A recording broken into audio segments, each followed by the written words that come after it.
never guess the places that I've been. You never guess the places that I've been.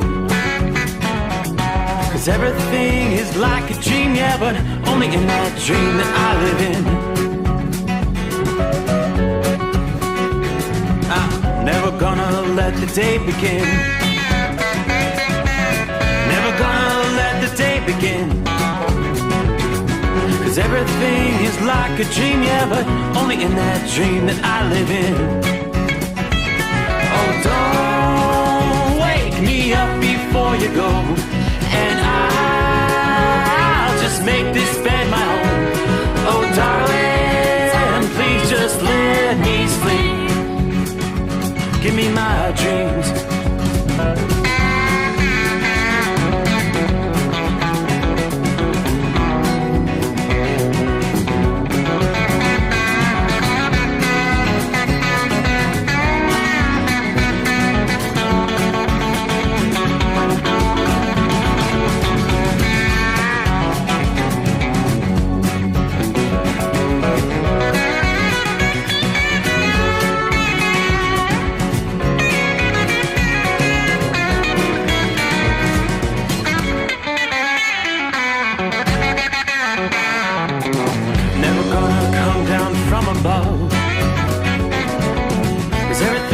Better from above. Nothing's ever as it seems, yeah, except in that world that I dream of. Never gonna lose the ones I love. Never gonna lose the ones I love. 'Cause everything is like a dream, yeah, but only in that world that I dream of. Oh, don't wake me up before you go, 'cause I can't face this day alone. Oh, darling, please just let me sleep. Give me my dreams. Give me my dreams. Give me my dreams.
never guess the places that I've been.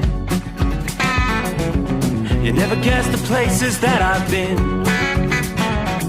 'Cause everything is like a dream, yeah, but only in that dream that I live in. I'm never gonna let the day begin. Never gonna let the day begin. 'Cause everything is like a dream, yeah, but only in that dream that I live in. Oh, don't wake me up before you go, and I'll just make this bed my home. Oh, darling, please just let me sleep. Give me my dreams.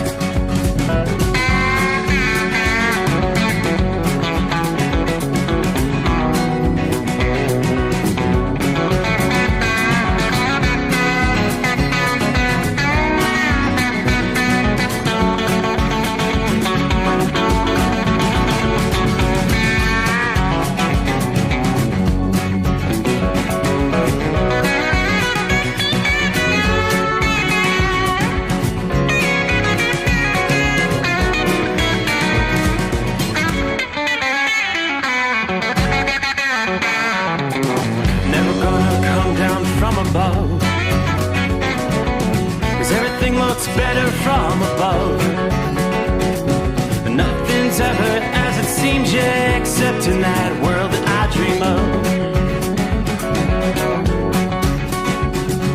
Never gonna lose the ones I love. Never gonna lose the ones I love. 'Cause everything is like a dream, yeah, but only in that world that I dream of. Oh, don't up before you go, 'cause I can't face this day alone. Oh, darling, please just let me sleep. Give me my dreams. Give me my dreams. Give me my dreams.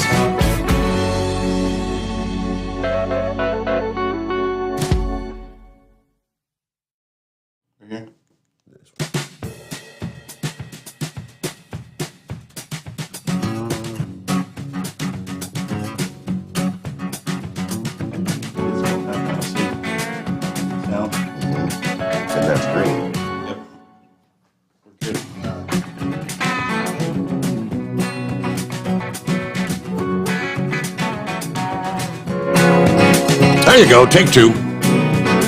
Here we are, underway on a Tuesday. Looking at the 19th day of January. All right, hope your week's off to a good start. What's going on?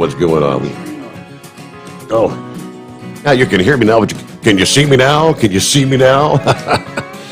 Okay, get it underway here on a Tuesday, the day before Inauguration Day. I am Steve Sommers, and welcome into the Steve Sommers Overnight Drive from the Hot Shot, live from the Hot Shot Secret Studios. Well, okay, what are we looking at?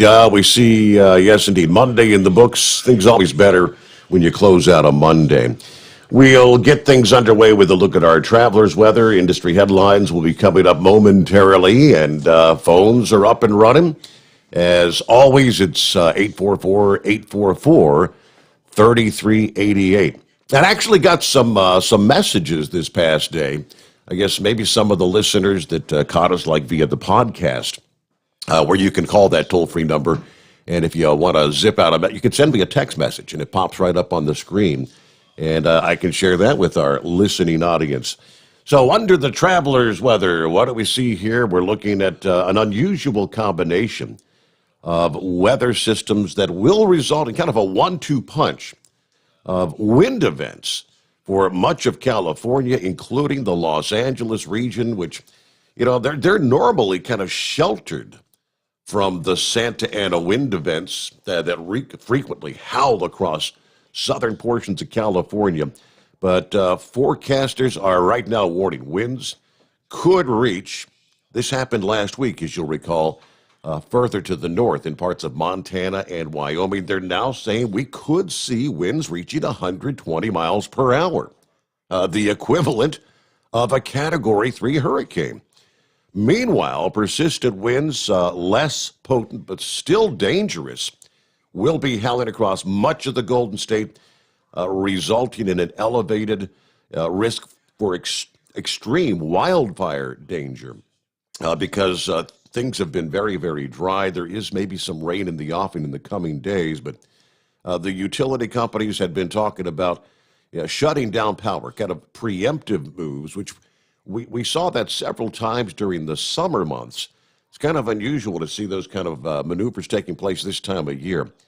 But this setup is you've got your typical high pressure area that builds across the interior west, and a not so common strong storm spinning to the southwest of Southern California over the Pacific Ocean. Now, normally the flow of air out from the high pressure system would be enough to generate Santa Ana winds. But in this case, the winds are being drawn southward toward the storm, which is currently a strong area of low pressure offshore. So in that sort of an atmosphere, the airflow from high to low pressure, while the setup as we head into Tuesday and Wednesday, it's almost like having two giant atmospheric fans that are kind of teaming up with one another, pulling. One is pulling, the other's pushing the air in the same direction. Again, this is a pretty unusual setup. Yeah, normally the mountains to the north and east of L.A. would protect the downtown area because that kind of sits in a basin. But with the assistance of the offshore storm, there's going to be gusty winds even in the L.A. basin. We're going to be talking outside of the Los Angeles region. The winds will be significantly stronger. We're talking 30, 40 miles per hour for L.A. direct. But yeah, the strongest winds will be through the Sierra Nevada and some of the other ranges. In these areas, we're talking 70 to 90 mile per hour winds, storm max gusts, again, up to 120 miles per hour, maybe in the offing. So, put that in perspective. Winds will frequently gust, blow like a Category 1 hurricane when you get those Santa Ana wind events. Hurricane Category 1, 74 to 95 miles per hour. We have high wind warnings and wind advisory in effect for parts of California.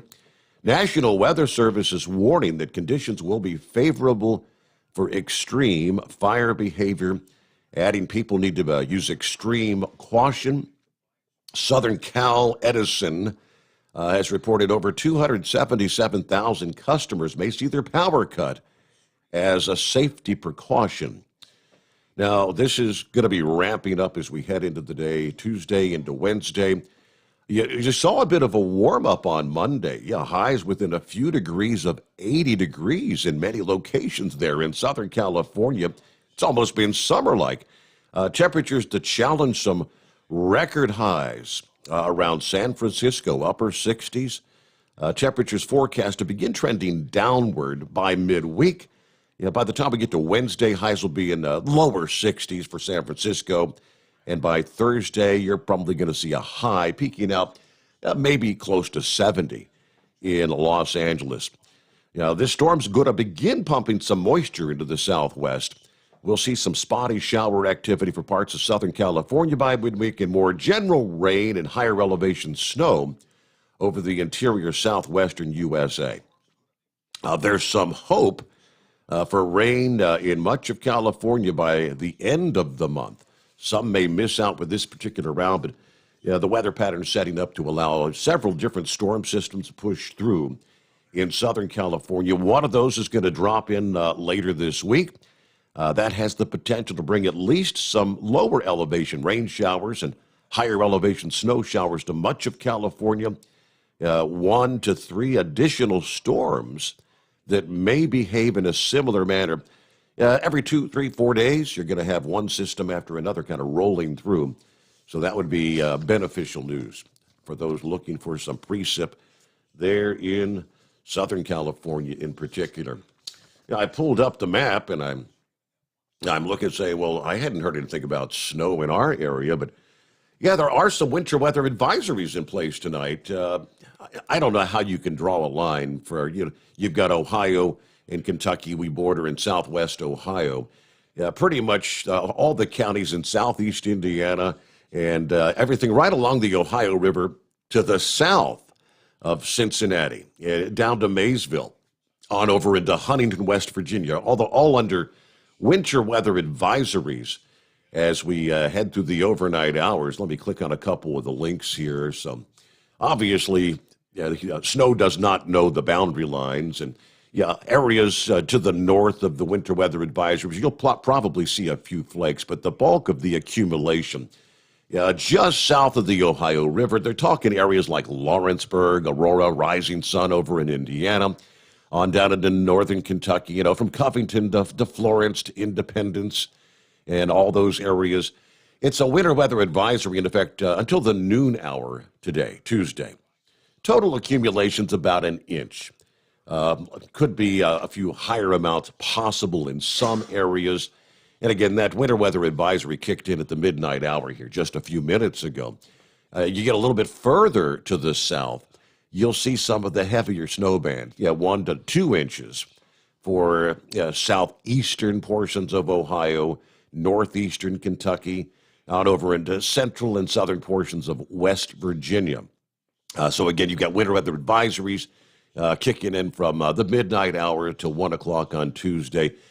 They're anticipating that the steadiest snow rolls in about 4 o'clock in the morning. So right in through the morning rush period, 4 a.m. to 9 a.m.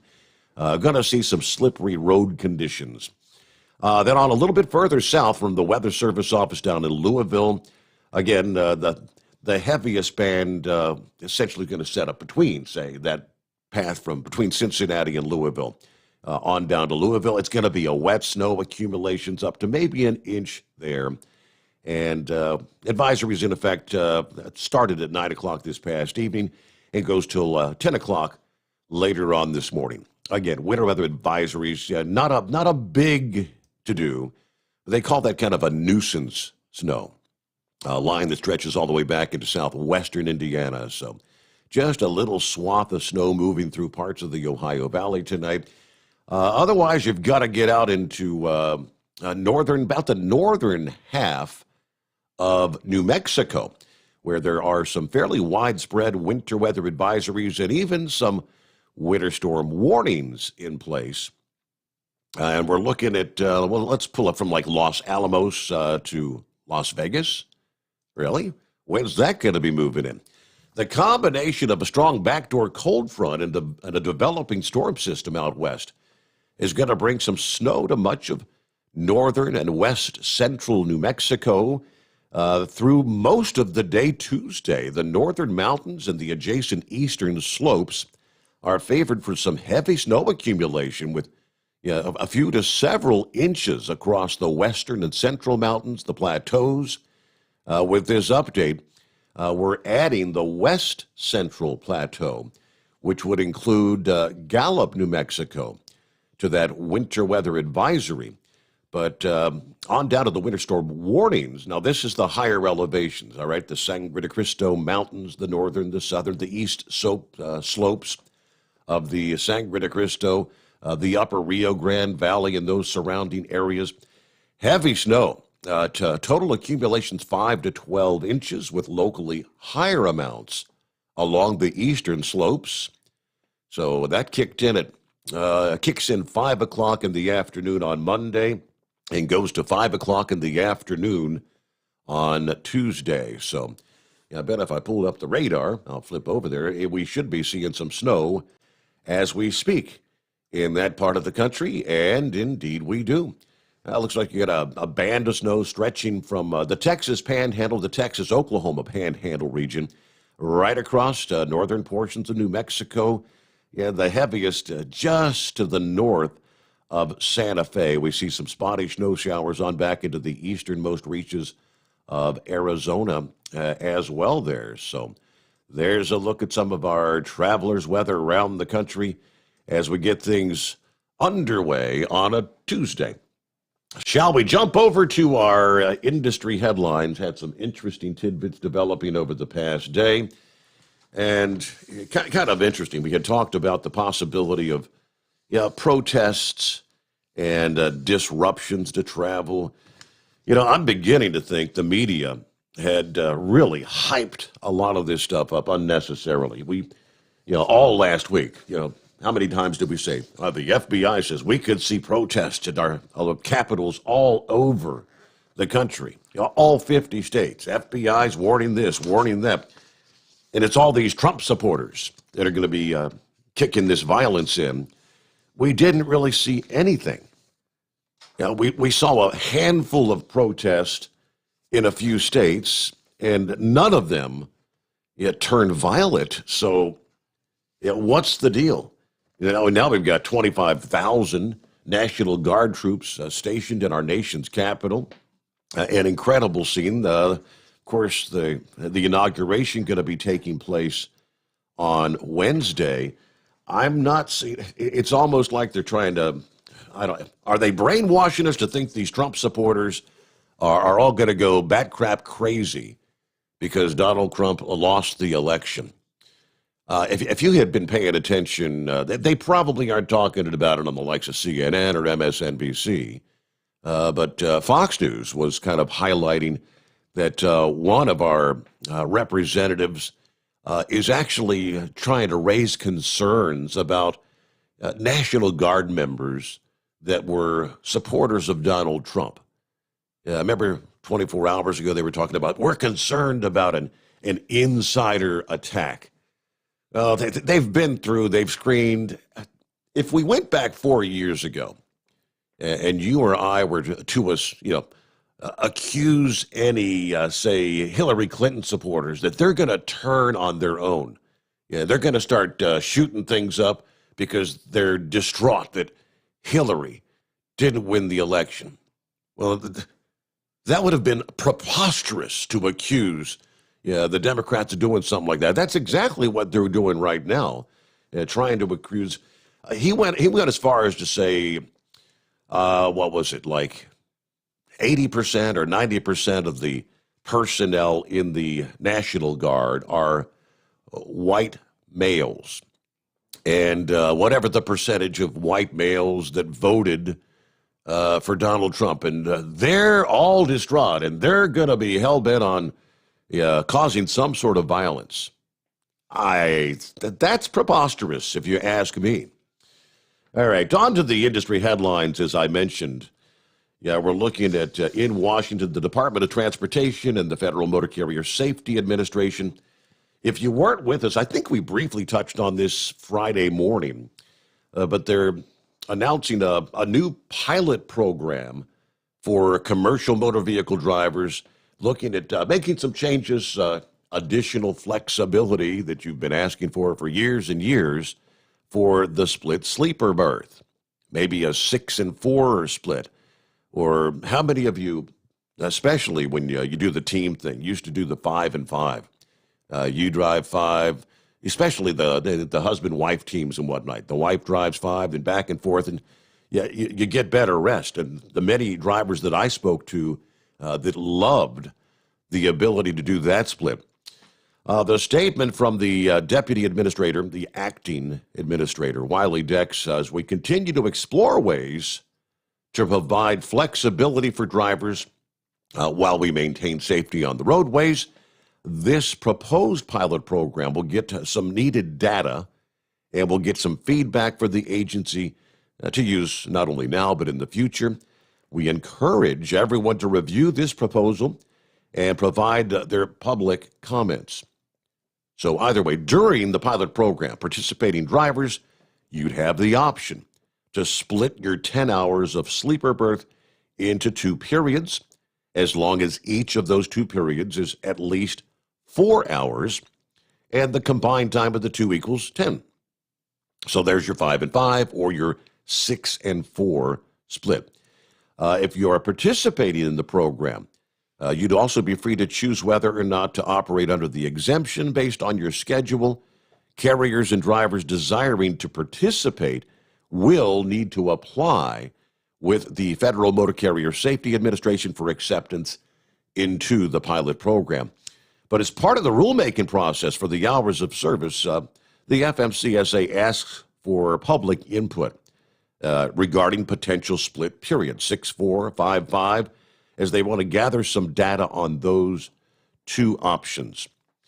Lastly, according to the statement from the FMCSA, they've worked very closely with motor carriers and stakeholders on this issue of split sleeper berth periods. Both motor carriers and organized labor all seem to be in support of this, exploring additional options. The International Brotherhood of Teamsters stating that the majority of Teamster team drivers indicated they prefer having more flexibility in the time that they can obtain their restorative rest periods. So I think that's a positive thing. I know that the statement that had come out from Todd Spencer and the leadership at OOIDA had said, yes, we've been pushing for this for quite some time. Very supportive. So maybe it'll come back to, you had those options years ago. Be nice to have them back, right? Okay, one other here. After a tour on I-5 through the San Joaquin Valley from Santanella, California, OOIDA's tour trailer is scheduled to stop at the Wheeler Ridge TA. Scheduled to be there today, Tuesday, Wednesday, and Thursday. This is the Laval Road exit from I-5. Pretty decent-sized facility, the Wheeler Ridge TA, parking for 306 tractor trailers. Of course, you're in California, so right now with the COVID, there is no dine-in restaurant to get a meal. They've got the Black Bear Diner, but not only has the inside dining room been closed, but so has even the outside seating area, apparently, thanks to the COVID restrictions. So your choices are your fast food stuff, Burger King, Pizza Hut, Popeyes, and Taco Bell for making do with carry-out. But the Wheeler Ridge TA exit just south of the junction of California Route 99 and Interstate 5. Going south, I-5 takes drivers to Los Angeles, about 90 miles away. This particular highway known as the Golden State Freeway. Now, we were just talking about the winds there in Southern California. And those kind of winds, definitely the kind we're going to see trucks being blown over on the interstate. You get caught in those crosswinds. Going south, take I-5, rather north, 35 miles or so on Route 99, leads to Bakersfield and Fresno.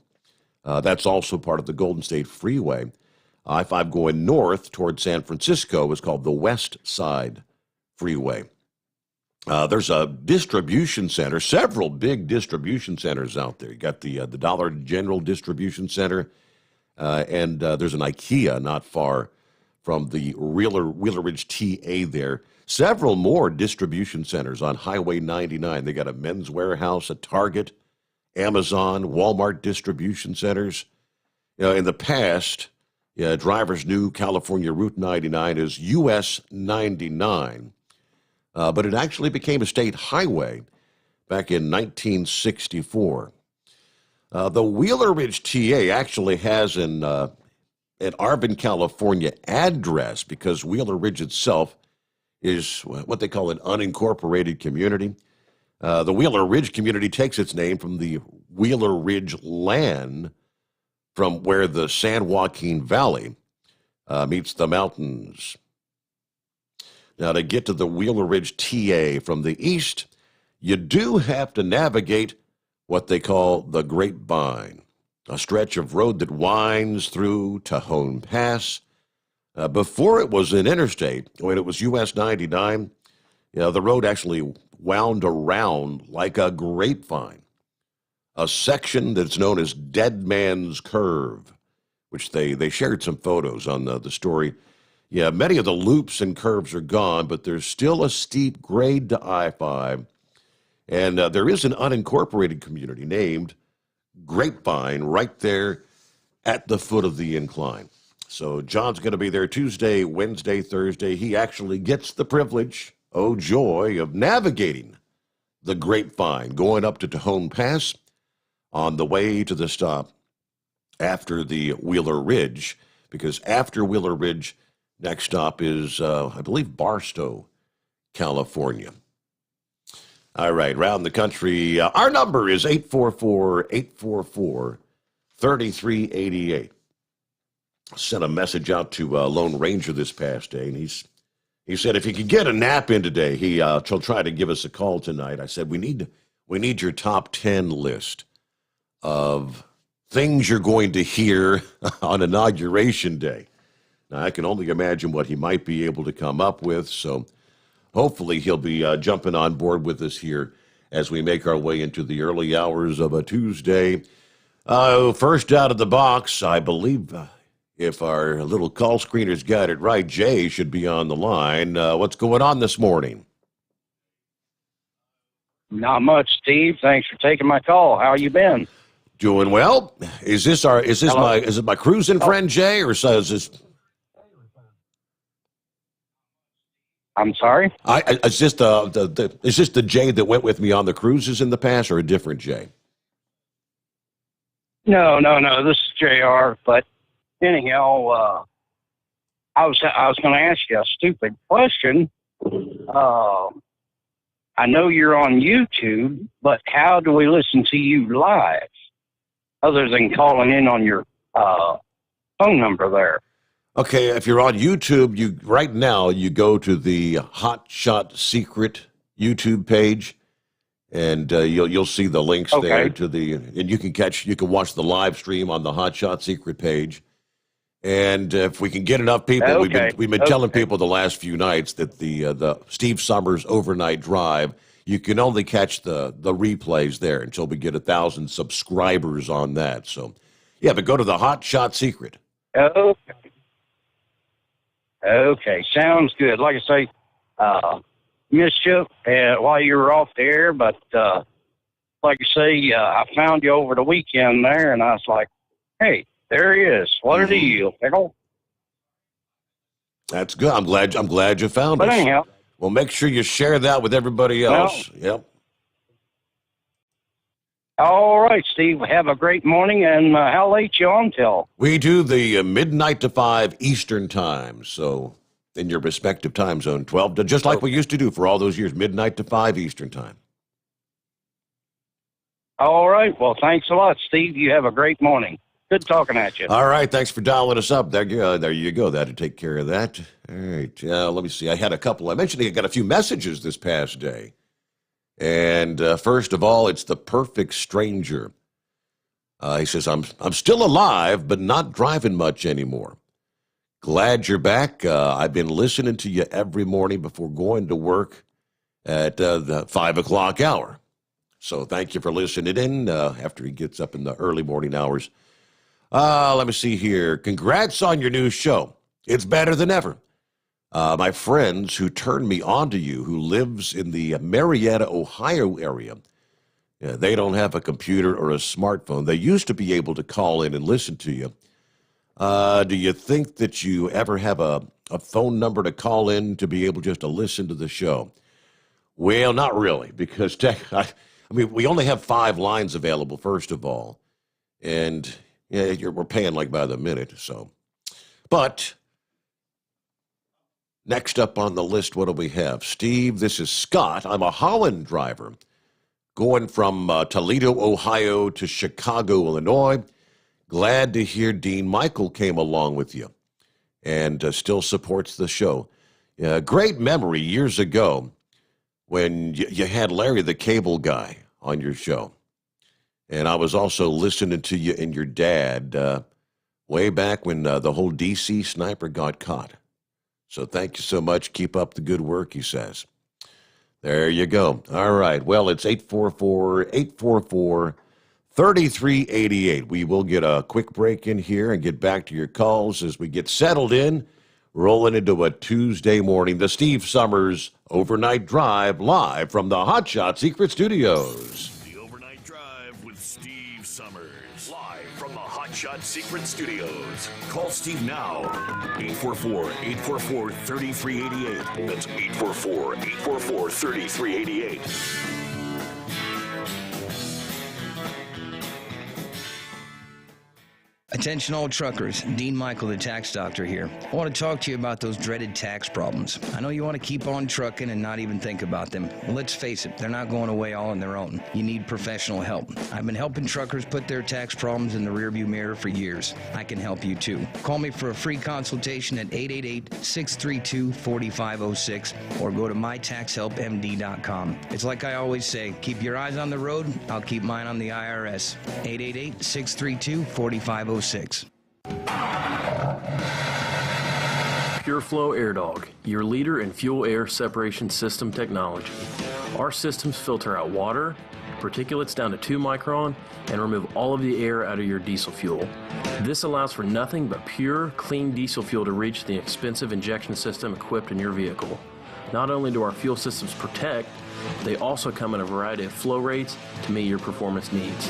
Our systems are compact and use OEM-style fittings for easy installation.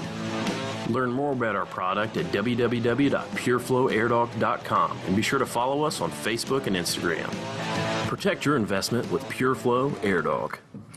Drivers, you demand that your equipment's reliable and dependable, and that also applies to your headset for communication. Well, our friends at Stellar Electronic have you covered. The Pluto Duo headset bundle is the best communication headset you can find in the industry.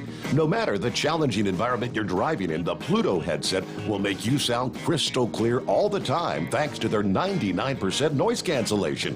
And the Duo's not only a stereo converter for the headset, but also a power bank so you can charge as you go.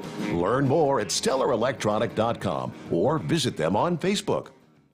At Hotshot Secret, we share the science behind common diesel problems. For example, Ultra-low sulfur fuels. fuel has 2 purposes, combustion and lubrication. Ultra-low sulfur fuels have diminished the fuel's ability to lubricate. Hotshot Secret Everyday Diesel Treatment with LX4 restores lubricity, protects your engine, and optimizes performance. Everyday diesel treatment is available at truck stops, Tractor Supply, O'Reilly's Auto Parts, and online at HotShotSecret.com. Hot Shot Secret.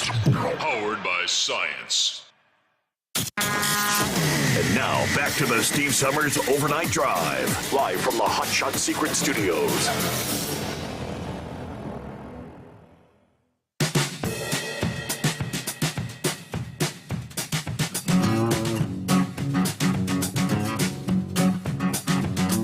All right, there we go, all settled in. As we work our way to a Tuesday. Okay, so talking about the hype about protests. Yeah, fears of major protests. These armed, far right-leaning Trump supporters outside the Capitol and at state capitals all around the country. They did not come to fruition, as we all can see. There were a few small groups. Some were carrying some weapons that gathered in just a handful of cities. You had a few that got together in Austin, Texas. I believe they said Phoenix had a small protest. Salem, Oregon, there was one such small group that gathered in Lansing, Michigan. With these large-scale contingents of local police and state troopers and National Guardsmen. I mean, no one got out of control, but they're still saying, well, the extremists remained peaceful or even absent from Capitol Hill and beyond as Sunday came and went. You know, after the FBI was warning, protest Sunday. Authorities kind of remain concerned that there could still be some violence erupting maybe before or after the inauguration. It's going to be taking place on Wednesday. Now, they keep citing back to what unfolded on January the 6th. Now, as far as any sort of insider attack, the Defense Department said, I don't know who was sounding the alarm on this, but the Defense Department said there are no signs of any kind of an insider threat for the inauguration. That's the official word this past day, with law enforcement officials essentially vetting National Guard troops that are stationed at the Capitol. The acting Defense Secretary, Christopher Miller, said authorities, we have no intelligence indicating plans for violence or demonstrations, as is normal for military support when you have a large-scale security event. We're vetting our National Guardsmen who are in the D.C. area. Well, while we have no intelligence indicating some sort of an insider threat, we're not leaving any stone unturned, of course, as far as securing the Capitol. This type of vetting often takes place by law enforcement anytime you're having a significant security event. In other words, it's not uncommon. Some of these reports, the media trying to make it sound like, this never happens. Well, apparently, according to the Defense Department, no, it does. Now, in this particular case, the scope of military participation is kind of unique, they say, with 25,000 National Guard members in D.C. before, during, and immediately following the inauguration. Miller thanked the FBI for their assistance. He also said Monday that the National Guard there in D.C. was providing some extra training for the troops by coming to the district. They're getting some firsthand experience. If they see or hear something that's not appropriate, obviously report it up your chain of command.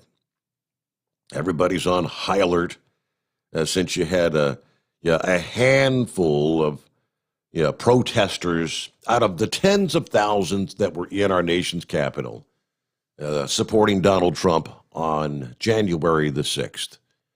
There were a handful of that got violent. Now, there have been about 100 arrests, and there's several hundred, I believe, that are, I guess, still under investigation. But as so often is the case, just one bad apple in the bushel, and it makes the whole bushel smell rotten, right? We'll get back to the calls here. And what's going on with the heat wave this morning? Oh, not a whole hell of a lot there, senor. Just run out of freight, so we're heading home. Gonna try to turn this around tomorrow and see if we can't find some more freight to run. Yeah, the weather out here, we just come through Gallup in the Continental Divide in Grants, New Mexico. The winds were blowing there at the Continental Divide, and you could see the snow come down. It really wasn't much of anything, just kind of a hit and miss type thing. Mm-hmm. The temperatures out here are definitely cooler or colder than what they were in the far western part of New Mexico. But for the most part, right now, we just got the strong southern wind kicking up, and I guess that's bringing in the cold weather from the north, because usually when you have a cold front come down, you get the hard winds from the south, and then it'll calm down, and then later on it'll start be blowing to the south, and it's going to be cold. So I don't know. I left the car at the house, and I got my four-wheel drive pickup, so I ain't gonna get stuck. There you go. So that great. How did you run out of freight? What do you mean? You ran out of freight? Well, I just no team freight right now. It's that time of year where everything starts slowing down, and you get like a month and a half, 2 months where it's going to be kind of slim. Then it'll start picking up. But underneath this administration coming in, who knows what's going to happen? So, it's just for our company, we just don't have the freight to run right now. Okay. So, we just got to take it as it is. That grapevine, it really isn't that big a deal. The only thing I don't like about it is when you're going on the downside or you're climbing up the mountain, the truck lane is so rough. There is no way that your co-driver can get any sleep. And if they can't get good sleep, guess who else ain't going to get good sleep, because they're worried about the co-driver falling asleep behind the wheel. So, and then, and there's a lot of roads out here that are starting to deteriorate potholes, cracks, whatever. And you would think that these states would know how to have their roads set up, especially for the high temperatures or low temperatures during the wintertime, however it may be. But they just seem like every 5 years they got to go out there and redo something, repave. And, the roads in Nevada, I'll just bring that as an example. Tell you what, those roads in Nevada, I mean, they go through some extreme heat and they go through some extreme cold. And, yeah, they have to work on them, but, I mean, they are smooth. I mean, you could fall asleep in 30 seconds because the ride is so smooth, even in a freight shaker. So I just wish more people or more states would look toward the states that know how to build the roads and learn from them so we can have a nice, smooth transition from state to state. Is that because they take bids on contracts and the lowest bidder wins? Is that the culprit? Well, I would assume so, because I mean the biggest thing is greed. Everybody wants to make money, but they ain't willing to spend money to get it. Whoever can get the cheapest product. I mean that's the way I'm thinking. Whoever can get it done cheapest. If you're going to pay your workers $10 an hour instead of $15, if you're going to buy a load of gravel for $5 a load instead of $15 or whatever, yeah, poor product going in, you're going to have a poor product sitting on top for a while. I was always kind of taught that you get what you pay for. You want to go cheap, cheap, cheap. Well, you're going to get cheap. So, yeah, you get what you pay for is exactly right. So, anyways, I'm rolling up here to the hacienda here, and I think I'm gonna make me some spaghetti and bag it and take it with me on the road tomorrow if we finally do get out. I did make some stew. And, damn, I'll tell you what, that's pretty good. I'm a pretty good cook. I ain't died of ptomaine poison yet, so we'll just keep on cooking until something bad happens, right? Well, there you go. All righty, senor. Well, you have yourself a good night, and we'll holler at y'all later. You got it. As always, thanks for checking in there. Heat wave, be safe, and I guess if there's no freight, just maybe enjoy a couple days off. Is that the way it works out? Just take a little time at the hacienda. Well, after all the accusations of Donald Trump actually being the culprit behind, Donald Trump is the reason those protesters did what they did at the Capitol on January the 6th. Melania Trump, who, in my opinion, has been one of the classiest first ladies ever. Dealing with this for the last 4 years. She did offer up what they call kind of a farewell message this past day. And she says, violence is never the answer. My fellow Americans, it's been the greatest honor of my life to serve as First Lady of the United States. As Donald and I conclude our time in the White House, I think of all the people that I've taken home in my heart and their incredible stories of love, patriotism, determination. She went on to highlight her Be Best campaign. That was pretty much the focus of her time as the First Lady. In all circumstances, she said, I ask every American to be an ambassador of Be Best. Focus on what unites us. Rise above what divides us. Always choose love over hatred, peace over violence, and others before yourself. Although she did not specifically address the riot, she did say, be passionate in everything you do. But always remember, violence is never the answer and will never be justified. She ultimately concluded to all the people of this country, you will be in my heart forever. Thank you, God bless you, and God bless the United States of America.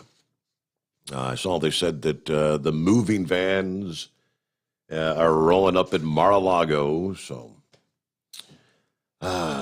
changes on the horizon, right? Get an update on our COVID-19 vaccines. It's mixed opinions across the country. Seems like just like everything else, when it comes to politics, this nation is divided when it comes to vaccines. About half the people say that as soon as they get the opportunity, they'll take the vaccine. The other half say, I don't trust it. I'm concerned. They rushed this thing through, and I'm just going to kind of hold off.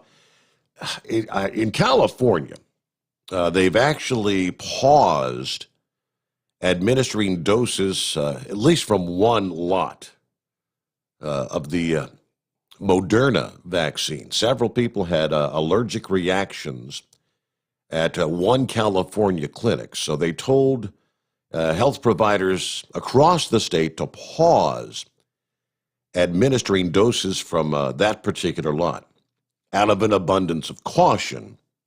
But it means that 330,000 doses that had been distributed to 287 different providers across the state cannot be used amid what's an already slow vaccine rollout, they say. But a higher than usual number of possible allergic reactions were reported with this specific lot of Moderna vaccine administered at one community vaccine clinic. According to the California state epidemiologist, officials said fewer than 10 people needed medical attention over the span of 24 hours. They didn't really clarify what their allergic reactions were. All appeared to be experiencing a possible severe allergic reaction during the standard observation period. Now, there's a type of adverse event that the CDC reports some people have experienced when receiving that COVID vaccine.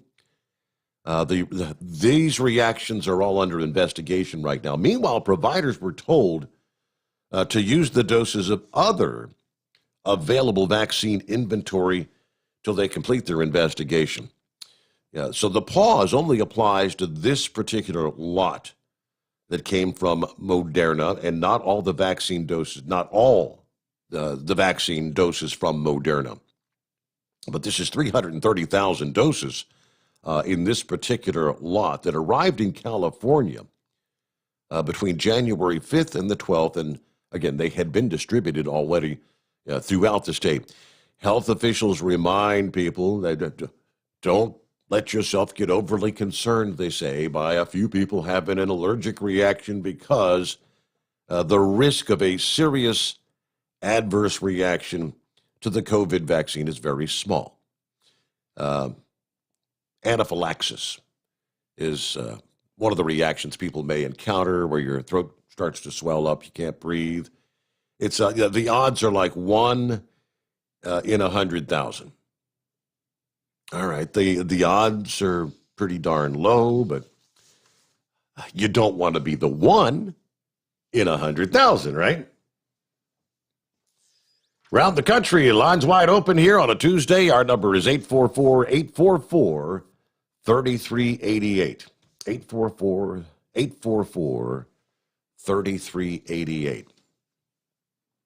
So watching some of the coverage this past evening, it is not a bit surprising. There are thousands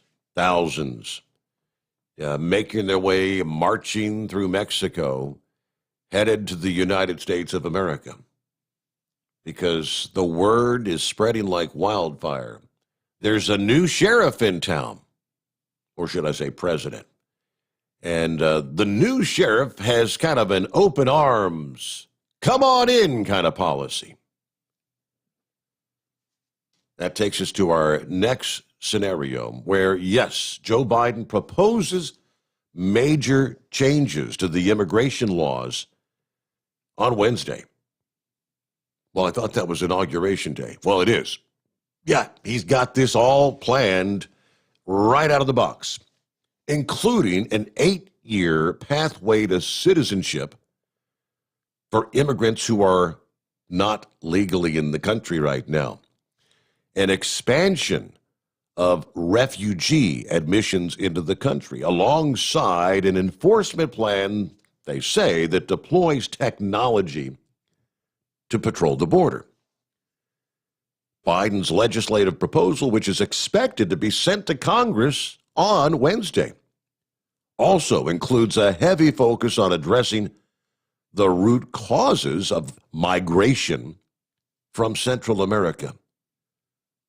Well, what do you think the root cause is? The people there are impoverished. There are no jobs. All right, the centerpiece of the plan for Biden and Vice President Kamala Harris is this whole 8-year pathway.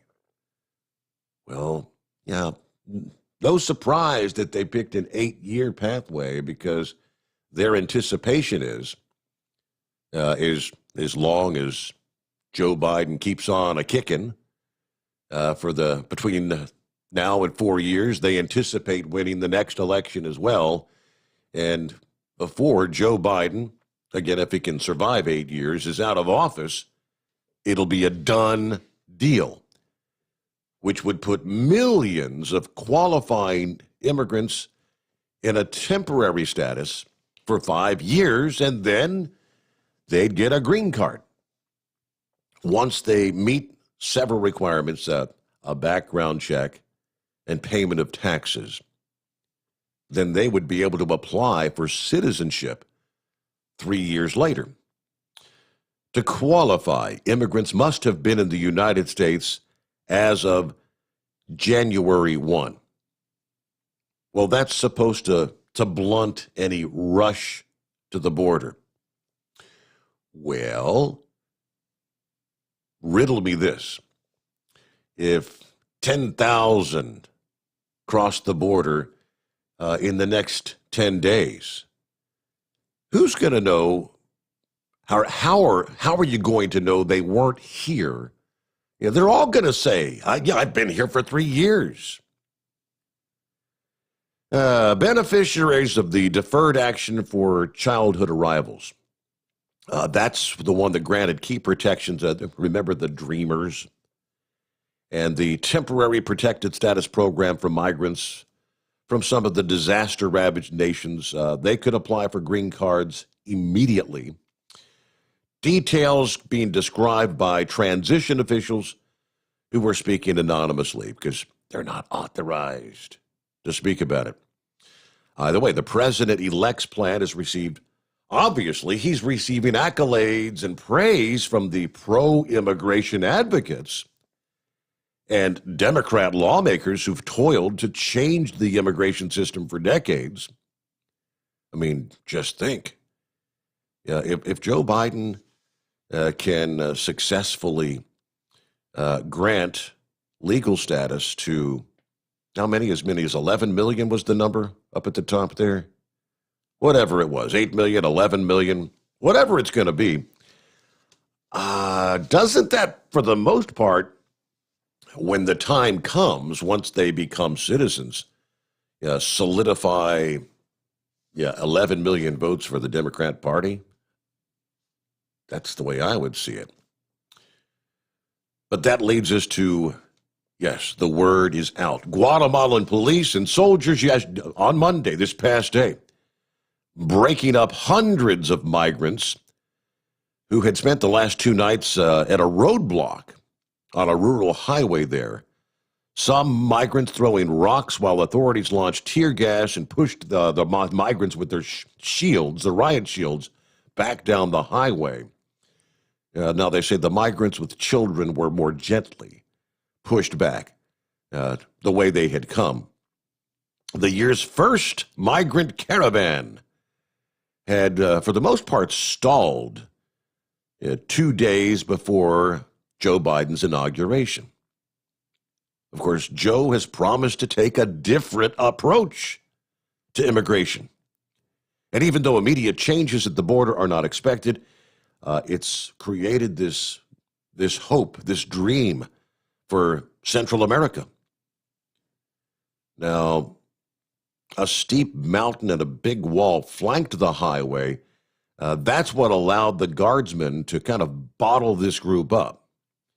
They're estimating it was a group of several thousand. And they were able to prod them back the way they had come. So the ranks have been reduced a bit through attrition as some of them agreed to be bussed back to the Honduran border. One Guatemalan official repeated that offer this past morning, telling the migrants they've got buses at the ready if you want to return to Honduras. A smaller number have been forcefully sent back after actually getting into scuffles with authorities who were trying to hold the line with batons and tear gas. Immigration authorities also announcing this past day another group of about 800 had been located about 25 miles further north along the highway. They also blocked from advancing there. Authorities said they successfully negotiated opening one lane of traffic so vehicles could pass, but the caravans are coming together. Guatemala says they are totally surprised by Honduras's lack of cooperation.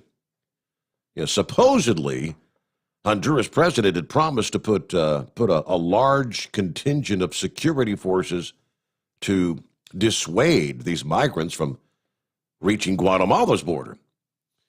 It's not working that way. Instead, apparently, Honduran security forces are actually accompanying the migrants toward the borders, where regrettably we saw how they entered violently, violating Guatemala's territorial sovereignty.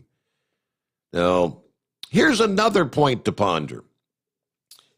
Are we going to allow these thousands of migrants who are coming to the United States, having no idea what physical ailments they might be bringing with them?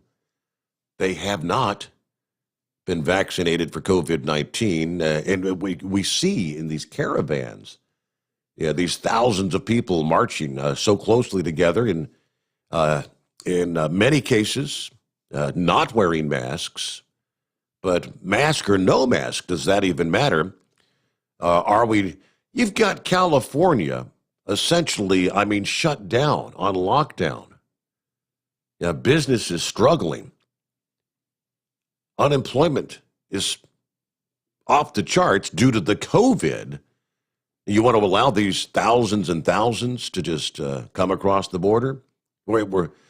I would predict we're looking at yet another border crisis in the offing in the coming days and weeks. Joe, this is just the tip of the iceberg, the beginning of what will probably be tens of thousands streaming toward the U.S. border. Again, because the word's out. America's new president is going to offer us citizenship. We better get there ASAP at any cost. All right, we'll wrap things up for hour number one here as we make our way into a Tuesday. Good to have you with us. Lots to cover. What's your take on it? How ugly you think things may get along the southern border? Come one, come all. Our number is 844-844-3388. Good to have you with us. The Steve Sommers Overnight Drive, live from the Hot Shot Secret Studios. We return after this. You're listening to the Overnight Drive with Steve Sommers. At Hot Shot Secret, we share the science behind common diesel problems. For example, Fuel additives. the purpose behind most fuel additives is to impact performance of your diesel or provide protection to your fuel system. Hot Shot Secret Everyday Diesel Treatment provides both performance enhancement and protection with 6 key components. This fully formulated premium fuel treatment includes the performance-enhancing cetane boost, injector cleaner, and LX4 lubrication, as well as protection against water with a demulsifier and rust inhibitor, plus a stabilizer that minimizes fuel filter clogs. Everyday Diesel Treatment delivers a 6-in-1 premium fuel treatment for every fill-up, every time. Everyday diesel treatment is available at truck stops, Tractor Supply, O'Reilly's Auto Parts, and online at HotShotSecret.com. Hot Shot Secret, powered by science. Pure Flow Air Dog, your leader in fuel air separation system technology. Our systems filter out water, particulates down to 2 micron, and remove all of the air out of your diesel fuel. This allows for nothing but pure, clean diesel fuel to reach the expensive injection system equipped in your vehicle. Not only do our fuel systems protect, they also come in a variety of flow rates to meet your performance needs. Our systems are compact and use OEM-style fittings for easy installation. Learn more about our product at www.pureflowairdog.com and be sure to follow us on Facebook and Instagram. Protect your investment with Pure Flow Air Dog. Drivers, you demand that your equipment's reliable and dependable, and that also applies to your headset for communication. Well, our friends at Stellar Electronic have you covered. The Pluto Duo headset bundle is the best communication headset you can find in the industry. No matter the challenging environment you're driving in, the Pluto headset will make you sound crystal clear all the time thanks to their 99% noise cancellation. And the Duo's not only a stereo converter for the headset, but also a power bank so you can charge as you go. Learn more at StellarElectronic.com or visit them on Facebook. Do you have a Dodge pickup and hate your automatic transmission? Of course you do. LaVon Miller at Firepunk Diesel here, and we specialize in heavy-duty and performance transmissions for your 3-quarter or 1-ton Cummins powered truck.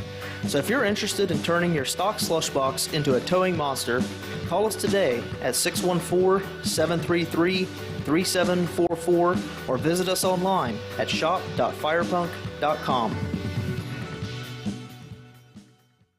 Dean Michael, the tax doctor here. I have one question for you. Do you want to stop worrying about the IRS? If the answer is yes, then look no further. I've been around for years. I've helped countless people across the country, and my success rate speaks for itself. So now you know where to find good, honest help with your tax problems. What are you waiting for? If you owe more than $10,000 to the IRS or haven't filed in years, call me now at 888-557-4020 or go to mytaxhelpmd.com for a free consultation and get your life back. Whether you're a diesel pickup performance enthusiast or just looking for a small upgrade, when selecting common rail fuel system components, look no further than Exergy Performance. At Exergy, you'll find injectors, pumps, and more, engineered like no others on the market using state-of-the-art equipment run by people that have been in the business for decades. So if you're in the market for common rail components at any power level, contact Exergy Performance or one of the many dealers listed on our website at exergyperformance.com.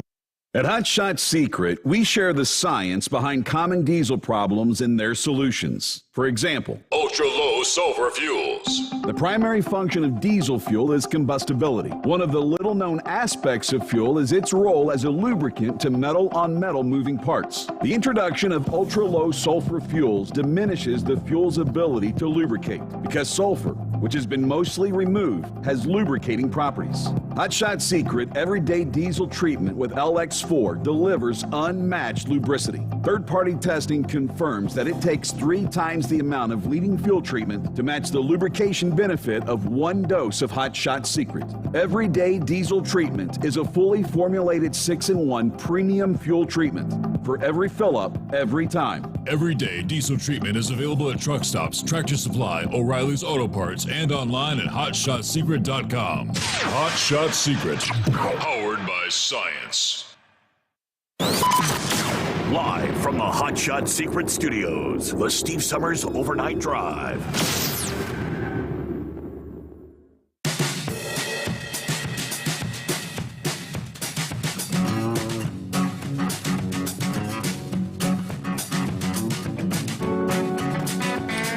Back at it, round number 2. Here we go. On a Tuesday, check more on our travelers' weather. Here in the next couple of days, change is on the horizon. Boy, a lot of rain headed for the southeastern portions of the country, but apparently, believe it or not, they actually need it.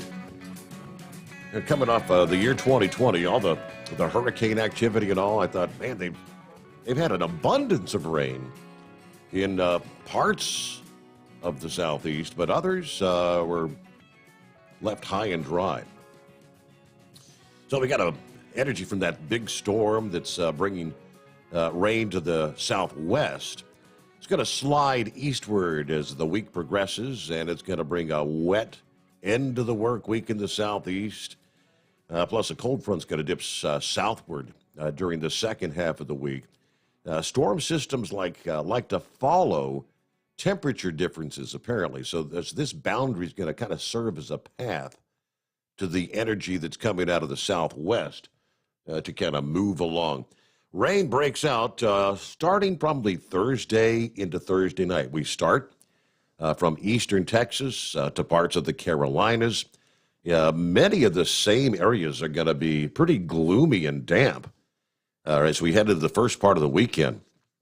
While the rounds of rain not really going to become particularly heavy or lead to much of a flood threat, we may see some heavier downpours at times, reduced visibility, and travelers put a damper on those trying to get outdoors. Some of our major thoroughfares, I-10, 20, 55, and 65, you could see some slowdowns later on this week. Some spots along the northern periphery of this storm could wind up having some wintry hazards to watch out for as well. We could be talking about a relatively narrow zone on the northern edge where there's just enough cold air that makes its way far enough south to have an icy mix. Snow, sleet, maybe some freezing rain. That's going to be one to closely watch. It doesn't take a whole lot of freezing rain to cause some real issues. The most likely zone for that stretch will be from the Ozarks in Arkansas into Tennessee. If the precip stays a bit further south, it'd just be plain old rain with that system. It's going to be relatively mild across the region initially with this storm. Temperatures generally running 5 to 10 degrees above average across the southwest, or southeast rather, starting Thursday. And that cold front tries to move in. It's not going to bring in abnormal cold, so it's going to be difficult to get much as far as frozen precipitation, so that's comforting. That's not the only way that some icy spots could develop. There's also a chance temperatures across parts of Arkansas, Tennessee, maybe far northern Mississippi, Alabama, and Georgia could fall below freezing as we look toward Friday night. Now, any surfaces that are still wet, if that happens, could ice over. For some parts of the southeast, a good soaking may actually be welcome. Some pockets of the southeast are actually abnormally dry, and much of the region running below normal so far in the month of January. Some of the reporting sites have picked up maybe 50% of normal rainfall at this point in the month of January. There's a couple of drier spots. Mobile and Birmingham, Alabama, they've only picked up about 25% of their normal rain for this point of the year. A southern storm track favoring more rainy weather may actually continue all the way through the weekend and into the early days of next week in parts of the southeast. So going to be kind of gloomy. It's that time of year, though, right? What do you say we get back to our callers here? And room for you if you'd like to jump in. Love to hear from you as we're into week number 2 of the Steve Sommers Overnight Drive. It's great to have you joining us here. It's 844-844-3388. And I believe we got Hillbilly on the line. Hey, Steve, can you come back to me? I'm checking in to get my load. Oh, we can sure do that. If you can. I can absolutely do that. We'll return you to Q, as they call it. Hang in there. He's checking in. Well, Chevy guy, that brings us to you. Well, thank you for letting me run the front door. And Miss Tex, Hillbilly, you mentioned him. I miss old Tex. I wonder if he'll get a chance to call in. I hope somebody out there has an idea how to get a hold of him, let him know what's going on. Yeah, at the moment, I don't know how technologically inclined he was. You think he was very technologically inclined? Yeah. I don't know. Well, I'm not, but I'm on Facebook, and I got you. If I wasn't for Facebook, I wouldn't know what half my great-great-grandchildren look like, you know. Gotcha. They're spread out all over the country. now, what I called about is the immigration. I'm amazed. I'm sitting back under Trump. I was stressed, but hey, that's the Democrats' problem now. And all these kids coming out of high school going to be looking for a job, going to be competing with people that are more than willing to work longer hours and work harder, because along with everything else, jobs and everything, they're looking for free food. Where they're at now, they're digging through garbage. To come here, at least they'll get a decent meal. It's the lower middle class, and the middle class is what's going to suffer.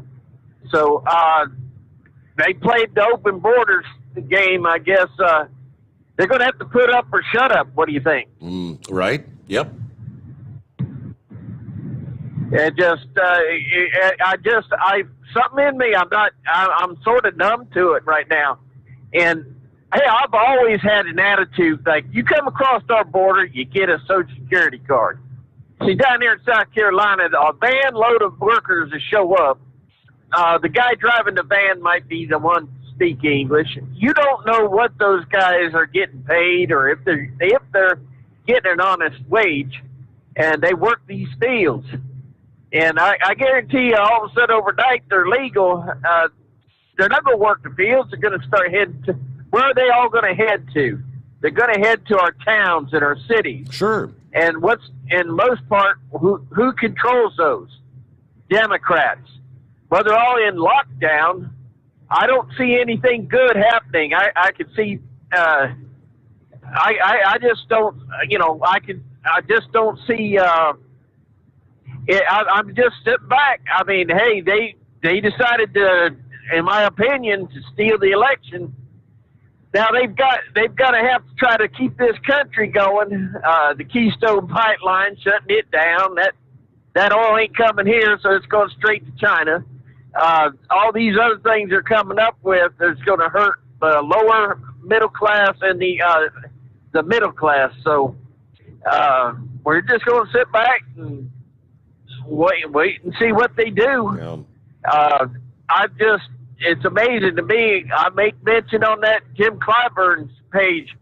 Hey, it's up to you now. When your constituencies that happen to be black here in South Carolina, major, and these young men get out of school, high school, and they got 100 Latinos standing in line for that same job that they were hoping to get, which is usually sawmill work. I'm sorry, this is something that you invested in, and now we're going to have to figure out how to deal with it. So they want the open borders, and if they don't do it, it's gonna backfire in the face. Speaking of which, did you hear the story that Antifa and BLM was fighting in New York? I did not. This last weekend. Okay, I heard it on the news. They were saying, I'll hush them, but it's interesting. I guess they didn't hear that they won, but at the same time, Antifa and BLM. Face it, none of these groups are going to get exactly what they want, because Biden stayed in his home, didn't promise anybody anything. But all these different groups are hey, we put you in there. We want our pound of flesh. So it's going to be interesting watching these people turn on each other.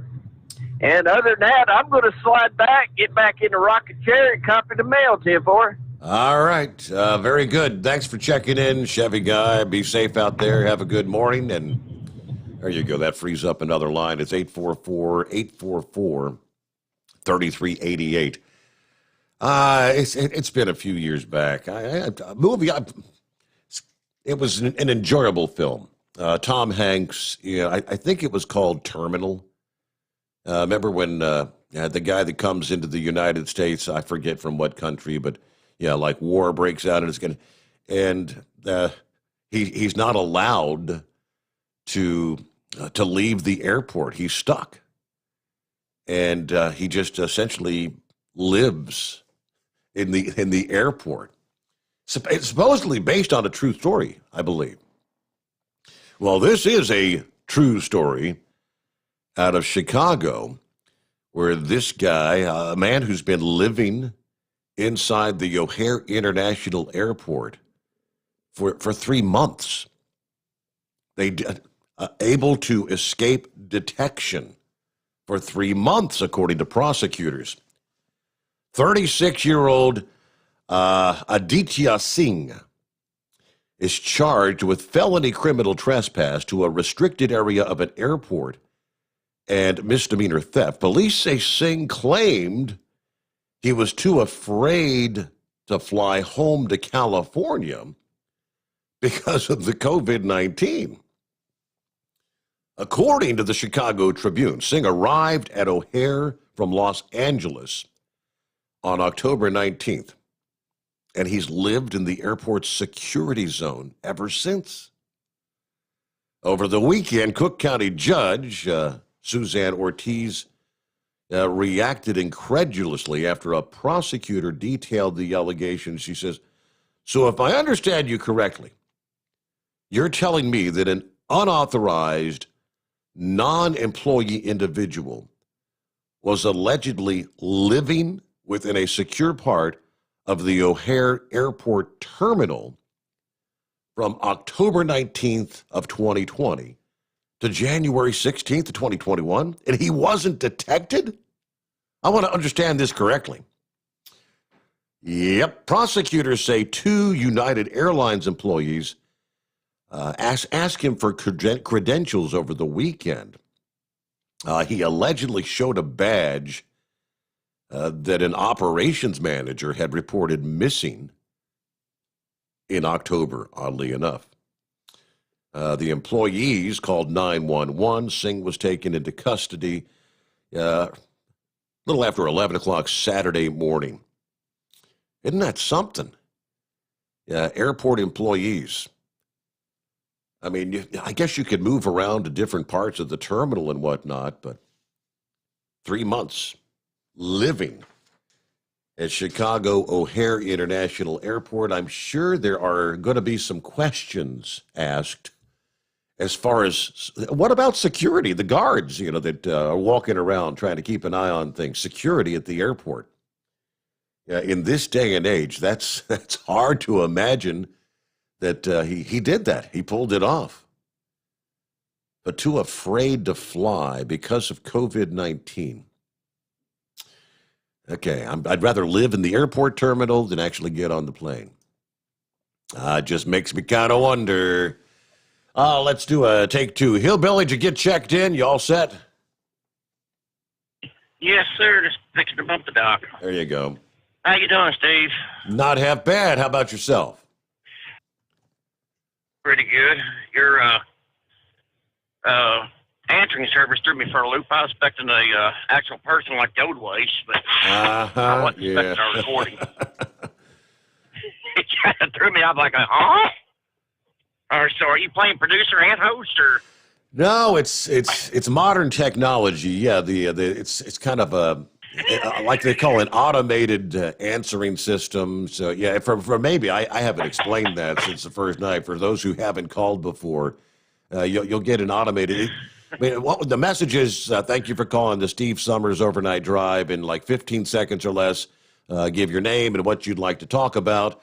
And when you hear the loud beep, you'll be on the air. Is that correct? That's pretty much it. Okay. It's kind of cool, though. I mean, like I said, I was kind of expecting to talk to somebody. It kind of threw me off for a second. But, oh, well. I'm glad you found a new gig so fast. I was kind of upset with the old station. Yeah, a lot of people I ain't were. gonna give them recognition. A lot of people, including myself. I understand. Right. Where's the snow going to start at down in Kentucky? I mean, the advisories are, on the north side. It's like right along the Ohio River line. So I mean, I've got the radar pulled up here. I'll zoom in things and take a look. Come on, computer, load up the radar here. Yeah, it's a relatively, I guess, kind of lighter snow, but there's a swath right now, mostly say from about Louisville on over toward Lexington. You got snow, actually snow from Lexington to Louisville. It's kind of a rain transition on the northwest side of Louisville, maybe a little bit of freezing rain. So, everything south of Cincinnati right now. There is some snow up toward Bloomington, Indiana, though, so I think it's all moving pretty much due east. Well, I'm in Columbus, Ohio now, but I'm headed to Bowling Green, Kentucky. Okay. So I get to play in it later about 3 hours. Okay. What fun. Yeah, the bulk of it's going to stay south of Good thing Cincinnati. So we're right on the northern edge. So it's going to be a southern Indiana, southern Kentucky, and then the south central Ohio may get on a little bit of it there, inch or so. So Now, I have a question. The media stating that the Trump supporters were going to riot and all that, and that everybody got in fear and stuff like that. Why can't they be held accountable for that panic? Yeah. Or inciting a panic? I mean, that's basically what they're doing. Nothing happens, right? Yeah, I mean, what do you think they're paying for security for this inauguration? And then, I mean, you've got law enforcement getting overtime. I don't know, all these guys working around the clock to secure state capitals. They're all on lockdown. It's incredible. It is. It really is. I don't know. I don't understand it. Well, but I'll let someone else quite honestly, one more quick question. I mean, in all honesty, do you, of the thousands of people that were in our nation's capital on January the 6th, the same people that have been, participating in parades supporting Donald Trump, I mean, do you think there weren't some of those Antifa and other anarchists and whatnot trying to blend in with those Trump supporters, ultimately to stir up some chaos? Absolutely. Also, I've had friends of mine who's actually visited the Capitol, and most of the time it's the most secured building in the United States. It sure wasn't that day. Yeah, that was kind of odd as well, how they were able to get in like that. So, I mean, you did a Senate with secession, you're going to have all these protesters around. What you want to hype the security, wouldn't you? Yeah. And they were notified in advance. They were told beforehand, that I think the Pentagon had offered to send support down there for the local law enforcement. And they said, no, we got this covered. We got this handled. Yeah, there's a lot yet to be told. It may take some time to get the rest of the story if we ever do get the full story. But looking at 24 past the hour, and it's 844-3388. Are you feeling kind of stressed? A lot of people are. I can vouch for being stressed, especially in the latter portions of 2020. No question, 2020 goes down as one of the most stressful years in history for this country, they say. A new survey finds some states felt the stress more than others. A poll of like 12,500 Americans from every state in the union reveals residents in Missouri are more stressed out than any other state. On average, Missourians spent 3 hours and 18 minutes per day worrying, stressed. The Show Me State barely edged out Mississippi, followed by West Virginia. While Missourians may worry more, the concerns were pretty much the same across the board. Researchers say the top stressor in the United States are finances, COVID-19, and the ongoing pandemic, followed closely behind with politics and the current news. Rounding out the top three, national stressors. They all kind of run hand in hand, though. COVID-19, the impacts of COVID-19 with the lockdowns, the shuttering of indoor dining, the loss of jobs for millions of bartenders and restaurant workers, the hostesses that would normally be seating the indoor diners, the barber shops, the beauty salons, you name it, the gyms that had been shut down.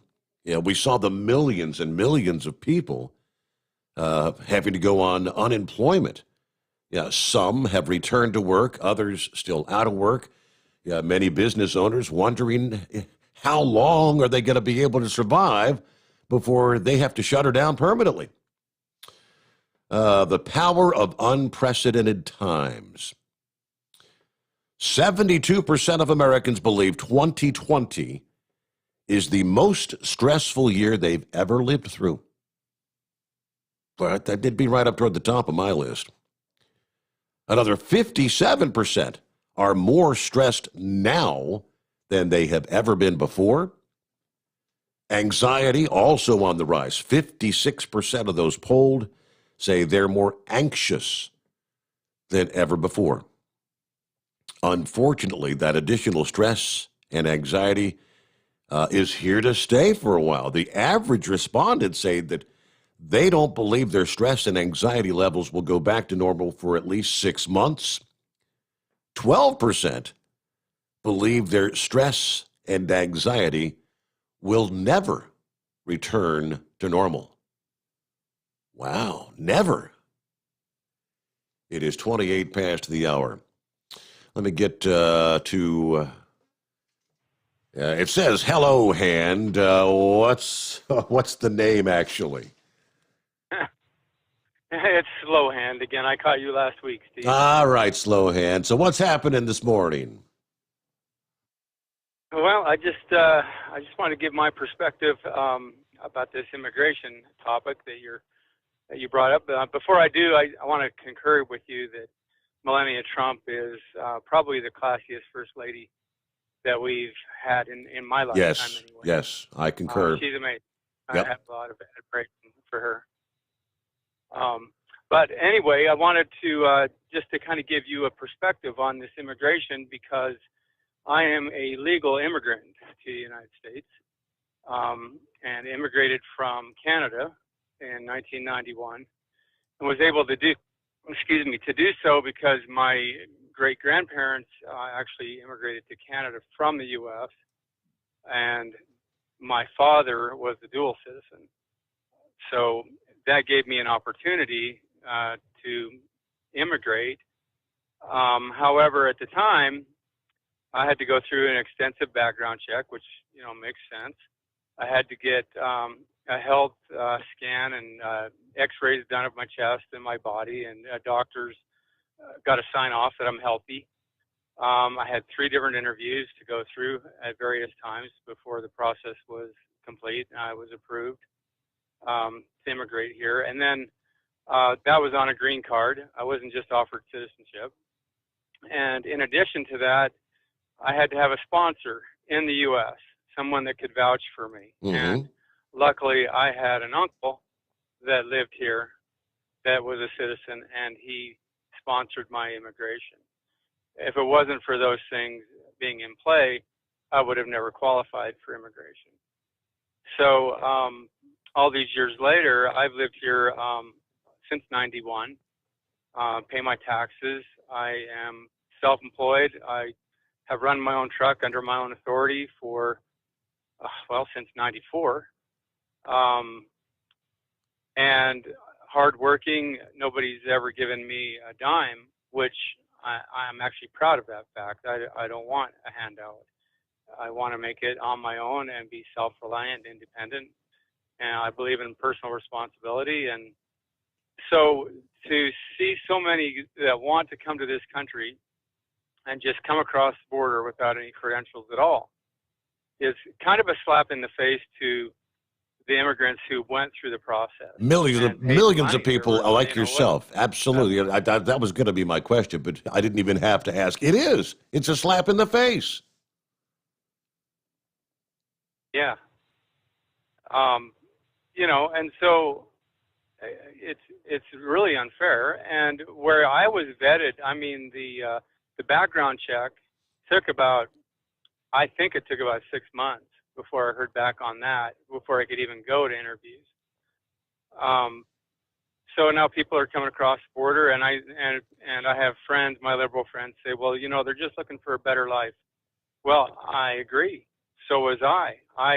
I wanted to come to the U.S. because after studying the difference between Canadian politics and the Constitution of the United States, I realized that this country is the greatest country in the world and offers its citizens more freedoms than any other country in the world. This is a blessed country, and we're on the verge of losing that, I think, with the way things are going in this country. People don't realize how good they have it. How do you vet these people? You know darn well that, you know, say there's 1,000 people coming across, say we just want a better life. Embedded in that, you know, there's going to be child traffickers and drug dealers and all kinds of bad guys embedded in those immigrants that truly want a better life. How do you vet those people and really know who you're letting in? I've had a real problem with that. So this pathway to citizenship, just let them in and give them a green card. You know, we're going to see this country go from the quality of life that we have here to more like Honduras or South America if we're not careful.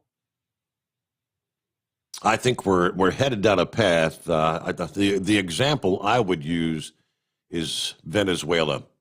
Venezuela was one of the most prosperous Central American nations, and I mean with the oil reserves that they had and still have, but they went down the route of socialism, and over a period of about 7 years, they went from rich to people now rummaging through dumpsters looking for something to eat.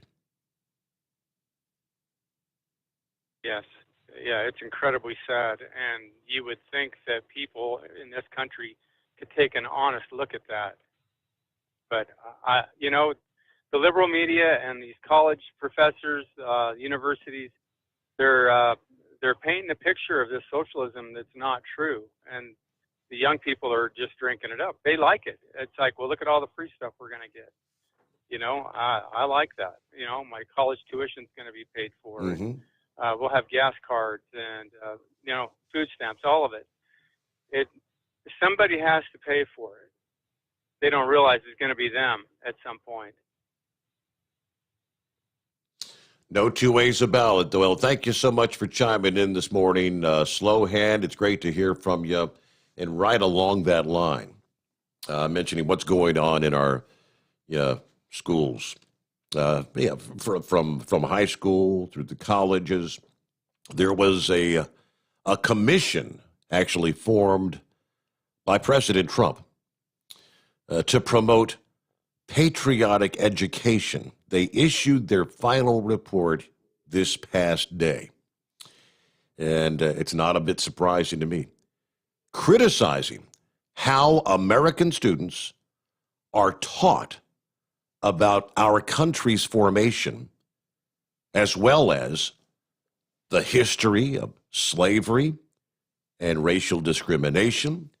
It's called the 1776 Commission, a 45-page report issued Monday that offers a definitive chronicle of the American founding.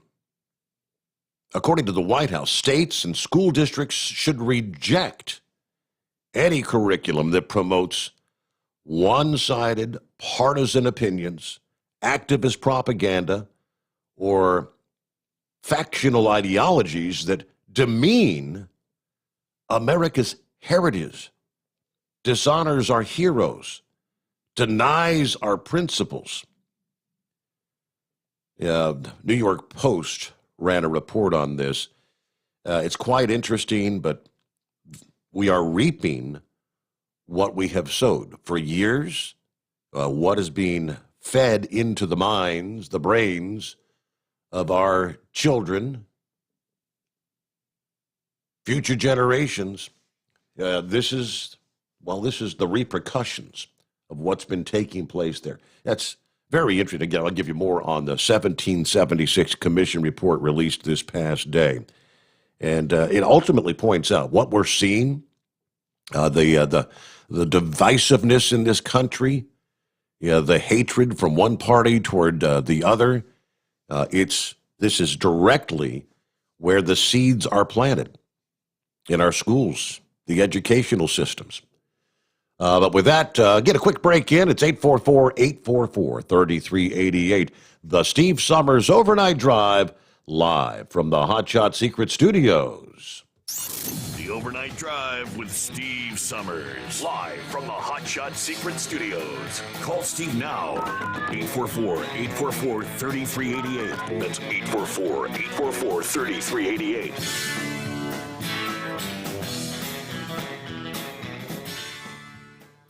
Attention all truckers, Dean Michael, the tax doctor here. I want to talk to you about those dreaded tax problems. I know you want to keep on trucking and not even think about them. Well, let's face it, they're not going away all on their own. You need professional help. I've been helping truckers put their tax problems in the rearview mirror for years. I can help you too. Call me for a free consultation at 888-632-4506 or go to mytaxhelpmd.com. It's like I always say, keep your eyes on the road, I'll keep mine on the IRS. 888-632-4506. Pure Flow Air Dog, your leader in fuel air separation system technology. Our systems filter out water, particulates down to 2 micron, and remove all of the air out of your diesel fuel. This allows for nothing but pure, clean diesel fuel to reach the expensive injection system equipped in your vehicle. Not only do our fuel systems protect, they also come in a variety of flow rates to meet your performance needs. Our systems are compact and use OEM-style fittings for easy installation. Learn more about our product at www.pureflowairdog.com and be sure to follow us on Facebook and Instagram. Protect your investment with Pure Flow Air Dog. Drivers, you demand that your equipment's reliable and dependable, and that also applies to your headset for communication. Well, our friends at Stellar Electronic have you covered. The Pluto Duo headset bundle is the best communication headset you can find in the industry. No matter the challenging environment you're driving in, the Pluto headset will make you sound crystal clear all the time thanks to their 99% noise cancellation. And the Duo's not only a stereo converter for the headset, but also a power bank so you can charge as you go. Learn more at StellarElectronic.com or visit them on Facebook. At Hot Shot Secret, we share the science behind common diesel problems. For example, ultra-low sulfur fuels. Fuel has 2 purposes, combustion and lubrication. Ultra-low sulfur fuels have diminished the fuel's ability to lubricate. Hot Shot Secret Everyday Diesel Treatment with LX4 restores lubricity, protects your engine, and optimizes performance. Everyday diesel treatment is available at truck stops, Tractor Supply, O'Reilly's Auto Parts, and online at HotShotSecret.com. Hot Shot Secret, powered by science. And now, back to the Steve Sommers Overnight Drive, live from the Hot Shot Secret Studios.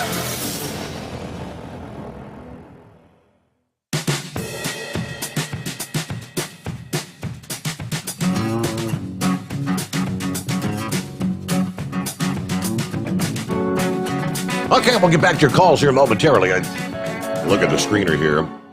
Okay, if I had to guess, I think that's horse feathers hanging on. Got the Carolina Ghost Rider, the Beaver Squeezers checking back in. Then maybe double or nothing, if that's the correct handle. All right, real quick, though, I mentioned the 1776 Commission. Report released this past day, rather interesting. Trump established this commission last year, partly in response to this, as we all recall, when we were toppling statues, right? Tearing down the history of the United States of America, because many younger generation, for whatever reason, well, for this reason, feel that our founding fathers are the bad guys. Statues of what were slaveholders or colonial figures being removed or defaced, toppled. The statues involving founding fathers and people we've admired for their accomplishments. The commission says students should not be taught that slavery is a haunting sin of the founders. The most common charge being leveled against the founders of this country, and hence against this country itself, is they were hypocrites who did not believe in their stated principles. Therefore, the country they built rests on a lie, so says the report. This charge is untrue and has done enormous damage, especially in recent years, with a devastating effect on our civic unity and our social fabric. In fact, the foundation of our republic planted the seeds of the death of slavery in America. The commission said that the creation of the United States could not have happened without compromise on the issue of slavery. It's reasonable to believe that slavery could have been abolished sooner had the slave states not been in a union with the free. Perhaps, the report said, but what is momentous is that people that included slaveholders founded their nation on the proposition that all men are created equal. They further explained the founding fathers did not abolish slavery at the birth of the nation so that the principle of consent would become a basis of all political legitimacy. Patriotic education must have at its center a respect for the rule of law, including the Declaration and the Constitution. So we have what John Adams called a government of laws, not of men. They went on to blame the education system for adversely affecting society. There you go. Deliberately destructive scholarship shatters the civic bonds that unite all Americans. It silences the discourse that is essential to a free society by breeding division, distrust, and hatred among citizens. And it is the intellectual force behind so much of the violence that we're seeing in our cities, suppression of free speech in our universities, defamation of our treasured national statues and symbols in this country. As we all know, you reap what you sow. Were you taught that as a child? You reap what you sow. All right, let's see if indeed Horse Feathers should be on the line. Good morning, Horse Feathers. Hey, morning, Steve. I guess your Dick Tracy decoder ring worked there to figure out who I was? Kind of. Well, it's or did it come up halfway decent? Horse Aki. All right. I guess that's close. At least you got the horse part right. I mean, when I saw a horse, I said, okay, that's got to be Horse Feathers. So. Yeah, so we'll take that tonight. So I guess when did all this start with the starting to get into the education system? Was that kind of I know there was a few protesters there for the Korean conflict, but most of it was for the Vietnam War. I mean, you and I are too young to even know what happened. Correct. With what was going on then and the protesting. But, I mean, the girls or women were out there burning their bras at the time and all that. I guess they're the ones that either started becoming the educators and then their children, they raise their children up to, on that side, and then they became the educators, and that's kind of where it's been going ever since, right? I thought the old premise was with two generations can change an entire society. So, yeah, that's pretty much where we are. Yeah. So anyways, there. heat wave there, he was talking about the highways and that. And from what I understand, because I do a little bit with hauling materials and stuff as well in the summertime when I'm not doing the propane thing, the asphalt and highway materials there, they're all regulated by the EPA, your Environmental Protection Association and that. And what blacktop used to be 20 years ago, its contents aren't anywhere near what it was, and its ability to adhere, its ability to bond to itself, which gives it durability. It's not there. And then, of course, the environmental people are all into the highway building part too. Your road base and what you can use for support material and the depth that it can be now, and how it affects a snail or something that's living in the ground. And it's all kind of crazy, but I'm sure Chris can tell you, because that's blacktop and that all derives from oil, and what the EPA has done to oil. I'm sure Chris can tell you about that, and what the oil properties are and fuel properties are now, that compared to what they used to be 20 years ago. You had a whole lot better fuel for burning to get your BTUs and your power out of, but what they've done to it now, cut it back, and what they've done to engines and everything, so they've done the same thing to the roads we drive on as well. So it's not just the highway builders. It is pretty unfortunate though that we are in the 21st century, and the technology of putting highways down is still not much more than it was in the 1970s. It's really about the same way of highway building. But there's a few new things they came up with. But the one interesting thing I saw, and I don't remember if it was like on the History Channel or Discovery or something, and I forget where it even was. I don't know. Remember if it was in the U.S. or maybe in Canada, but they were taking huge blocks of recycled styrofoam, and I mean they were like, I don't know, probably 8 feet wide, 40 feet long, and probably 4 feet thick, and they were actually putting them down into road base. Before they put the stone and everything down, they put down a layer of stone road base, and then they put these styrofoam blocks down, and then they put more road base in around them and on top of them, and then they lay the highway over top. But what happened with the styrofoam is it doesn't deteriorate, it doesn't go away, so you don't lose the integrity underneath the highway surface, so it's able to withstand a lot more, and the styrofoam was actually able to flex a little bit, so when the frost got into the ground and you'd have heaving and stuff normally, the styrofoam would give with that, so it wouldn't buckle the roads.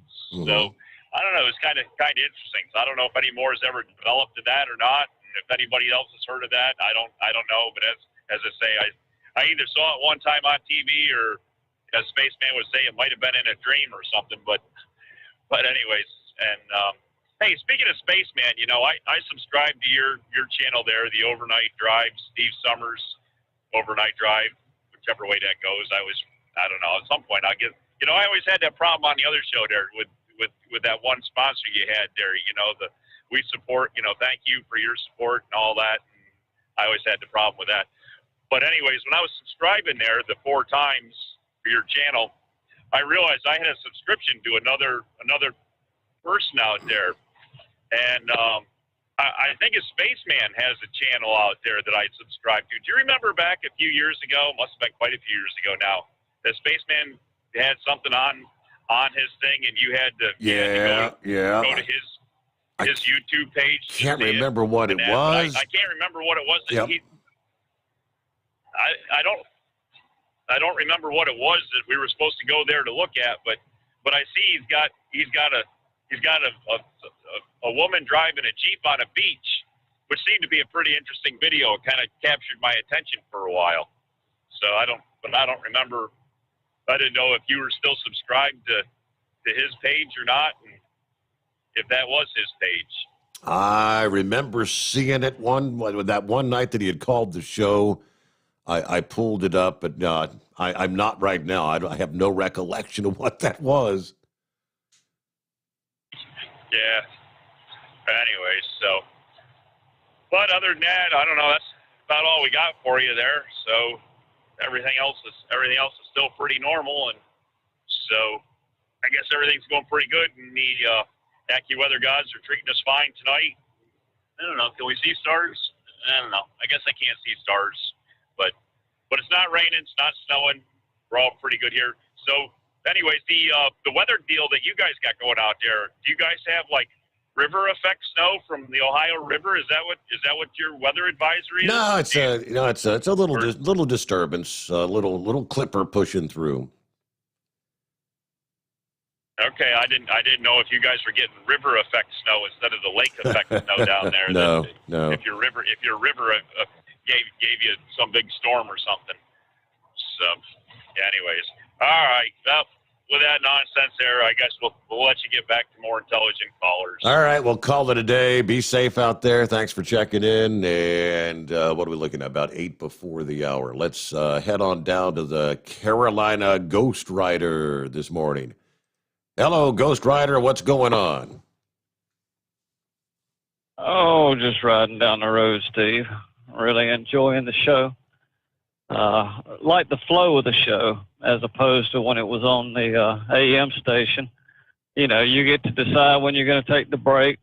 You're not having to cut short certain segments, able to just got a good flow to it, and then we don't have to hear the same news report over and over and over. That's real nice. Okay. All right. Really enjoying it.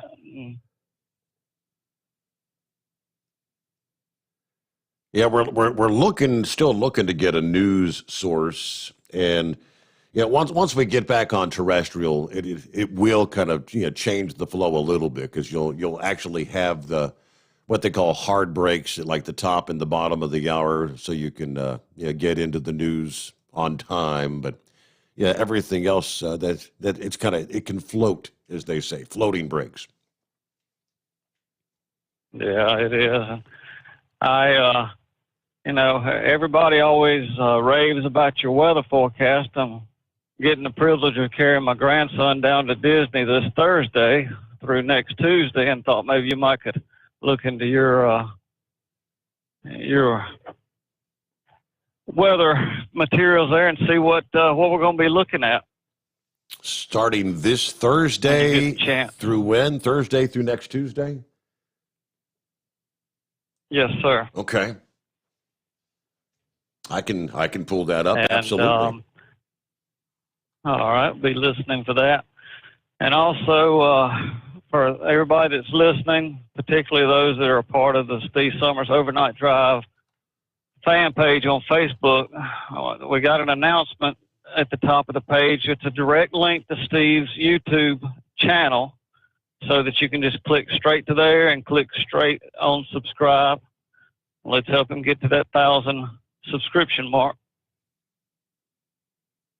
And I guess that's about all I got for tonight, Steve. That's what you call helping out. Help a brother out. Thank you so much there, Carolina Ghost Rider. And I'm looking at your weather. It should be pretty nice. I mean, it is the middle of winter, but Thursday forecast highs like 76, 79 forecast high for Friday, Saturday 74, Sunday 75. Yeah, and you've just got your typical clouds and whatnot, but I don't see any precip in the forecast, so you should be in good shape. There you go. Yeah, I'd take 75, 80 degrees right about now.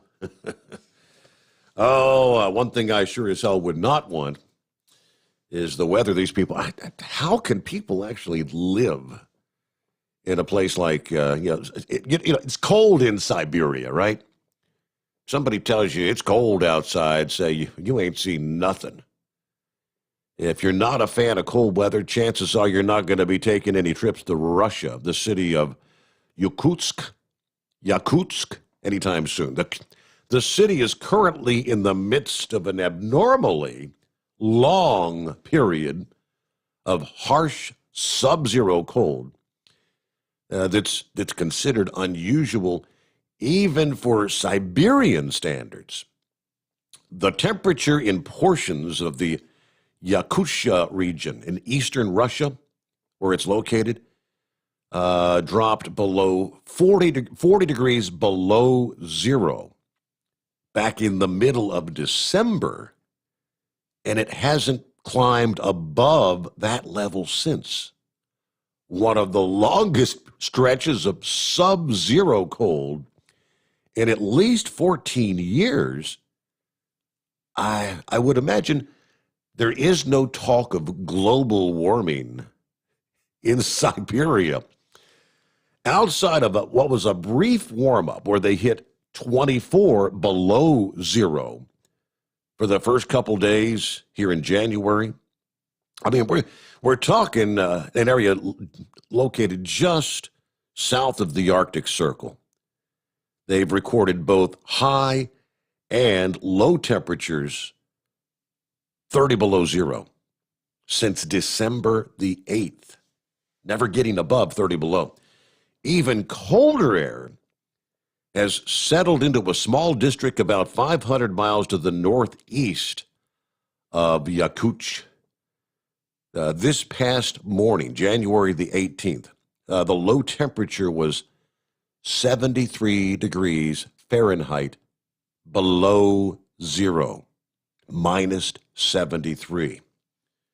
Now, they say this is a rural village which is known as the coldest inhabited place on the earth, according to the Siberian Times.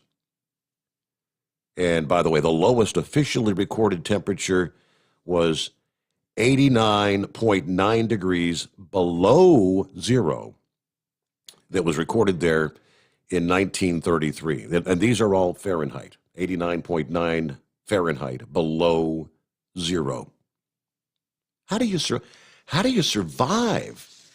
You step out of your morning, look, it's minus 73 degrees. You can have it, and you can keep it. All right, got a couple lines available here, and we'll get back at it following a top-of-the-hour timeout as we make our way into the early hours of a Tuesday. Man, that makes me shiver just to think about it. 73 below. It's 844-3388. We're into our second week of the Steve Sommers Overnight Drive, live from the Hot Shot Secret Studios. The Overnight Drive with Steve Sommers, live from the Hot Shot Secret Studios. Call Steve now, 844-844-3388. That's 844-844-3388.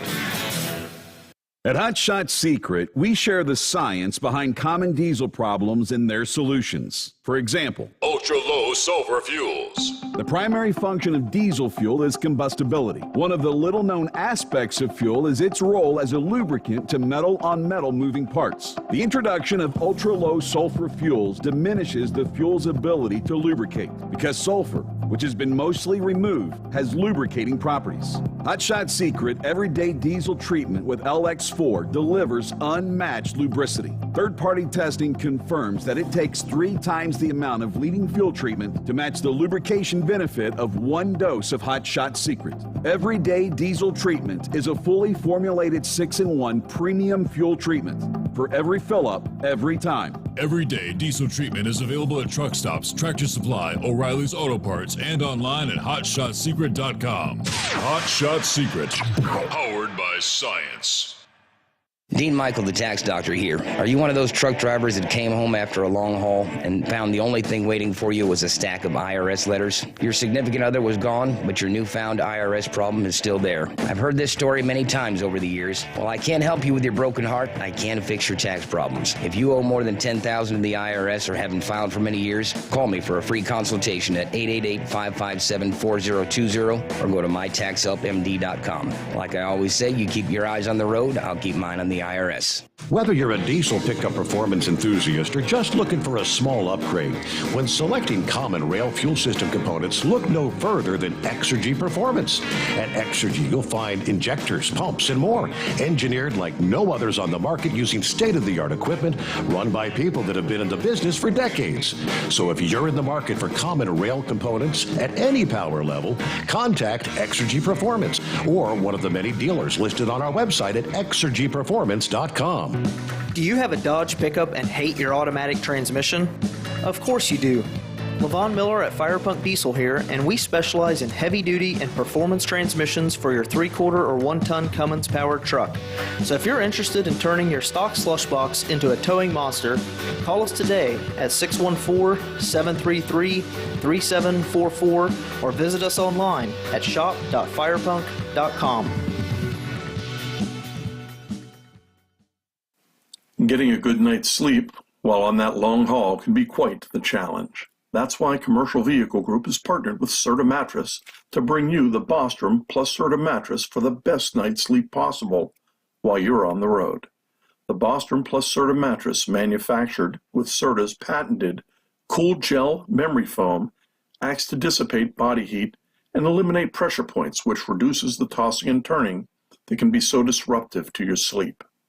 The Bostrom Serta mattress comes in 2 thicknesses, 7 and 10 inches, offering support to drivers of all shapes and sizes. The mattress comes in the standard 80-inch length with 4 widths, 32, 36, 39, and 42 inches. For more information on the mattress or where to buy, call us at 800-459-7328. That's 800-459-7328.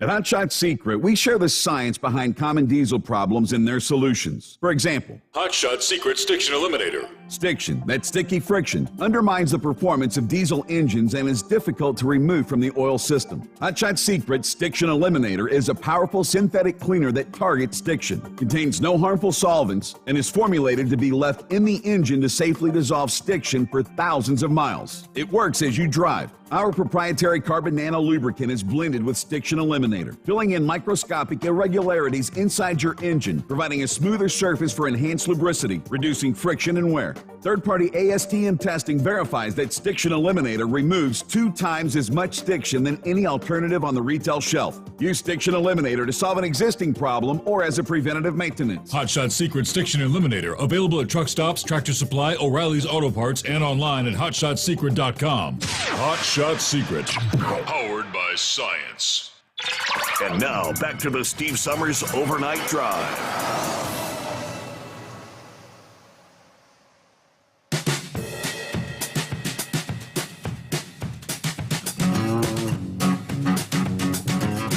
And welcome back. That brings us to round number 3. Hour number 3 on a Tuesday. 19th day of January, is that correct?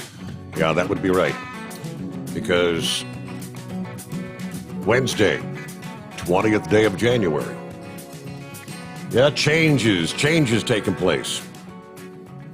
Donald Trump, Donald and Melania exit the White House. Joe and Jill Biden assume the position of presidency. They're moving in. You know, and I'm trying, remembering back watching some of the previous inaugurations. It's like an amazing thing to witness when that transition is all taking place. In a matter of hours, once the president is up and the first lady, I'm not sure if they're even going to be there on Wednesday morning. I mean, Donald Trump has said, a couple of weeks ago that he's not going to be in attendance for the inauguration. But they literally move out furniture, the belongings, the artwork, all the belongings, everything that was changed, the transition from the Obama to the Donald Trump White House. They all have different decor and whatnot. And in very short order, they say it's like a beehive in the White House with these moving people, getting the old stuff out and the new stuff in. Now, I'm looking at a headline from The Hill this morning, And recall the scenario on January the 6th when some of these protesters made their way into the Capitol, of course, and there were some items taken from the Capitol, including a laptop belonging to one Nancy Pelosi.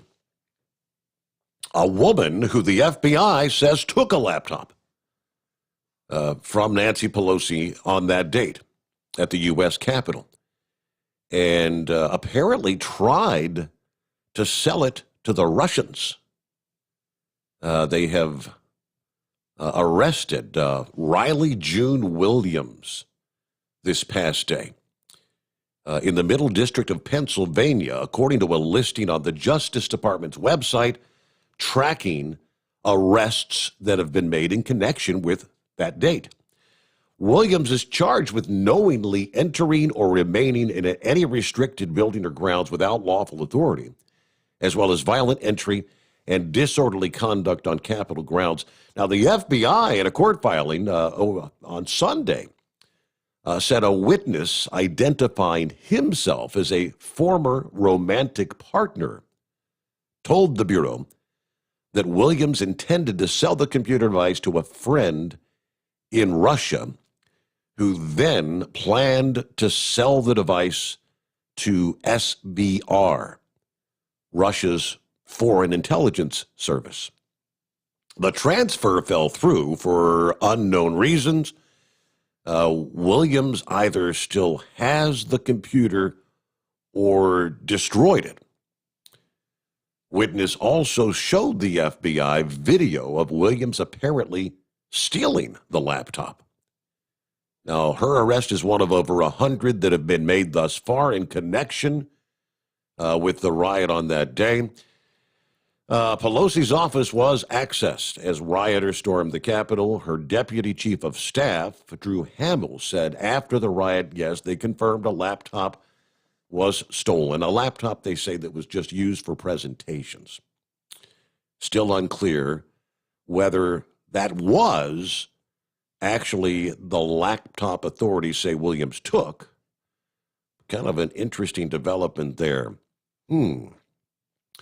Russia. I'm sure they would have been able to find a buyer there if it actually was Nancy Pelosi's laptop. But as we get back to the calls, what's going on, Beaver Squeezer? Hi there. Well, good morning, truck driver. How are you this morning? Well, I don't drive a truck. I just sit behind a microphone. But yeah, we got you. What's happening? Well, I'm just like you, fat, old, and gray, sitting behind a desk looking at a computer screen. Hey, Right. look at here. There's a couple points that Horse Feathers and, what was that other driver, Heatwave, they missed. And I don't know how they truck, but I know how I used to truck. I guarantee you right now, Donner and Vale are chain up. And those are truck lane passes. If they want to complain about those roads, you think about how many trucks are passing over there chained up tonight. I mean, that's just the way it is. And they'll try and get it fixed in the summer, but, you know, states only have so much money. Mm-hmm. And your state, well, the state not too far from you, I don't know why anybody wanted to pull $1 million horse through Kentucky on I-65. Good God almighty. Why don't Kentucky fix their roads? Right. And this is not the worst administration. This Biden administration coming up, it's not going to be the worst administration I've lived in my lifetime. Which do you think would be worse? Okay, I was going to say, which was worse? All right. That was back in the 70s. People were lining up 3 miles for gas. Yeah. Oh, yeah. No, this is our way.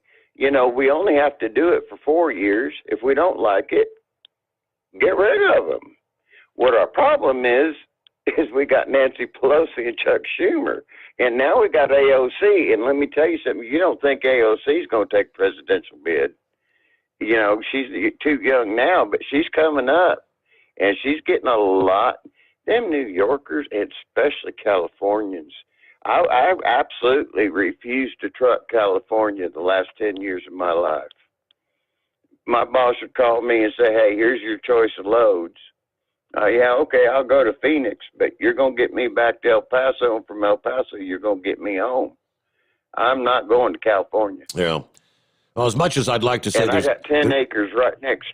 Much as I'd like to say, there's no way in hell would freeze over before AOC could get elected. But you're right. We're seeing is that 1776 commission story I was sharing. These younger generations that are coming up with embracing the likes of socialism. Yeah, I mean, by the time she's old enough to run, and in the process between that now and then, they're looking at they're going to do away with the Electoral College at some point. I mean, they're making progress every year. They're going to go to the national, the overall national vote. The popular vote is going to select presidents. That's the direction they're going to take us. And Lord help us, but we may end up with a true, full-fledged socialist president. Yeah. We didn't get it this time. We didn't get it this time. Right. I mean, you had a caller earlier this evening. He said, our days of voting are over. And I agree with him. I didn't get his handle. By the way, what's your handle? Steve Summers. I know how I got my handle, Beaver Squeezer. It was junior high school and high school. I was pretty good at it. Oh, boy. You should be called all night long because you're pretty good at it. Hey, keep the show clean. This family show. That's right. And I've been doing it all night long for a number of years, though, Beaver Squeezer. You are correct. Yeah, now, even before coming to work with my father in '96, in many of my early jobs in radio, we're working overnight hours. Yeah, you get a weekend gig. You do a Friday night and a Saturday night. At the one station, I did a overnight Friday, overnight Saturday, and then did a few hours Sunday afternoon into the early evening hours. And yeah, overnights. It's just a thing. What are we looking at here? I see that even with 25,000 National Guard troops in our nation's capital, apparently they want more. According to the Politico, the Pentagon is deploying hundreds of active duty troops for inauguration security to support the enhanced security measures. The full story. Pentagon authorizing hundreds of active duty troops for Joe Biden's inauguration as local law enforcement continue, they say, to track threats of violence in the nation's capital in the days leading up to the ceremony.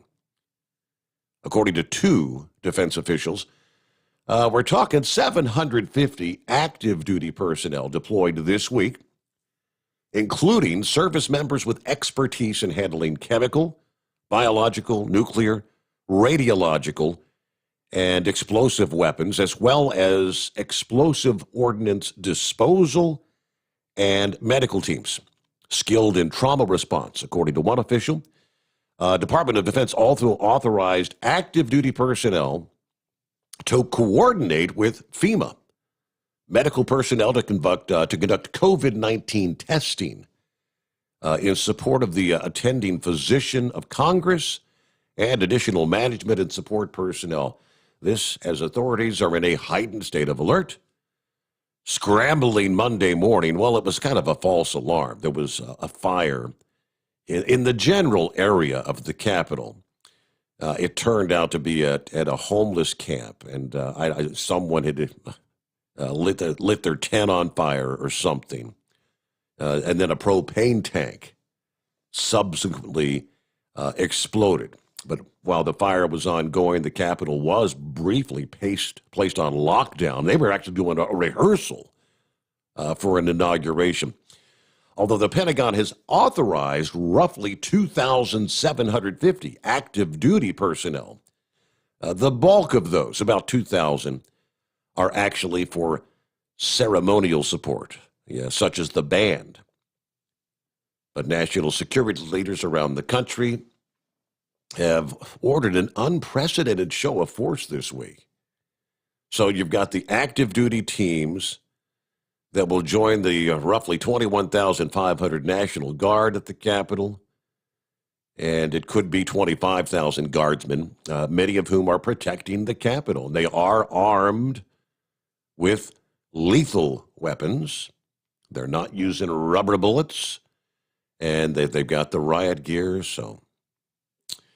All right, while the North American Aerospace Defense Command, or NORAD as we know it, is responsible for enforcing flight restrictions over the Capitol on Wednesday, as on any other day, no NORAD forces have been specifically dedicated to support the inauguration. Multiple resources, including rotary wing and fighter aircraft, are always poised to intercept any aircraft that may pose a security issue.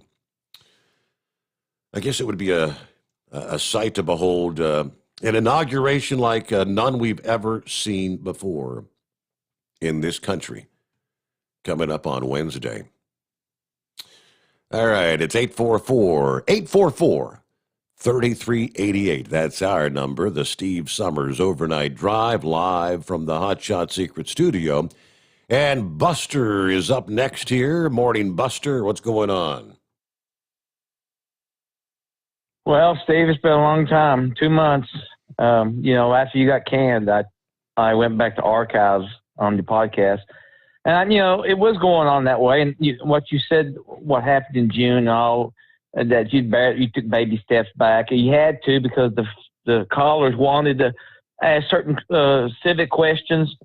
And you thought, well, everything was going to be okay. And that those next 3 nights after the elections, even with the Ranger, and God, we love you, Ranger, and the American Eagle. I mean, on and on, all your callers. And, this last 7 days of your show has been to be an opening of eyes for me as a package car driver, that the callers you used to have 10 years ago who just quit calling because it was hard to get into your previous employment or time-wise, but you are a lifeline for us truckers or package car people or people who drives at night, especially on my vacations.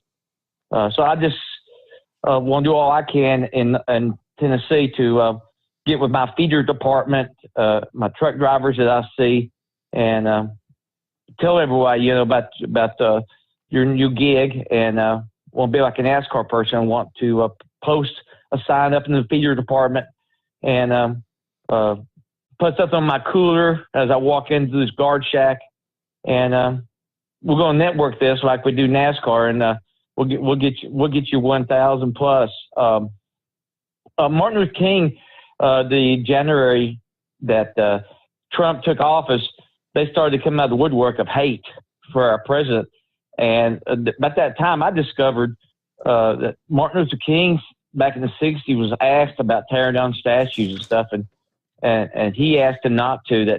That was a teaching tool for our grandkids. It's the history of our country. Yeah, right. If you erase your history, they always history repeats itself, and it comes full circle.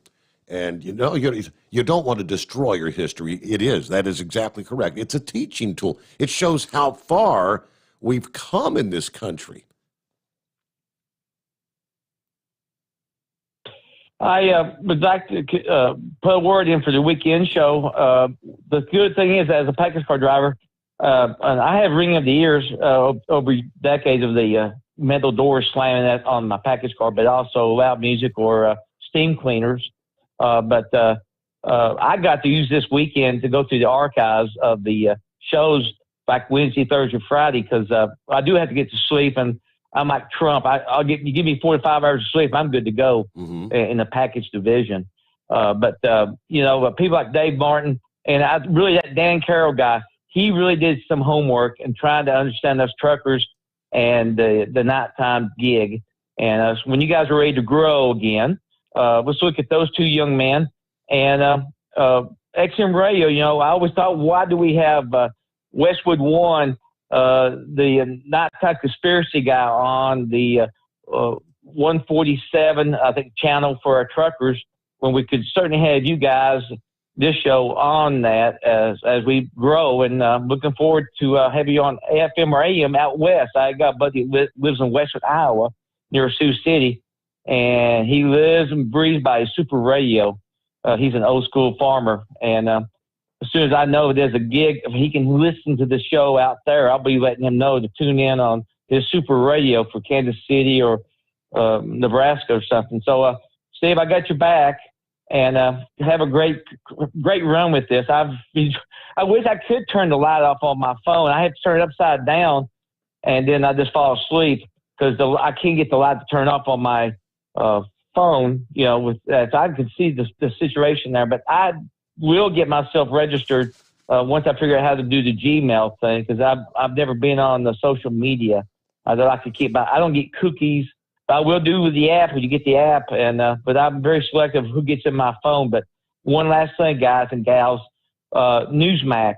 I think we need to all get Newsmax in our app if you don't have it on your cable TV, which I do. So with that, Steve, God bless you, and welcome back. Thank you so much, Buster. Great to hear from you. Thanks for the support. Thanks for helping out. Yet that's the whole word of mouth thing. Gotta share. And yeah, as far as Newsmax goes, I don't know if you had caught that. We touched on, I think, last night's show, or maybe it was Friday morning, one of the two, that CNN is not pulling any punches. They're actually, trying to get Newsmax pulled from the cable providers around the country. They are now on all the major cable providers. First of all, they're a competition. All the news organizations are in competition, but Newsmax is the fastest growing news organization. They are up to now they're the number 4 on as far as like cable news providers, and CNN's not liking that. And before we get back to the calls, which several lines available here, jump on board. It's 844-844-3388.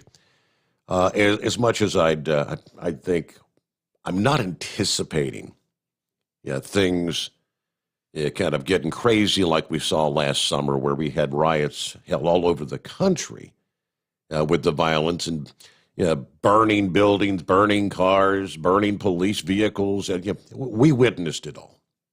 Night after night after night. I don't anticipate seeing crazy things happening, but as far as the trucking community is concerned, they are saying, well, just better safe than sorry. A safety training provider has actually created a course specifically tailored to help keep truck drivers safe in the event you were to encounter highway protest.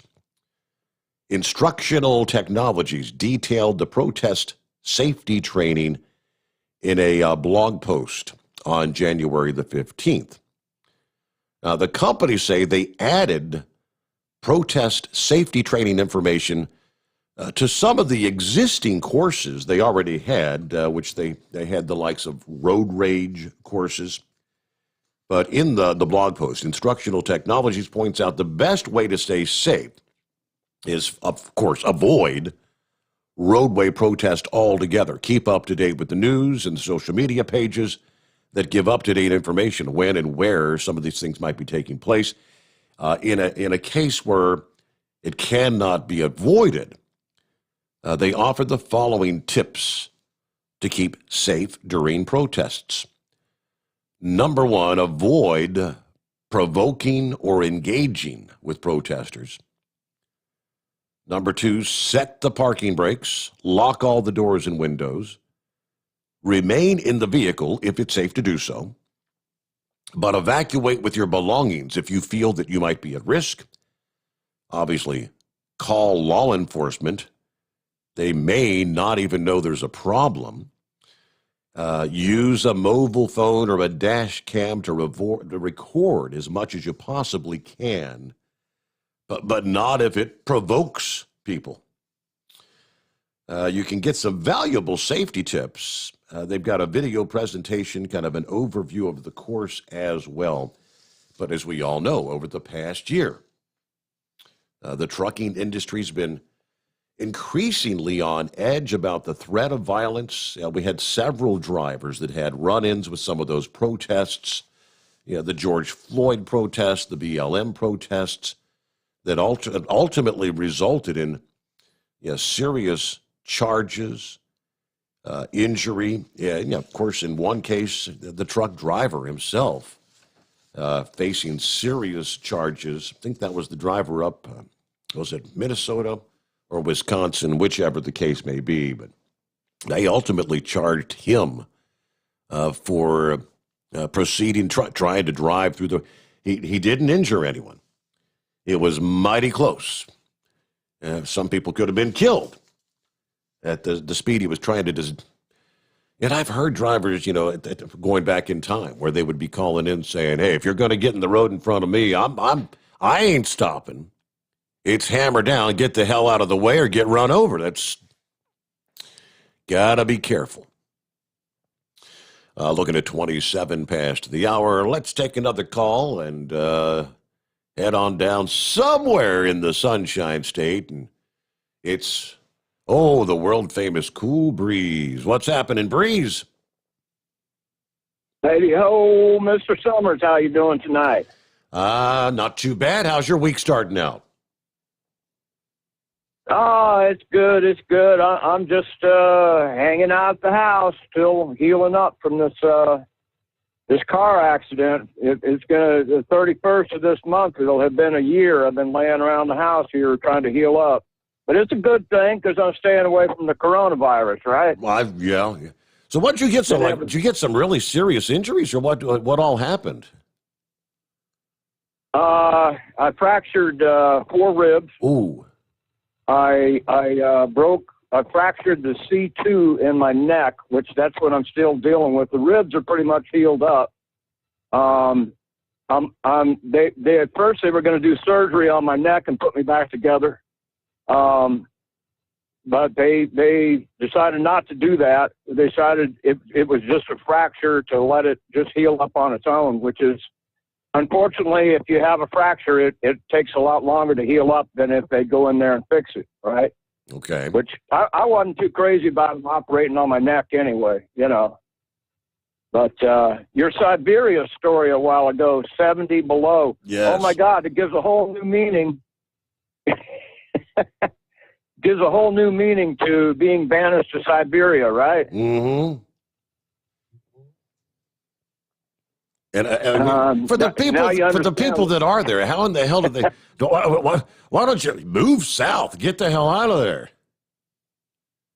Yeah, but there's people that live there. It's I know. Crazy. It's Russia. I don't know how they would do it either. I had a truck.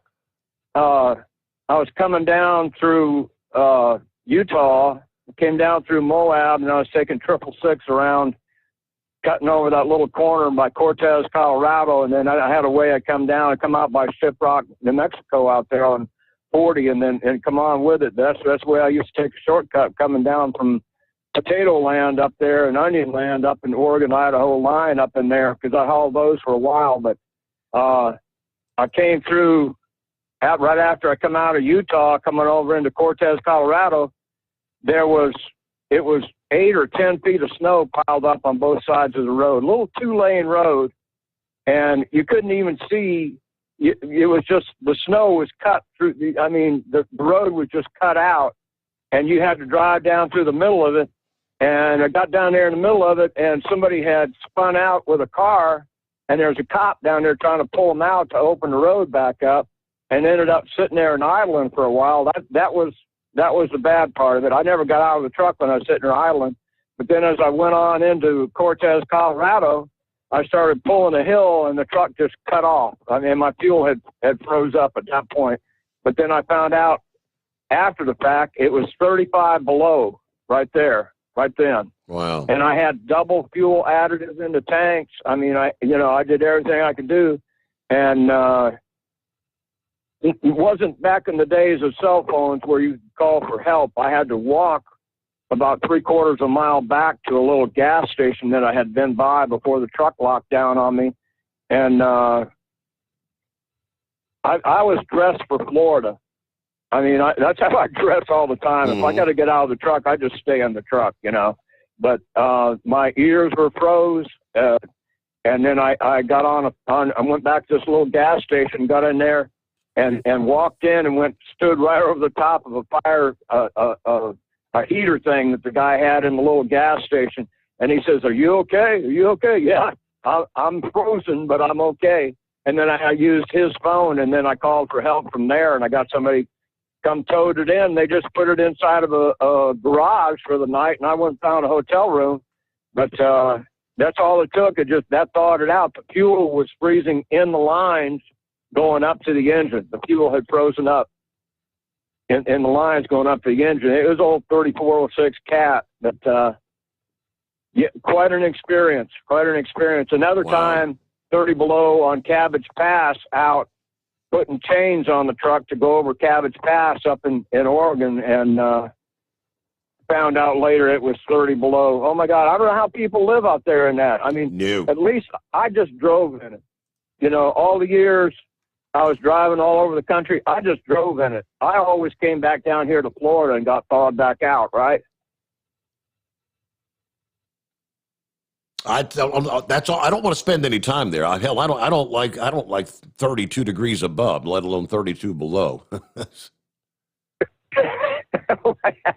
That's crazy, isn't it? I don't. My blood's thinned out from being down here for so long, but if it goes below 70 here, I'm pulling out the heavy coats. Really? That's just, it's the damp cold down here. It's so damp because you got ocean on both sides of you, and you get that sea breeze. Well, that sea breeze is damp. It's a damp cold, and it chills you right to the bone. It just, and I don't know. I don't think I could. I lived up in Macon, Georgia for a while, and I saw like 15 degrees there one morning. And I thought, oh my God, how do people live here? I don't understand it. I was born and raised in Tucson, Arizona, where it gets to be 110, 115 in the summertime. And I've lived down here in Florida for over 40 years now. And it's cold here tonight, but I think it's only like 55. It's freezing cold to me. But I know that's not cold from what you do up there, But great talking to you, Steve. Keep up the great work. There's a lot of drivers out here listening to your show, and I'm hoping we're going to get more and more of them back to you every week. That's right. All right. Well, thank you for being a part and with us here out of the box, out of the chute, as they say, with the Steve Sommers Overnight Drive, live from the Hot Shot Secret Studios. It's 844-3388. That's our number. We've got several lines available. Bud sends me an email. By the way, I try to keep an eye on the email through the overnight hours as well. It's steve@hotshotsecret.com. Said, Steve, I was looking at some of the YouTube videos from years ago, back when your dad was working. Looks like he had a humidifier running constantly. Did he do that to keep his voice flexible while talking so many hours on the air? Do you do anything like that? I don't even notice a cup of coffee near you while you're on the air. Yeah, I drank coffee many years ago. Yeah, I actually got the caffeine addiction thing, but not a coffee drinker anymore. I do have ice cold Coca-Cola, though, in my Hot Shot Secret mug. So, no, I don't run a humidifier. I'm assuming he did that for his voice. I mean, he had so many sinus issues also. It might have been keeping the moisture in the air for his sinuses or whatever, but yeah, whatever could ail you, it ailed him at one point or another. But all right, let's get a quick break, and here we'll get back to your calls again. Several lines available, 844-844-3388. Back after this. The Overnight Drive with Steve Summers, live from the Hot Shot Secret Studios. Call Steve now, 844-844-3388. That's 844-844-3388.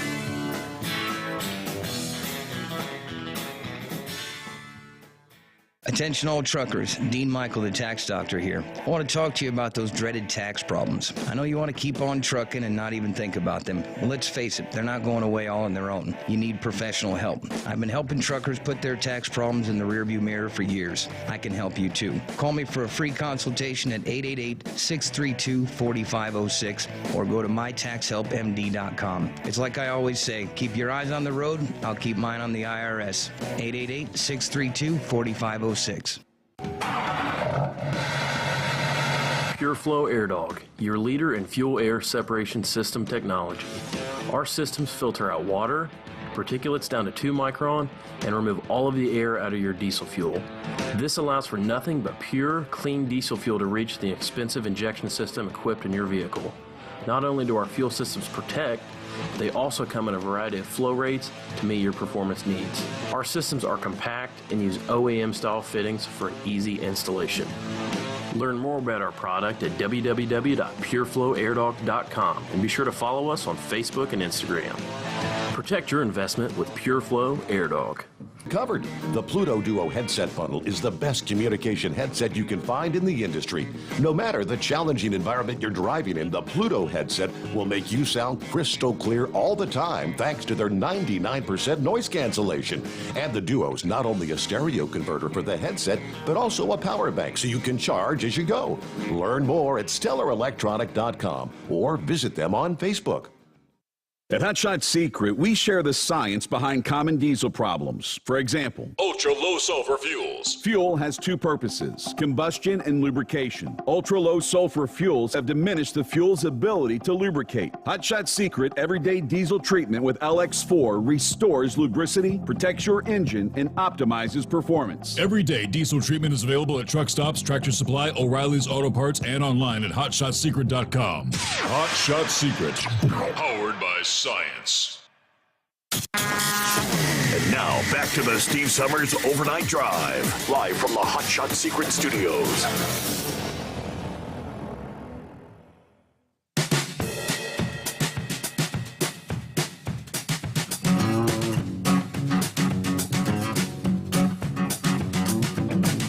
All right, back at it here. What up? I heard the spot there from Stellar Electronics. Top-notch noise-canceling headsets. And we're going to be giving some of those away. They're coming up here soon. And first person that comes to mind, I'm thinking, you know who really needs to win one of those darn things? Yeah, who's got more background noise on their headset than anyone that calls the show? Think about that. Yeah, Chevy guy. I mean, you can hear Chevy guy fine, but yeah, when you pick up the line, there he is. You got all kind of back. You need that 99% noise canceling technology. But yeah, we're going to be giving some of those away. Got to figure out. We're going to have a contest or something. How do we do that? But yeah, top-notch stuff. And other stuff we're going to be giving away. Of course, I need to be giving away some product on any given night. Hot Shot Secret. Of course, you got the Diesel Extreme. You got the Hot Shot Secret Stiction Eliminator. If you don't drive a big truck or you don't drive a diesel, you've got the Gasoline Extreme for the automobiles. Of course, Stiction Eliminator works in both cars and big trucks. So, yeah, how about we take some random callers tonight? You want to just chime in, say hello, and you could maybe take your pick. You want Stiction Eliminator, Diesel Extreme, Gasoline Extreme? Yeah, we'll hook you up with some free product. How's that sound? He's from Cincinnati, a popular figure in the trucking industry, who actually showed up to dance for peace and positivity in Columbus. Columbus, there were, again, it was a rather small gathering at the Capitol there for the inauguration protest. I guess this was on Sunday. Easy to spot the Cincinnati trucker, none other than John Drury, as we've talked about him on a number of occasions over. He's called the Dancing Trucker, but he was in Columbus Sunday showing off his moves through the crowd, sporting his headphones, bright orange and yellow shoes, and pink socks. He was wearing a Dance for Peace t-shirt. John says, I'm a truck driver full-time. I just wanted to do my part. I know there's hundreds of people up there kind of standing for the same thing, and it's just me, kind of doing the opposite. I want peace. Now, not the first time the Dancing Truckers made an appearance at an event in hopes of maybe bringing a little positivity to others. He's danced since he was in high school, but he got back into dance. I guess he became a truck driver, and as so often is the case, you start putting on weight, right? In 2011, when he discovered dance fitness, he credits his 100-pound weight loss to dancing. So he now uses that as a way to inspire, motivate, bring a little joy, a little happiness, maybe a smile to other people. There you go. The Dancing Trucker, dancing for peace in our nation's capital. Now, DeRanger says, I heard today Biden's going to take the oath at the White House with cars on the West Wing lawn blowing their horns in support. Is that a joke, or I don't know. I don't think they're going to have cars on the West lawn, but that is funny, though. Yeah, going back to when Biden was on the campaign trail out there. Remember, he's giving these speeches. Trump's in an arena with thousands and thousands of people. Then Joe's out there with a dozen cars in the parking lot, all honking their horns. Go, Joe. Go, Joe. All right, let me get back to the calls here. Who's next up? I have no idea who it might be, so let us know who we got on the line. Yeah, they call me the beaver stuffer. Often imitated, never duplicated. Okay. I'm guessing a first-time caller, I'm assuming, right? No, I've talked to you periodically through the years. I call every about 2 years or so. Okay, all right. I first started listening to your dad back in the America's Truck Wash and Chrome Shop days. And he got me turned on to that place, and every time I walk in that place, I go broke. Yeah. Down there in Dallas Pike. Is that still there? The Dallas Pike? That was. I know Carol Watson's not there anymore, but I actually went up there and broadcast live several times. Yes, sir. I remember that well. Yep. And I'm not sure I stopped running through there, mostly because my boss got sick of paying the bill. I think they just stopped sending me out that way. Rightfully so. I'm not sure if they're there. That's a good question. That's a really good question. But, your dad's show got me through a lot of late nights. And the part I missed the most is him blowing people up. Yep. And you ever thought about bringing that back? I've had several people ask about that. I'll have to get the dynamite sound effect on a button over here. Yeah, that would be pretty easy to do. Right. Just for nostalgic sake. Sure. So, but again, it's an honor to be on the Steve Summers Hot Shot Trucking Experience. And it's on behalf of all the drivers, and I hope there's a lot of new ones out there that we appreciate what you do and the effort you put in. That's great. So, well, have you tried Hot Shot Secret Beaver Stuffer? I said we're going to give away some stuff. I can put you on the list if you're interested. I've been running House for the last couple of years, and I'm not quite sure. I haven't heard a lot about Hot Shot, so I'm not sure if I'd be willing to try it out or not. Oh, trust me, it's the best. mean, Their products are the best you'll find on the market. Yep.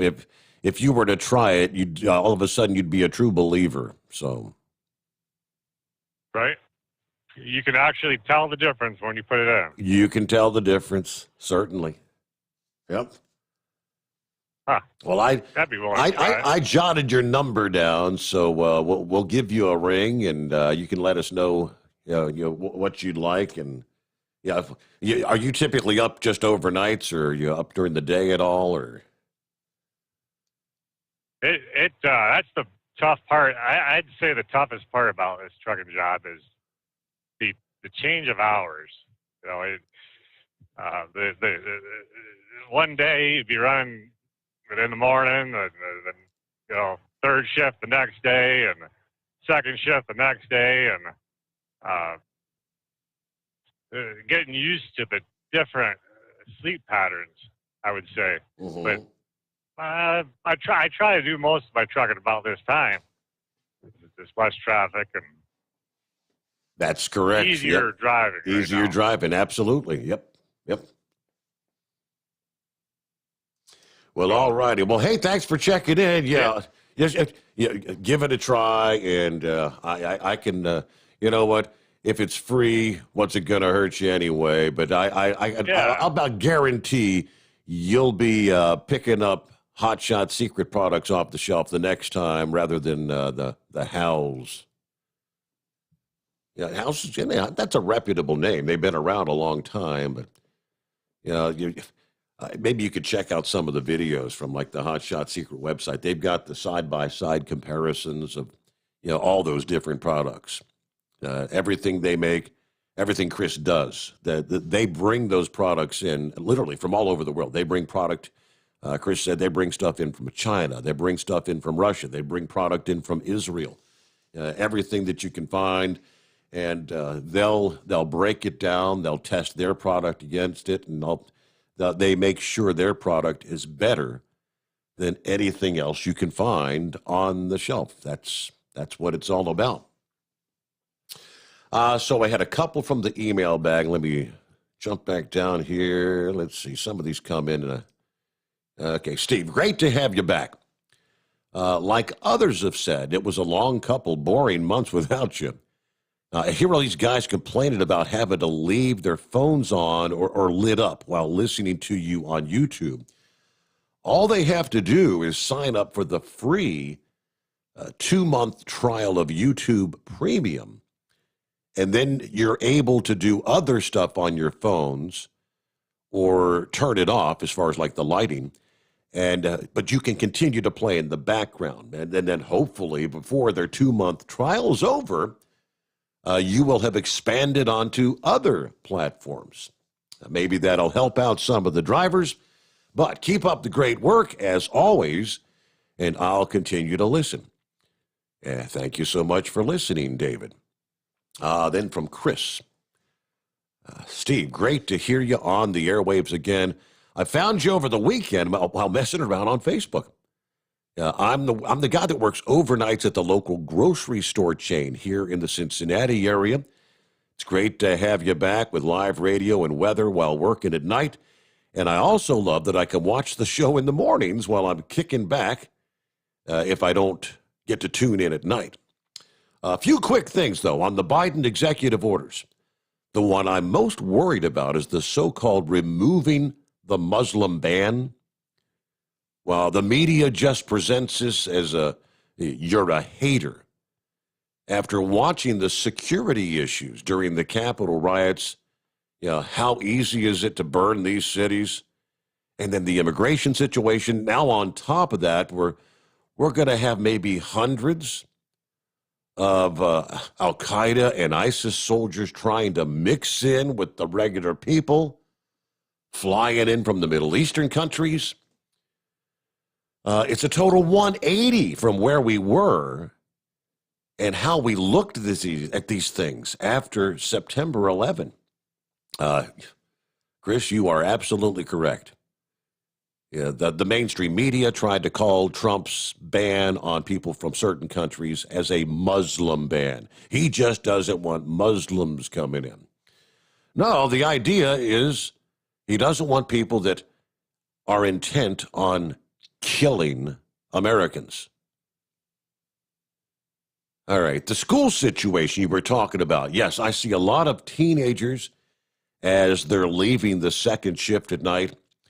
And with all this remote learning stuff right now, all they're really learning outside of your basic math and reading courses is just watching these videos that are similar to the 1619 Project and learning about how socialism's the future.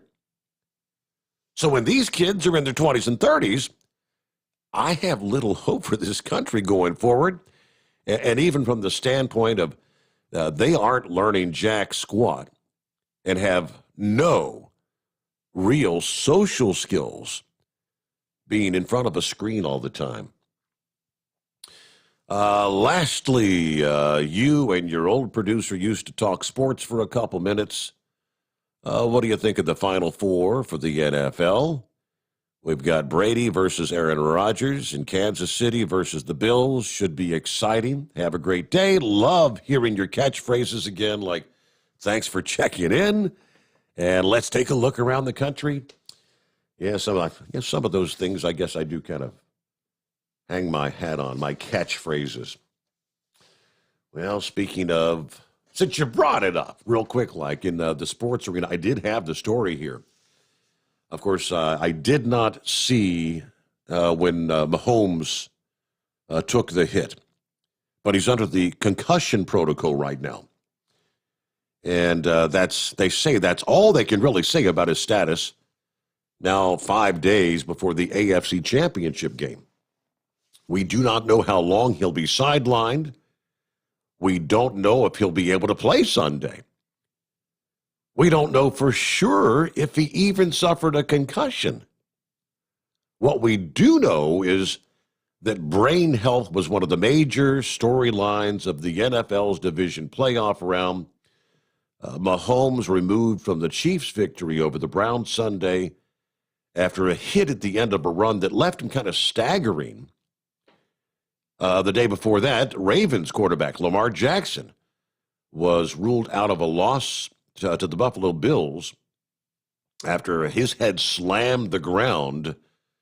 So they're kind of, I guess, prognosticating what's in store for Mahomes this week. First off, we don't know one way or the other what Mahomes was diagnosed with. It's important, importantly, it's not required for a player to have been immediately diagnosed with a concussion in order to be put in what they call their concussion protocol. All the Chiefs have confirmed is he is in that protocol. This past day, the coach stopped short of saying that Mahomes had suffered a concussion, but why would the NFL do this? Well, in 2018, they adjusted the protocol to require in-game evaluations for all players demonstrating gross motor instability. If stumbling, falling to the ground when trying to stand back up after taking a hit, they want to determine the cause of the instability.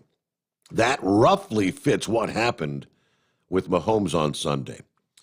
Protocol goes on to say if a doctor determines the instability to be neurologically caused, the player is designated a no-go and may not return to play. Of course, that was in response to the scary injury back in 2017 to Houston Texans quarterback Tom Savage, who could actually be seen shaking on the ground after a hit. But he was allowed to stay in the game. He was later ruled out and diagnosed with a concussion.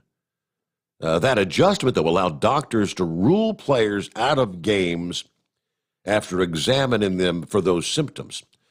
Now, Mahomes, in fact, was ruled out even though he was actually running in the stadium tunnel after he took that hit, after his injury.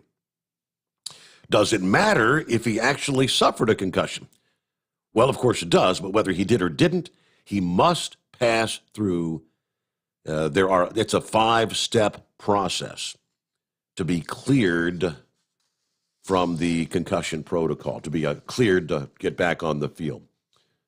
The first thing you should know is that prior to the season, every player takes neurological and balancing tests while they're in a non-injured state to provide what would be like a normal score.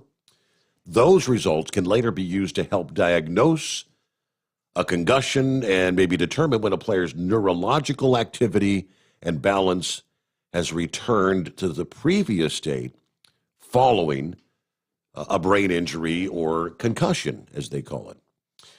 They list the 5 steps. I won't bore you with all that, but 5-step process for the concussion protocol. And let's see. Got an email here. See, Big Moose just said, "Hey, bud, got some bad news from Ratchet Jaw's wife." We talked to Ratchet Jaw here just a couple nights ago. Got the call about 20 minutes ago. Ratchet Jaw had a stroke in his sleep. Doesn't sound real good. I mean, he's getting up there. He's 77 years old, or so. Let's keep our fingers crossed. I'll update you as soon as I get more information. Yeah. Well, that's where you say prayers for Ratchet Jaw. All right. Thanks for the heads up. Hate to hear that, Big Moose. Wow. You just never know, right? With that, it's 844-844-3388. Yeah, I know people that are familiar with prayer chains and things of that nature. And yeah, if you're so inclined, I believe in the power of prayer. So we're pretty close enough to the top of the hour. We'll take our quick time out. Like I said, we don't have to be on exact timing here, but we'll get back to the calls coming up. And I think Sylvester's going to chime in again this morning. He was listening to, what's his name, Beaver stuff we're talking about. I don't know about the hot shot secret. I think I was talking to Kyle this past evening, and he said, Steve, there are a lot of different, snake oil products on the market out there, and it's not a bit surprising for people to be skeptical. There are products you can try that they don't do what they say they do. He's talking about, I think that they were in one of those, like the diesel truck races or whatever. And they had put together like the little 4-ounce bottles of their everyday diesel treatment, the EDT as it's called, everyday diesel treatment. And he said, we were just handing them out. Everybody that came by the booth, we were handing out the everyday diesel treatment. It cost us a fortune. But then in a few months, you look back and you see people try it, and he said, then they buy it. You try it, then you buy it. And that's the idea. To get you got to try it first, and when you see the results for yourself, not only will you buy it, but you'll be telling your friends, hey, dude, you got to try this stuff. It really does what it says it does. So, okay, 844-844-3388. The Steve Sommers Overnight Drive, live from the Hot Shot Secret Studios. The Overnight Drive with Steve Sommers, live from the Hot Shot Secret Studios. Call Steve now, 844-844-3388. That's 844-844-3388. The Overnight Drive with Steve Sommers, live from the Hot Shot Secret Studios. Call Steve now, 844-844-3388. That's 844-844-3388. At Hot Shot Secret, we share the science behind common diesel problems and their solutions. For example, ultra-low sulfur fuels. The primary function of diesel fuel is combustibility. One of the little-known aspects of fuel is its role as a lubricant to metal-on-metal moving parts. The introduction of ultra-low sulfur fuels diminishes the fuel's ability to lubricate because sulfur, which has been mostly removed, has lubricating properties. Hot Shot Secret Everyday Diesel Treatment with LX4 delivers unmatched lubricity. Third-party testing confirms that it takes 3 times the amount of leading fuel treatment to match the lubrication benefit of 1 dose of Hot Shot Secret. Everyday Diesel Treatment is a fully formulated 6-in-1 premium fuel treatment. for every fill-up, every time. Everyday diesel treatment is available at truck stops, Tractor Supply, O'Reilly's Auto Parts, and online at HotShotSecret.com. Hot Shot Secret, powered by science. Dean Michael, the tax doctor here. Are you one of those truck drivers that came home after a long haul and found the only thing waiting for you was a stack of IRS letters? Your significant other was gone, but your newfound IRS problem is still there. I've heard this story many times over the years. While I can't help you with your broken heart, I can fix your tax problems. If you owe more than $10,000 to the IRS or haven't filed for many years, call me for a free consultation at 888-557-4020 or go to mytaxhelpmd.com. Like I always say, you keep your eyes on the road, I'll keep mine on the IRS. Whether you're a diesel pickup performance enthusiast or just looking for a small upgrade, when selecting common rail fuel system components, look no further than Exergy Performance. At Exergy, you'll find injectors, pumps, and more, engineered like no others on the market using state-of-the-art equipment run by people that have been in the business for decades. So if you're in the market for common rail components at any power level, contact Exergy Performance or one of the many dealers listed on our website at exergyperformance.com. Do you have a Dodge pickup and hate your automatic transmission? Of course you do. Levon Miller at Firepunk Diesel here, and we specialize in heavy-duty and performance transmissions for your 3-quarter or 1-ton Cummins powered truck. So if you're interested in turning your stock slush box into a towing monster, call us today at 614-733-3744 or visit us online at shop.firepunk.com.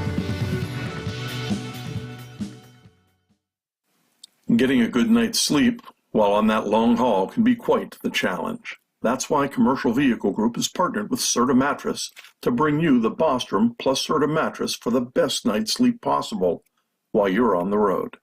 The Bostrom plus Serta mattress, manufactured with Serta's patented cool gel memory foam, acts to dissipate body heat and eliminate pressure points, which reduces the tossing and turning that can be so disruptive to your sleep.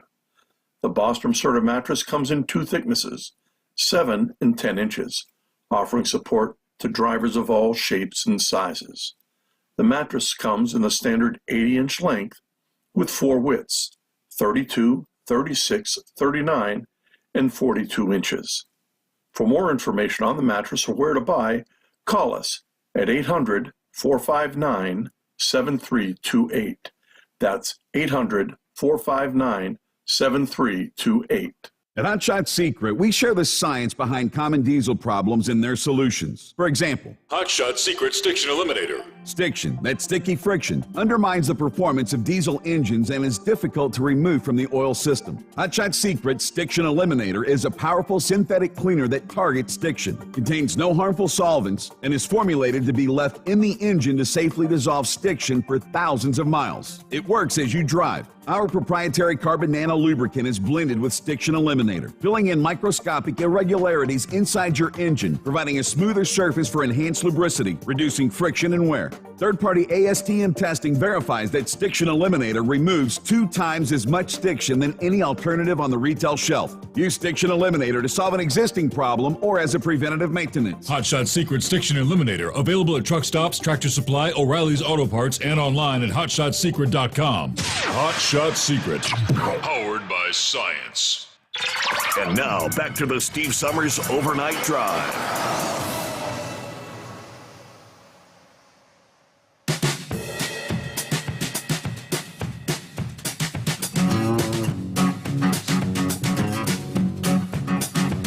All right, that's my cue. Cross over the midnight hour, out west. 3:04 Eastern, here on a Tuesday morning. A couple of updates in regards to COVID-19. Yeah, the numbers are going up and up and up. With the change of administrations, we have a new incoming Centers for Disease Control. Someone new in charge, and they're predicting 500,000 dead by the end of February. So I think we're at like 400,000 now, so somewhere maybe a little over 400,000. The numbers aren't really improving all that much.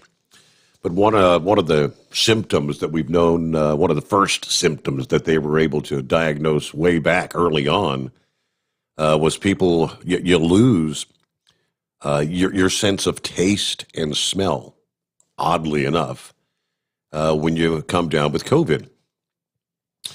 And if you can't smell anything or taste anything, you cannot smell smoke. A Texas teenager pulling her family to safety after a fire engulfed their Texas home, and this is in Waco. Every member of the Riviera family, with the exception of Bianca, had suffered from COVID-19 and lost their sense of smell. They didn't know the house was on fire. The courageous teen bravely evacuated her 3 family members and their 4 dogs. Now, she says, I don't really count myself a hero. I did what anyone else would do for their own family. I just wanted to get everybody out, safe and alive. But according to the reports, fire broke out about 2 in the morning Friday, ultimately destroying the 1-story home. Waco Fire Department says this family is lucky to be alive, adding a reminder everyone should have smoke alarms in their homes.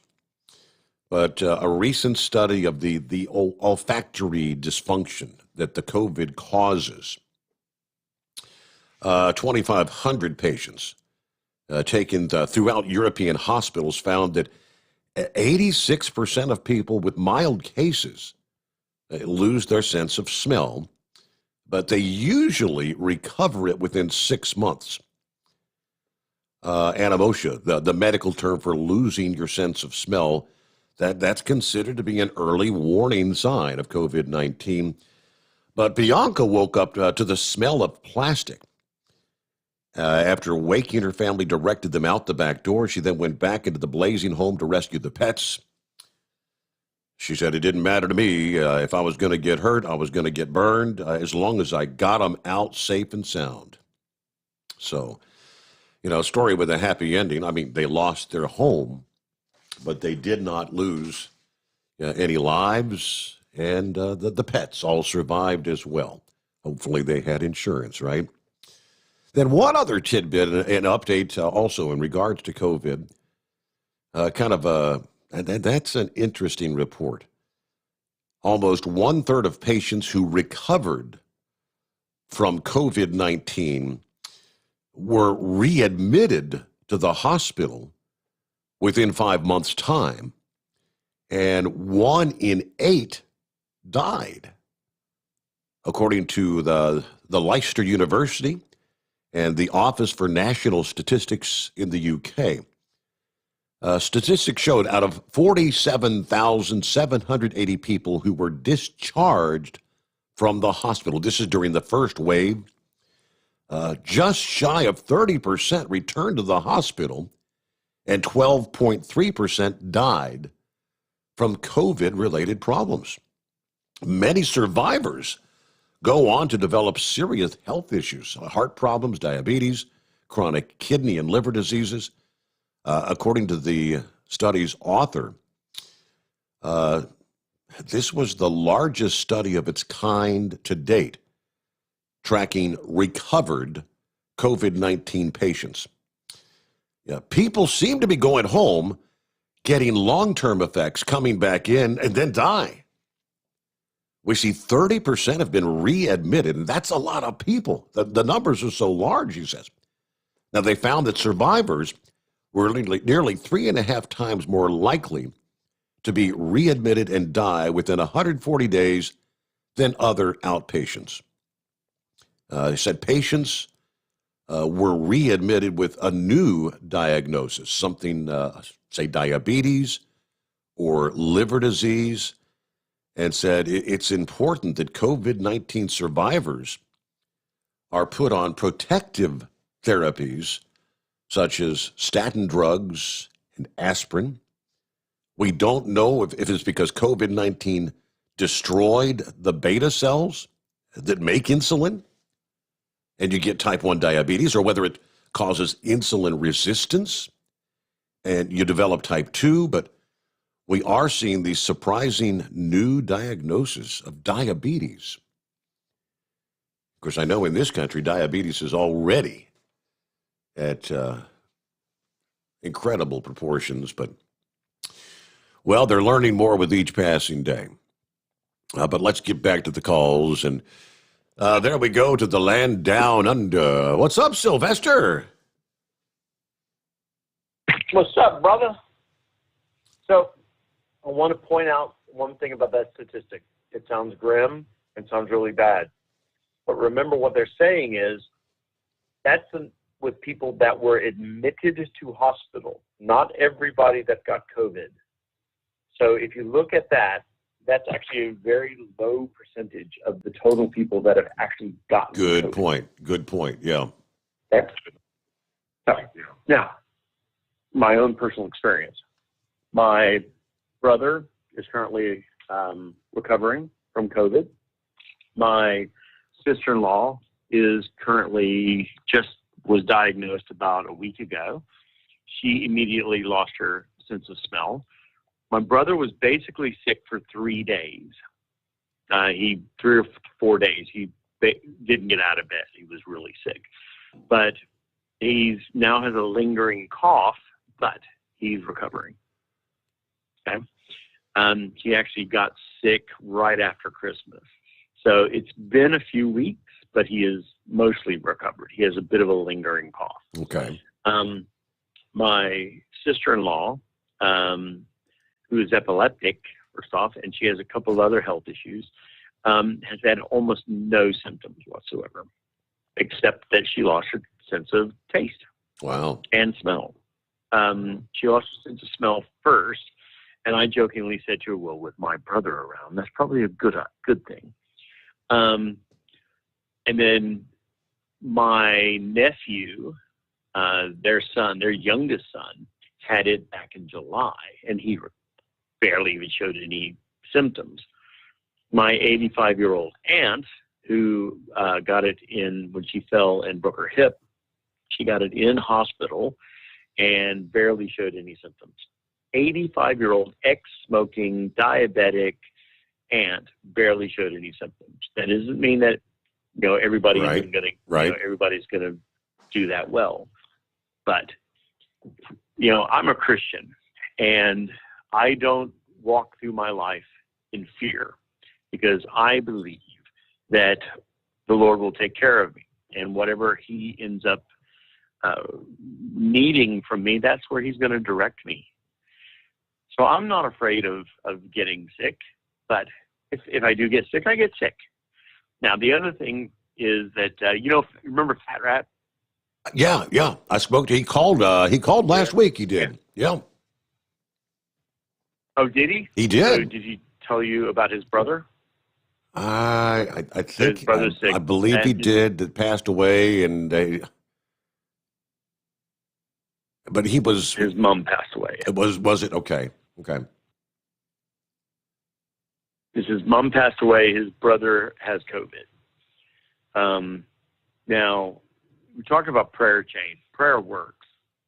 And I just want to let everybody know that, we're going to continue to be praying for everybody there. It was so hard to find a decent Christian woman in Australia, man. It was so tough. But we do pray for the country and for everybody there. But the real reason I called. Yes. So I don't remember what Beaver something. I don't even want to repeat his name. But I will tell you. I am a skeptic. And before I ever call and say anything positive about a product, I use it and I test it myself. And that goes for a variety of products advertised on the former network, which I refuse to even mention. But I will tell you, I tested Hot Shot Secret. It works. So the first thing that I did was, I remember when Chris first got on there. Wow, that's been a while now. And I was skeptical. I bought the product, the 2-liter bottle, bought two 2-liter bottles. I did exactly as he said and ran it at the end of my oil cycle. And I will tell you, I ran it and my Gulf Coast filter nearly clogged up immediately. It cleans so much crap out of your engine. You'll be shocked how much crap is in your engine. Like I said, it nearly clogged my Gulf Coast filter, not because of the Hot Shot Secret, but because of all the crap that's in your engine. Right. So once I did that, the first thing I noticed was that my the response to the throttle on my engine that already had 1 million miles on it was increased. The temperature seemed to drop. The running temperature seemed to drop. It pulled hills better. It didn't send out the smoke that it did previously. I was really surprised. And then I thought maybe it's a fluke. So I did a full drop of my oil. I changed my filters out, and then I ran my filters, and I started continuing to test my oil. And Jerry told me that my oil was running really, really, really cleaner than usual, and wanted to know what I did differently. And I told him, and he's like, "Oh yeah, that stuff is good." He says he's got other people using it. Keep doing it. So I will tell you that testimonial, firsthand experience, they're not paying me for this. This stuff works. It is fabulous. The stiction reducer, I started using it, and when it came out, and then I pretty much sold my truck almost immediately after that. But I will tell you that it is good stuff. All of the stuff that they're selling, if they say it works, it works. There are good people up there too.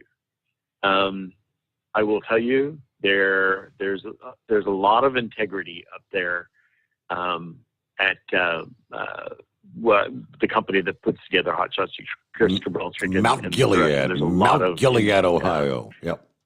Yeah, just fantastic people. I will tell you, they're not going to sell a product that doesn't work. My own personal experience, I will tell you, I'd like to be able to buy it over here. The shipping, I looked into it, will cost nearly as much as the product itself, but I'm still going to buy it. I haven't had a chance to yet. I just had to pay for a wedding. It wasn't cheap. But I will be buying it to run in my almost 33-year-old diesel engine that I'm running over here. So, the stuff works.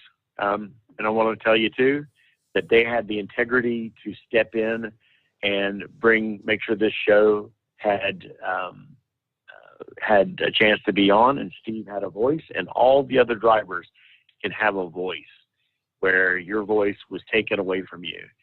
If for no other reason, buy their products for that. But I will tell you, they work. Period. Steve, thank you, sir, and God bless you, and continue the great work. Listen to you every day, man. Thank you so much. Great to have you with us. There's Sylvester. Yeah, thanks for all you do. Yep. See, that's the way you first-hand testimonial. Yeah, people. For all those that know Sylvester over the years. Next time he calls in, I'm gonna. Kyle was kind of asking me about, because he heard that call from Sylvester last evening. He said he was from Australia. I said, yeah. I said, yeah, he used to drive truck here in the U.S. We met him a handful of times, like the Mid-America Truck Show down in Louisville, but moved back to Australia. I don't know how many years ago it's been, because time flies, as we know, when you're having fun. But yeah, he still tunes into this program. That's pretty cool.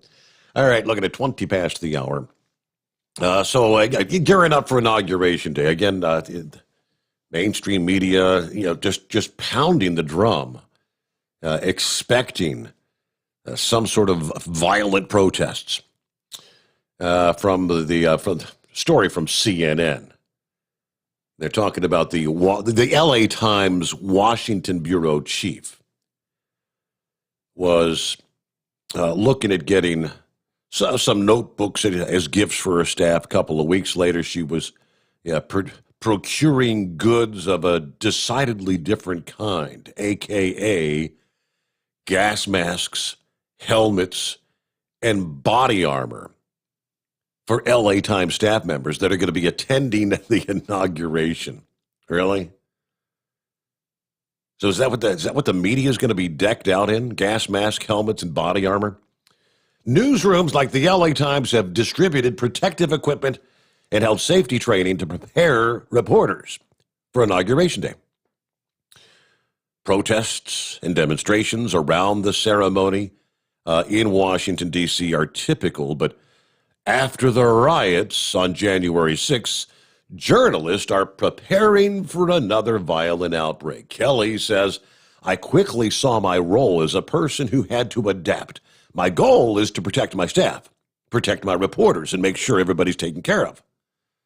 According to the bulletin obtained last week by CNN, that's where they go into the FBI, the information about armed protest and what. We've been hearing all about it, which, again, we've seen none of it. At these protests, you're probably it's more like hearing crickets than hearing or seeing anything as far as violence from supporters of President Trump. In the days since storming the Capitol, authorities and the media have unearthed details and images that paint a picture of an attack that appears even more chilling and violent than what we saw on live TV that day. And among the images that have surfaced in the ensuing days include some that show the mob attacking journalists who were there. At least 9 journalists were physically assaulted. At least 5 journalists were arrested, and at least 4 had equipment damaged while covering the insurrection. All right. While reporting inside the Capitol, LA Times congressional reporter Sarah Wire was handed an evacuation hood, received instructions from Representative Gallego on how to use it. They say she'll be much more prepared for Wednesday's inauguration.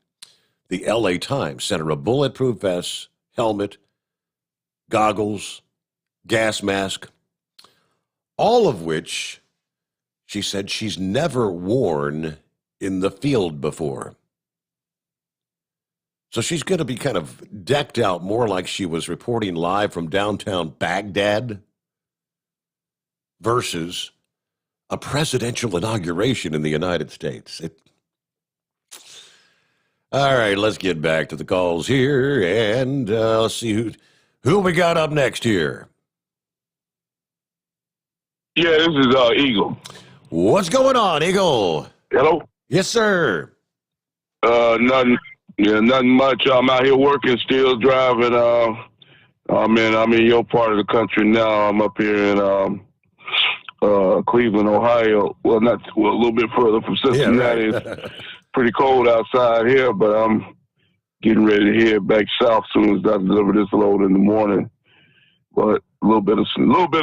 Ain't too much on the ground, but just a little bit of snow flurries. But yeah, it's pretty good right now. But I wanted to discuss with you this situation with the immigration policy, man. With Joe Biden. Yeah.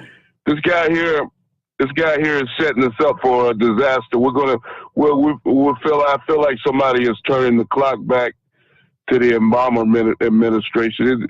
It's really a damn shame what's getting ready to happen, Steve. I don't know if you know about it, but I read on my phone earlier tonight when I was on hold with you that they got a caravan of 8,000 individuals headed towards the U.S. from Guatemala and Honduras, making their way towards the USA because they heard that Donald Trump is on his way out on Wednesday. This loser, Joe Biden, is talking about he's got some kind of immigration program to legalize these people. I forgot what the exact numbers are after a certain amount of years, and these people are going to be coming to the U.S. in droves. It's really sad, Steve. You can't have. Not only is this bad for American workers, but we have a pandemic going on. You don't know who these people are. You don't know if these people have a deadly coronavirus. How is Joe Biden going to allow these people just to walk into the U.S. like this? We're going way You see what back. I'm saying? Yeah, absolutely. We're going backwards, Eagle. I'm with you. Yes, sir. Yeah, that's what I'm saying. How can he allow these people to walk into the U.S. without being vetted? We don't know if they're criminals. We don't know if they're rapists, child molesters. We don't know if they have a disease. We don't know nothing about these people.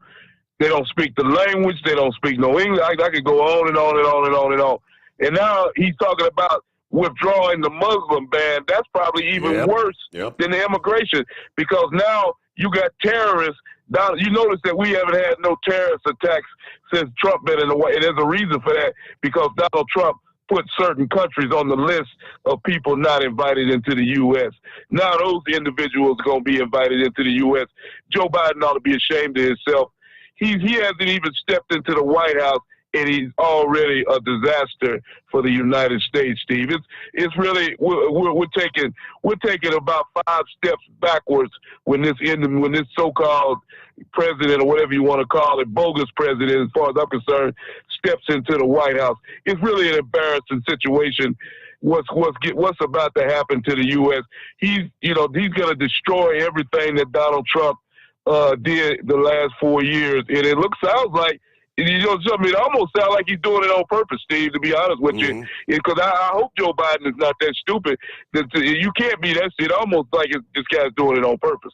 You see what I'm saying? Yeah. Well, he's obviously he's looking to reverse as much of. He's going to immediately reverse as much policy that Donald Trump implemented as he can. He's going to use executive order on as many things as he possibly can. Not even waiting for Congress. He's going to roll back on things in regards to abortion. He's going to join the Paris Climate Accord once again. Immediately, he's going to shut down the Keystone Pipeline permit. I mean, the list goes. The immigration policies. Yeah, I mean, all this is going to be coming down. Hell, in the first couple days he's in office, Eagle. That's what I'm trying to say, Steve. This is being done on purpose, because Joe Biden is not that stupid. I promise you, he's not that stupid. This is being done as a vindictive way at Donald Trump to take away all his policy. And the sad part about it is that there's nothing to stop him. That's why they told people to make sure you go and vote in Georgia, to make sure they didn't win that Senate race, and they didn't do it. I still believe they stole that race too, but more Republicans should have turned out in Georgia to make sure that they didn't. Now there is no roadblock for Joe Biden for the next 2 years. Joe Biden can do whatever he want to do for the next, any rule, any law he want to pass. There's nobody to obstruct him or stand in his way. The American people made a very bad mistake when they put Joe Biden in the White House, because this man here is going to destroy everything that Donald Trump stood for and the people that voted for him stood for. And it's really sad. Hey, listen, I'm the first person. I don't have no problem with a man coming to this country and looking for a better life, but not illegally. You don't have a right to bogart your way and force your way into this country and expect to be treated like a man that's been here his whole life. Expect to be able to qualify for the same things I qualify. It's simple as that. And I don't care what Joe Biden has to say. He's ruining the American dream. He's taking the American dream away from Americans and giving it to people who are not American, and it's not right.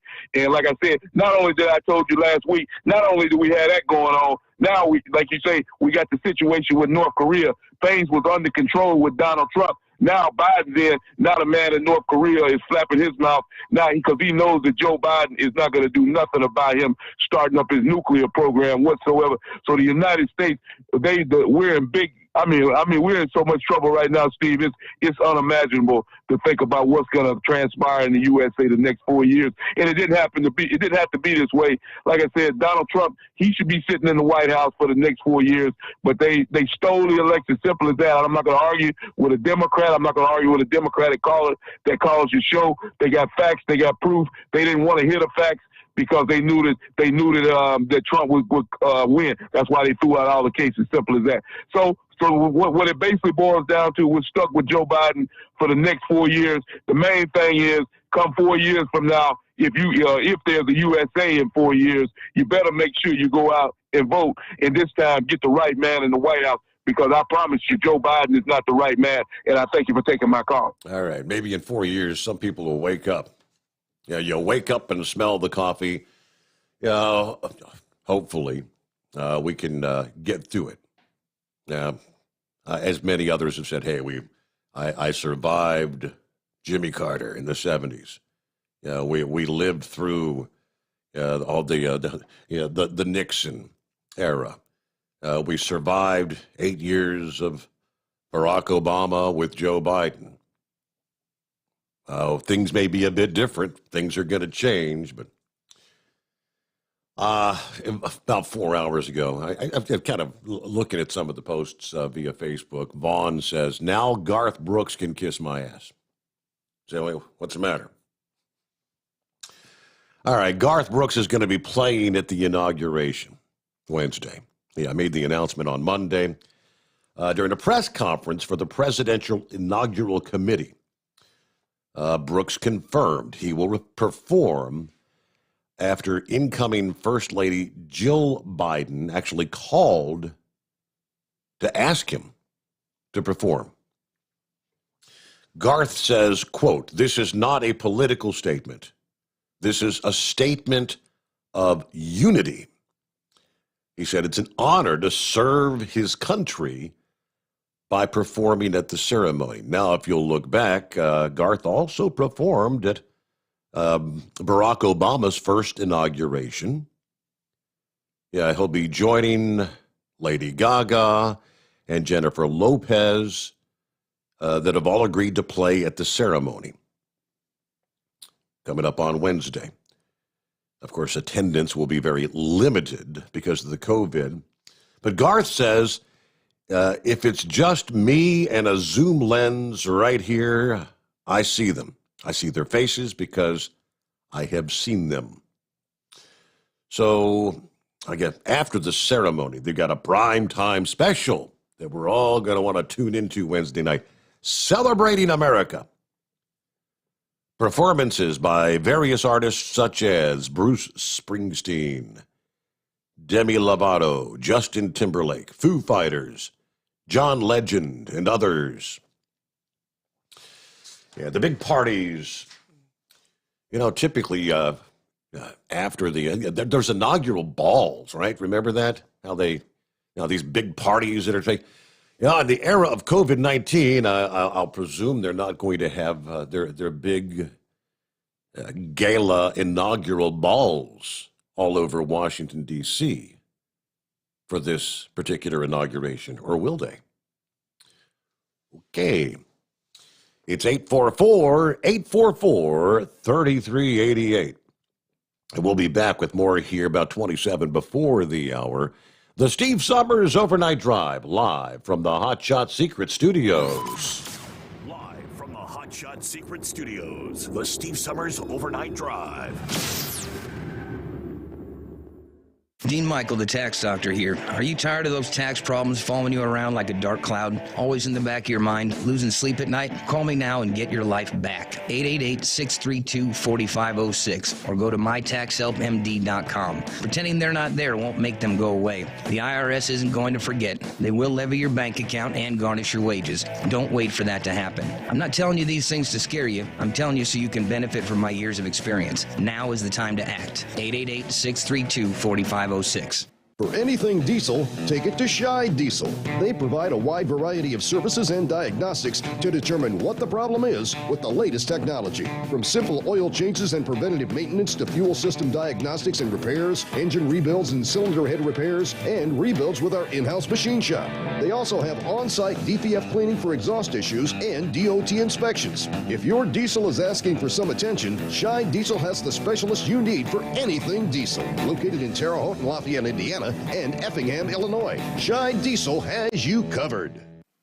Getting a good night's sleep while on that long haul can be quite the challenge. That's why Commercial Vehicle Group is partnered with Serta Mattress to bring you the Bostrom plus Serta Mattress for the best night's sleep possible while you're on the road. The Bostrom plus Serta Mattress, manufactured with Serta's patented Cool Gel Memory Foam, acts to dissipate body heat and eliminate pressure points, which reduces the tossing and turning that can be so disruptive to your sleep. The Bostrom Serta Mattress comes in two thicknesses, 7 and 10 inches, offering support to drivers of all shapes and sizes. The mattress comes in the standard 80-inch length with 4 widths, 32, 36, 39, and 42 inches. For more information on the mattress or where to buy, call us at 800-459-7328. That's 800-459-7328. At Hot Shot Secret, we share the science behind common diesel problems. For example, Fuel additives. most fuel additives either impact performance or provide protection. Hot Shot Secret Everyday Diesel Treatment provides both performance enhancement and fuel system protection. Everyday Diesel Treatment delivers a 6-in-1 premium fuel treatment for every fill-up, every time. Everyday diesel treatment is available at truck stops, Tractor Supply, O'Reilly's Auto Parts, and online at hotshotsecret.com.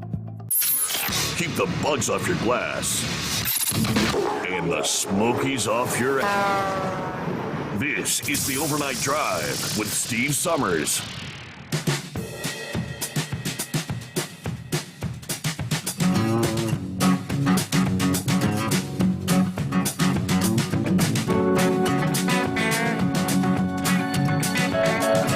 All right, get to some of the other industry headlines coming up here. And, of course, get back to your calls. Couple lines open. 844-844-3388. Looks like authorities in Mississippi have arrested a man in connection with an interstate shooting that occurred last week. January 18th, Mississippi Bureau of Investigation announcing that Markia C. Simmons, 25 years old, arrested in connection with a semi-truck shooting on I-55 last week in Yazoo County. They say that he's been charged with attempted murder and drive-by shooting. The shooting actually occurred Friday, 15th, about 1 o'clock in the afternoon.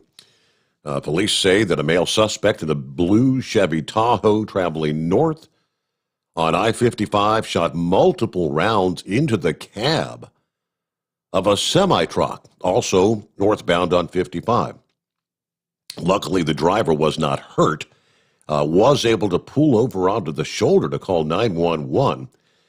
Simmons was arrested the following day, following further investigation, held in the Yazoo County Correctional Facility, right now awaiting his first court appearance. The assumption is it was a road rage sort of incident, but there you go. Who's next up here? Let's get back to our calls. It's the Tar Heel, I do believe. Hello, Steve. Yeah, Tar Heel, what's going on? Not a whole lot. Hope you're doing all right. Just got home from throwing newspapers. Working late at night. Yes, sir. So you were calling in. Were you wanting to try out the Hot Shot Secret? Is that what you were wanting to do? Yeah, I want to compare it to the other stuff, that was on the other radio station. I'd like to try some and see how it does in my vehicle. So you want something like, what would that be? The friction, the FR3 friction reducer, and maybe a gasoline extreme. I would assume for an automobile gas engine, right? Yeah. Yes, sir. Okay. 1994 Bronco. Okay. Yeah, we can handle that, absolutely. I think it's going to do good, and I just y'all talk about it. And I think somewhere down the line in a few months you'll be able to call us and say, "Hey, I just wanted to let you know. Hey, this stuff really does work. I just wanted to let you know." Right? Yes, sir. Do they have a full line of stuff like the other Motor Coat had. They have all kind of stuff. Oh yeah, absolutely. Like spray and all that stuff. Well, I don't think they have a spray, but they've. I mean, as far as oils and they've got racing oils, diesel truck. They run the gamut of products. When they send you out your little sample, they'll send you the Hot Shot family of products. A whole product guide where you can go through and look at, as I was talking about, some of the side-by-side comparisons of all the other products on the market. Yes, so, yeah, so you can. I'm sure you could make some spray if you wanted to in a bottle. Sure, yeah. All righty. Well, thank you very much, Tar Heel. I thank you for listening in. Have you been I'm guessing you were maybe one of those longtime listeners at the other locale, and now you found us via like Facebook or YouTube or. Yes, sir. Do I need to give you my name and number or anything? Well, I've got you written down as Tar Heel, and I do have the number you dialed in from on the screen here, like the caller IDs. Okay. So, yeah, we'll be getting in contact with you. Okay, well, I enjoy listening to you, and hope you can last a long, long time. Me too. Well, thank you so much, Tar Heel. Have a good morning, and be safe out there. There you go. Yeah, that's another dying breed, isn't it? Throw in newspapers. Yeah, one publication after another, going under. Everything's going to the digital media, and let me see here. It looks like would that be Horse Feathers? Hello, Horse Feathers. Yeah. Hey, I was getting back. Yeah. Hey, I wanted to let you know that I did remove my app from my phone for that I Suck Radio. But anyways, as Red Mule used to call it. Hey, did my picture come through? I tried sending. I checked my email and my phone had reverted to your old email by itself instead of using the one that I told it I wanted to. Okay.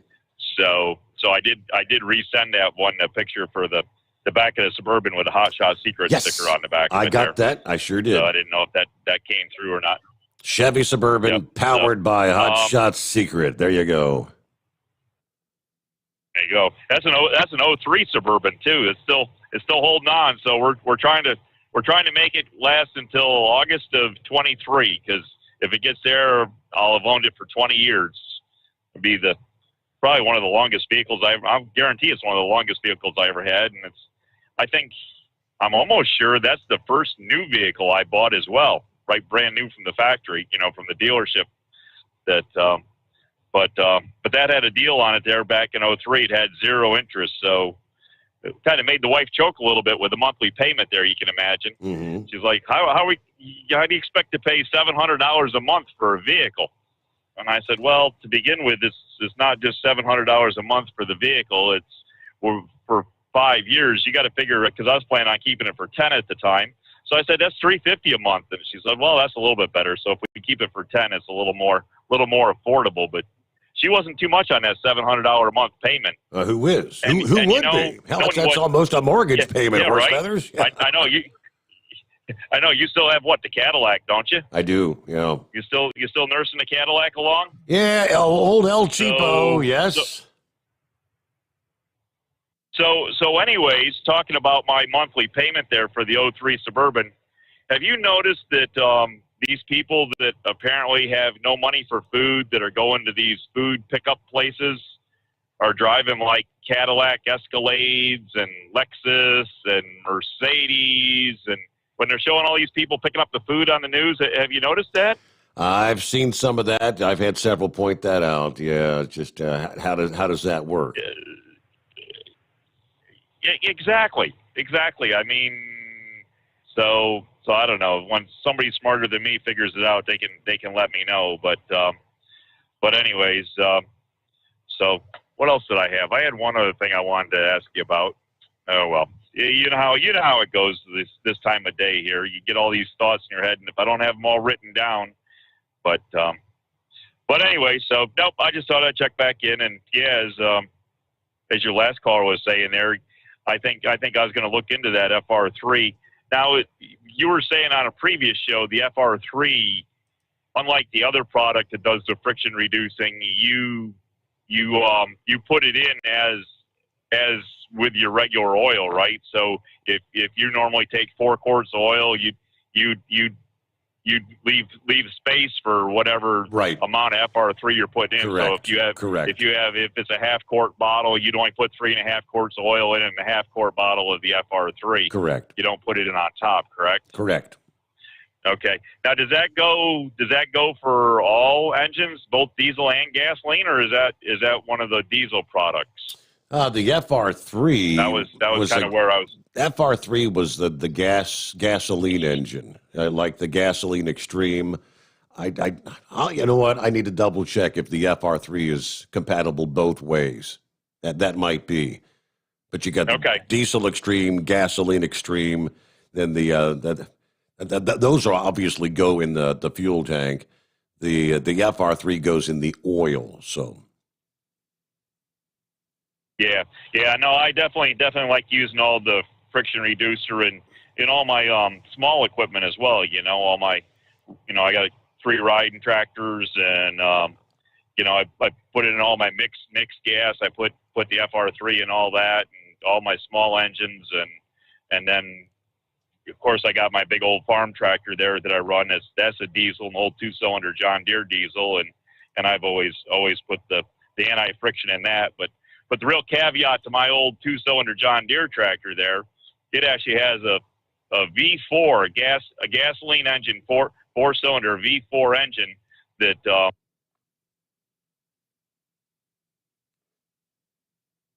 And I think Horse Feathers maybe lost his cell. All right. Well, I know he's still listening, but yes, the FR3 is compatible both gas or diesel. Just like the Stiction Eliminator is gas or diesel.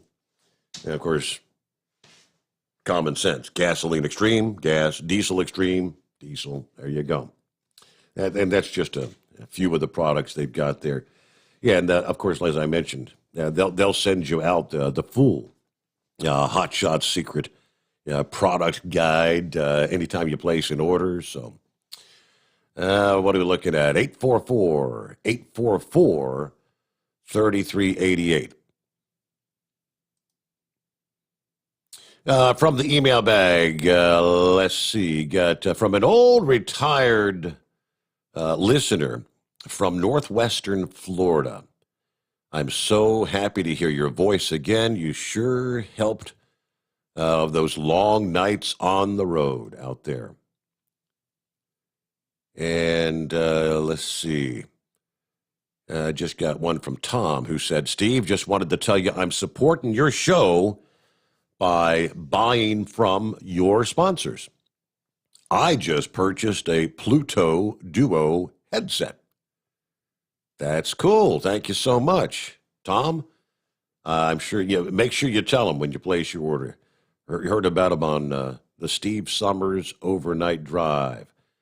And for the rest of you, if you weren't with us earlier, I mentioned we're going to be giving some of those headsets away. I'm not sure exactly which one it is, but yeah, that'll be coming up here. The boss man there, the regional sales manager, said, let us know when you're going to be giving away the headsets, because they want to tune in too.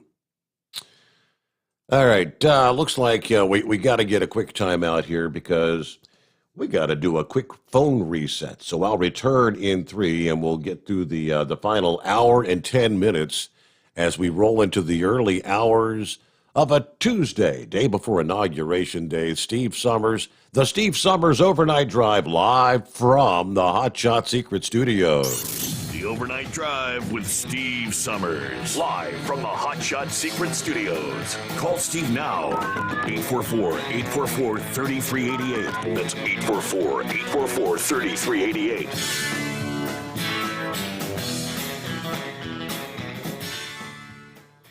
Attention all truckers, Dean Michael, the tax doctor here. I want to talk to you about those dreaded tax problems. I know you want to keep on trucking and not even think about them. Well, let's face it, they're not going away all on their own. You need professional help. I've been helping truckers put their tax problems in the rearview mirror for years. I can help you too. Call me for a free consultation at 888-632-4506 or go to mytaxhelpmd.com. It's like I always say, keep your eyes on the road, I'll keep mine on the IRS. 888-632-4506. Pure Flow Air Dog, your leader in fuel air separation system technology.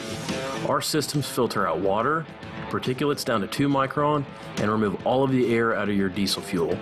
This allows for nothing but pure, clean diesel fuel to reach the expensive injection system equipped in your vehicle. Not only do our fuel systems protect, they also come in a variety of flow rates to meet your performance needs. Our systems are compact and use OEM-style fittings for easy installation. Learn more about our product at www.pureflowairdog.com and be sure to follow us on Facebook and Instagram. Protect your investment with Pure Flow Air Dog.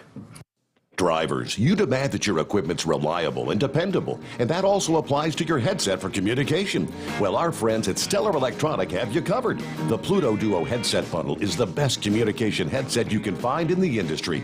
No matter the challenging environment you're driving in, the Pluto headset will make you sound crystal clear all the time thanks to their 99% noise cancellation. And the Duo's not only a stereo converter for the headset, but also a power bank so you can charge as you go. Learn more at StellarElectronic.com or visit them on Facebook.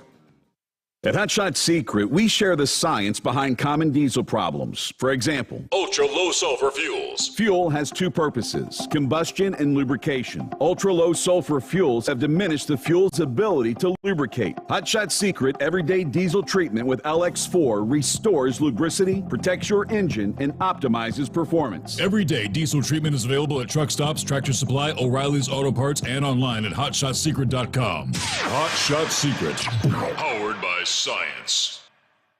And now, back to the Steve Sommers Overnight Drive, live from the Hotshot Secret Studios.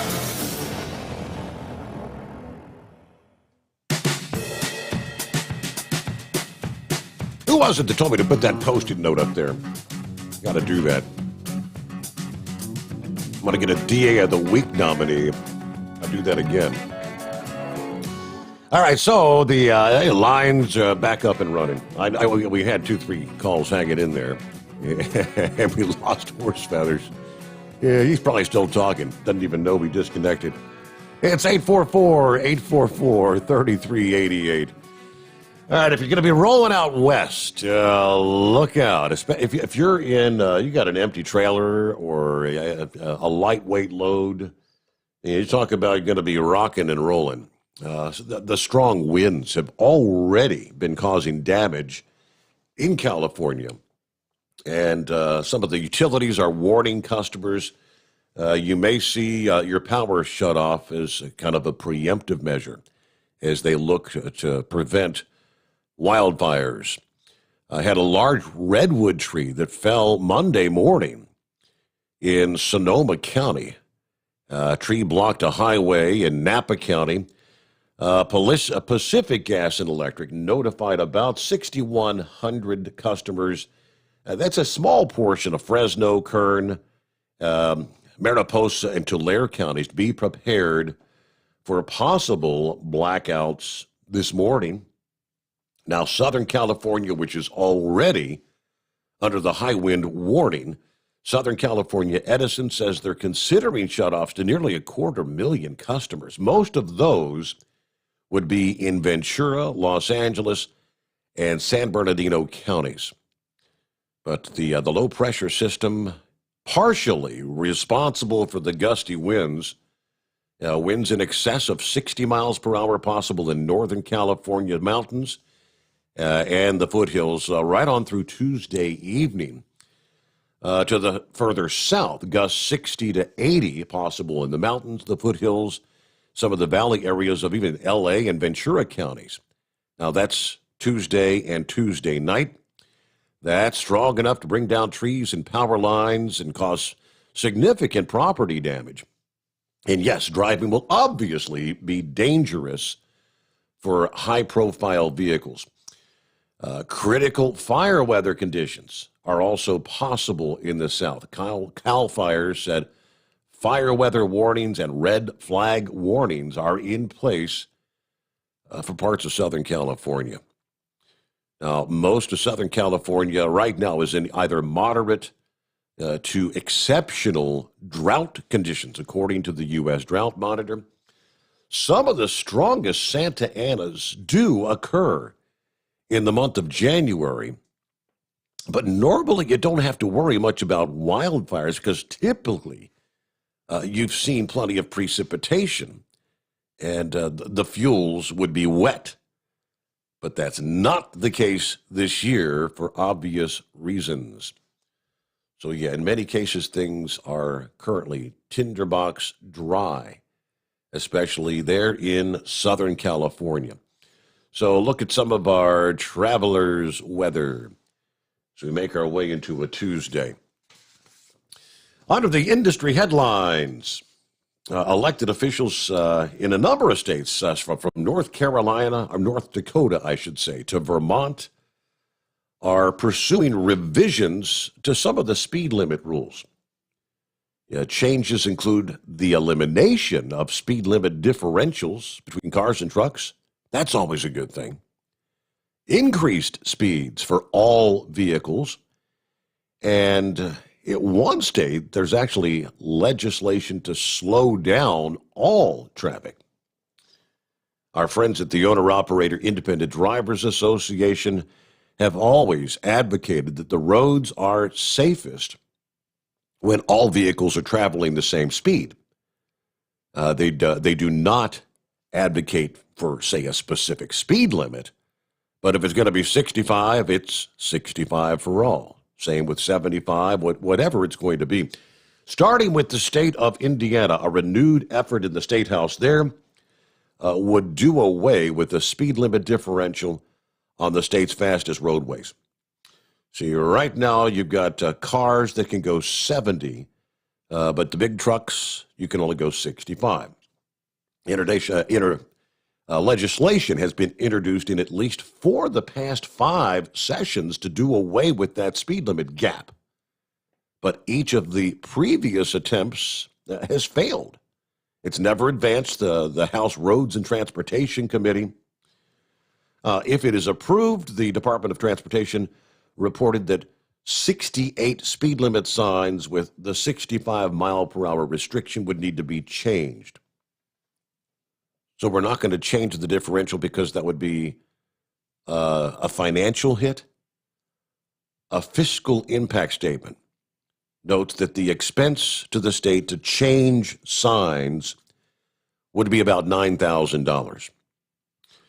It's also estimated the switch would result in fewer speeding citations. Now, wait a minute. I thought all these speed limit rules and regulations, it's always about safety, isn't it?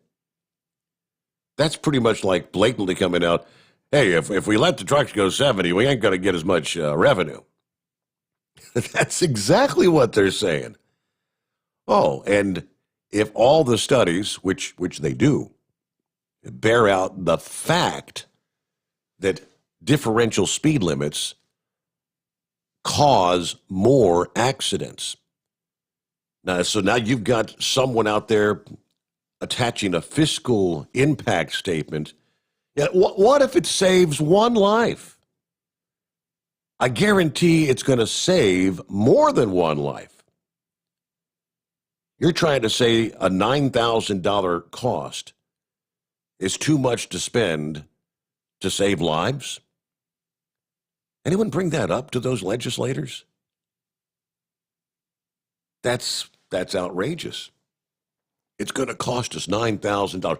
Yeah, but if you save, as I said, even one life, for the love of God, what is the value of a life to our legislators in Indiana?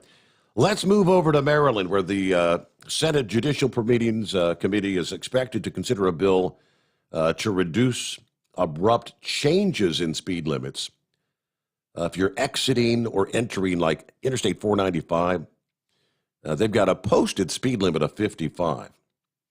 Now, the bill would require that all expressways and interstate highways that connect to I-495 have the same maximum speed limit at the point of connection for at least 5 miles from the point of entrance to or exit from the roadway. That kind of makes sense. There are places where some interstates that connect with 495, the speed limit could be, let me see here, 65. It could be 70 mile an hour. And then you're traveling along at the speed limit, and you get on the ramp to get on, and all suddenly you're 15 miles per hour over the speed limit. But that's also dangerous trying to blend or merge in with traffic. And the bill also calls for signs to be posted at least every 5 miles. So we'll see where that one goes. All right, got, again, phone lines back up and running. Jump on in. We've got an hour yet to fill on a Tuesday morning. And lines wide open at 844-844-3388. How about that? It is the Steve Sommers Overnight Drive, live from the Hot Shot Secret Studios, and we return after this. The Overnight Drive with Steve Sommers, live from the Hot Shot Secret Studios. Call Steve now, 844-844-3388. That's 844-844-3388. At Hot Shot Secret, we share the science behind common diesel problems and their solutions. For example, ultra-low sulfur fuels. The primary function of diesel fuel is combustibility. One of the little-known aspects of fuel is its role as a lubricant to metal-on-metal moving parts. The introduction of ultra-low sulfur fuels diminishes the fuel's ability to lubricate because sulfur, which has been mostly removed, has lubricating properties. Hot Shot Secret Everyday Diesel Treatment with LX4 delivers unmatched lubricity. Third-party testing confirms that it takes 3 times the amount of leading fuel treatment to match the lubrication benefit of 1 dose of Hot Shot Secret. Everyday Diesel Treatment is a fully formulated 6-in-1 premium fuel treatment for every fill-up, every time. Everyday Diesel Treatment is available at truck stops, Tractor Supply, O'Reilly's Auto Parts, and online at HotShotSecret.com. Hot Shot Secret, powered by science. Dean Michael, the tax doctor here. Are you one of those truck drivers that came home after a long haul and found the only thing waiting for you was a stack of IRS letters? Your significant other was gone, but your newfound IRS problem is still there. I've heard this story many times over the years. While I can't help you with your broken heart, I can fix your tax problems. If you owe more than $10,000 to the IRS or haven't filed for many years, call me for a free consultation at 888-557-4020 or go to mytaxhelpmd.com. Like I always say, you keep your eyes on the road, I'll keep mine on the IRS. Whether you're a diesel pickup performance enthusiast or just looking for a small upgrade, when selecting common rail fuel system components, look no further than Exergy Performance. At Exergy, you'll find injectors, pumps, and more, engineered like no others on the market using state-of-the-art equipment run by people that have been in the business for decades. So if you're in the market for common rail components at any power level, contact Exergy Performance or one of the many dealers listed on our website at exergyperformance.com. Do you have a Dodge pickup and hate your automatic transmission? Of course you do. Levon Miller at Firepunk Diesel here, and we specialize in heavy-duty and performance transmissions for your 3-quarter or 1-ton Cummins-powered truck. So if you're interested in turning your stock slush box into a towing monster, call us today at 614-733-3744 or visit us online at shop.firepunk.com. Getting a good night's sleep while on that long haul can be quite the challenge. That's why Commercial Vehicle Group has partnered with Serta Mattress to bring you the Bostrom plus Serta mattress for the best night's sleep possible while you're on the road. The Bostrom plus Serta mattress, manufactured with Serta's patented Cool Gel memory foam, acts to dissipate body heat and eliminate pressure points, which reduces the tossing and turning that can be so disruptive to your sleep. The Bostrom Serta mattress comes in 2 thicknesses, 7 and 10 inches, offering support to drivers of all shapes and sizes. The mattress comes in the standard 80-inch length with 4 widths, 32, 36, 39, and 42 inches. For more information on the mattress or where to buy, call us at 800-459-7328. That's 800-459-7328. At Hot Shot Secret, we share the science behind common diesel problems and their solutions. For example, Hot Shot Secret Stiction Eliminator. Stiction, that sticky friction, undermines the performance of diesel engines and is difficult to remove from the oil system. Hot Shot Secret Stiction Eliminator is a powerful synthetic cleaner that targets stiction, contains no harmful solvents, and is formulated to be left in the engine to safely dissolve stiction for thousands of miles. It works as you drive. Our proprietary carbon nano lubricant is blended with Stiction Eliminator, filling in microscopic irregularities inside your engine, providing a smoother surface for enhanced lubricity, reducing friction and wear. Third-party ASTM testing verifies that Stiction Eliminator removes 2 times as much stiction than any alternative on the retail shelf. Use Stiction Eliminator to solve an existing problem or as a preventative maintenance. Hot Shot Secret Stiction Eliminator. Available at truck stops, Tractor Supply, O'Reilly's Auto Parts, and online at HotShotSecret.com. Hot Shot Secret. Powered by science. And now, back to the Steve Summers Overnight Drive.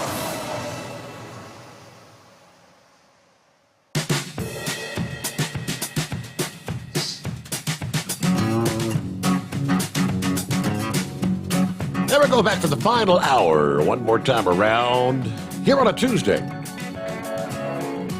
And we just await Inauguration Day coming up tomorrow, Wednesday, January the 20th.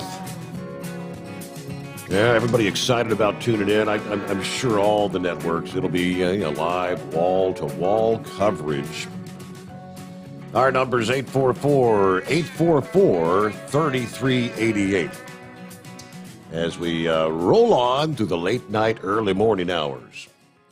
Okay, who's next up here? I think our old buddy neighbor Dave checking in. Hey, if that's 2 nights in a row, that would be a first for neighbor Dave.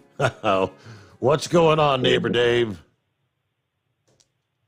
Well, I had a thought. I know that's hard to believe, but you smell, I can't tell if smoke? it's original or not. I smell something burning here. I've been sitting here. Yeah, no doubt. I took my hat off to see if it was smoking. I was sitting here thinking, and they keep saying on the YouTube feed that you don't have enough subscribers yet. Is that correct? Via the Steve Summers Overnight Drive page on YouTube, correct. All right. So we have all kind of listeners. You have all kind of listeners on. No, we do. Facebook. So we know a lot of your listeners are sitting at home on their computer, and they also have smartphones. So why don't we get some of the Facebook people to switch over to YouTube and subscribe? Everybody knows it's free by now, and you'll be up to your quota or whatever's needed in listeners in short order, either by the end of tonight or by the end of tomorrow night. Yeah. I don't know. I might have missed that on my numerous trips. Somebody else might have said it on my numerous trips to the refrigerator tonight. But yeah, this is bad for my belly. Watching your show, I'm sitting up here for 5 hours, and let's see, I've had pizza, I've had chicken tenders. Now I'm about to go for some black raspberry chip ice cream. So I don't know how this is going to work out in the coming weeks, but so you might have to you're put a sitting up muzzle all on night or like put a mask up just so I quit eating. It's a feeding frenzy while you listen to the show all night. Yeah, and it's been like that for a week already, so I don't know. Doctor might not be pleased with this. Oh, boy. But anyway, I just, maybe somebody else has brought this up, but it's just because I have you on both of them, I keep the sound turned down on one and listen to the other one. Well, why can't, half or a quarter of the Facebook people switch to YouTube? Most of the people listening at home, I know that might be hard for the truck drivers who are driving. Right. But, if you pull into a rest area or you pull in to stop for a minute, you could have this problem solved, like I said, in no time. Yeah, and the show doesn't have to be live. You can do it any time of day. Next time you pull over to take a break or whatever, and before you get in the sleeper berth, you can just click over and click on the subscribe, even if we're not on live. Kyle was explaining to me, once you click on the subscribe button on YouTube, you can also click on something that says, I think it says like notifications, like if.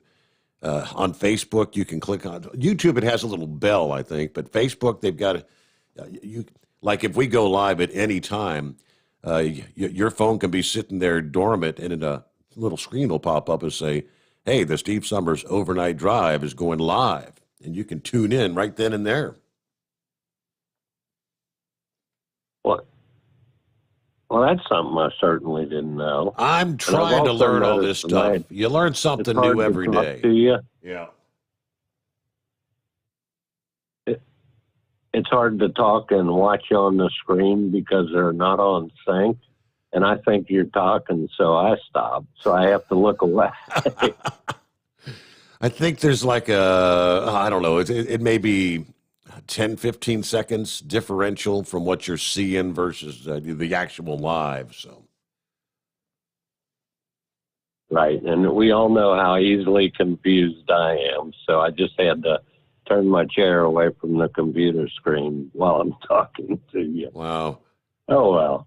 Anyway, that's all I had. I just thought I'd throw that out. It's an idea people could switch over or tomorrow night listen on YouTube instead of Facebook.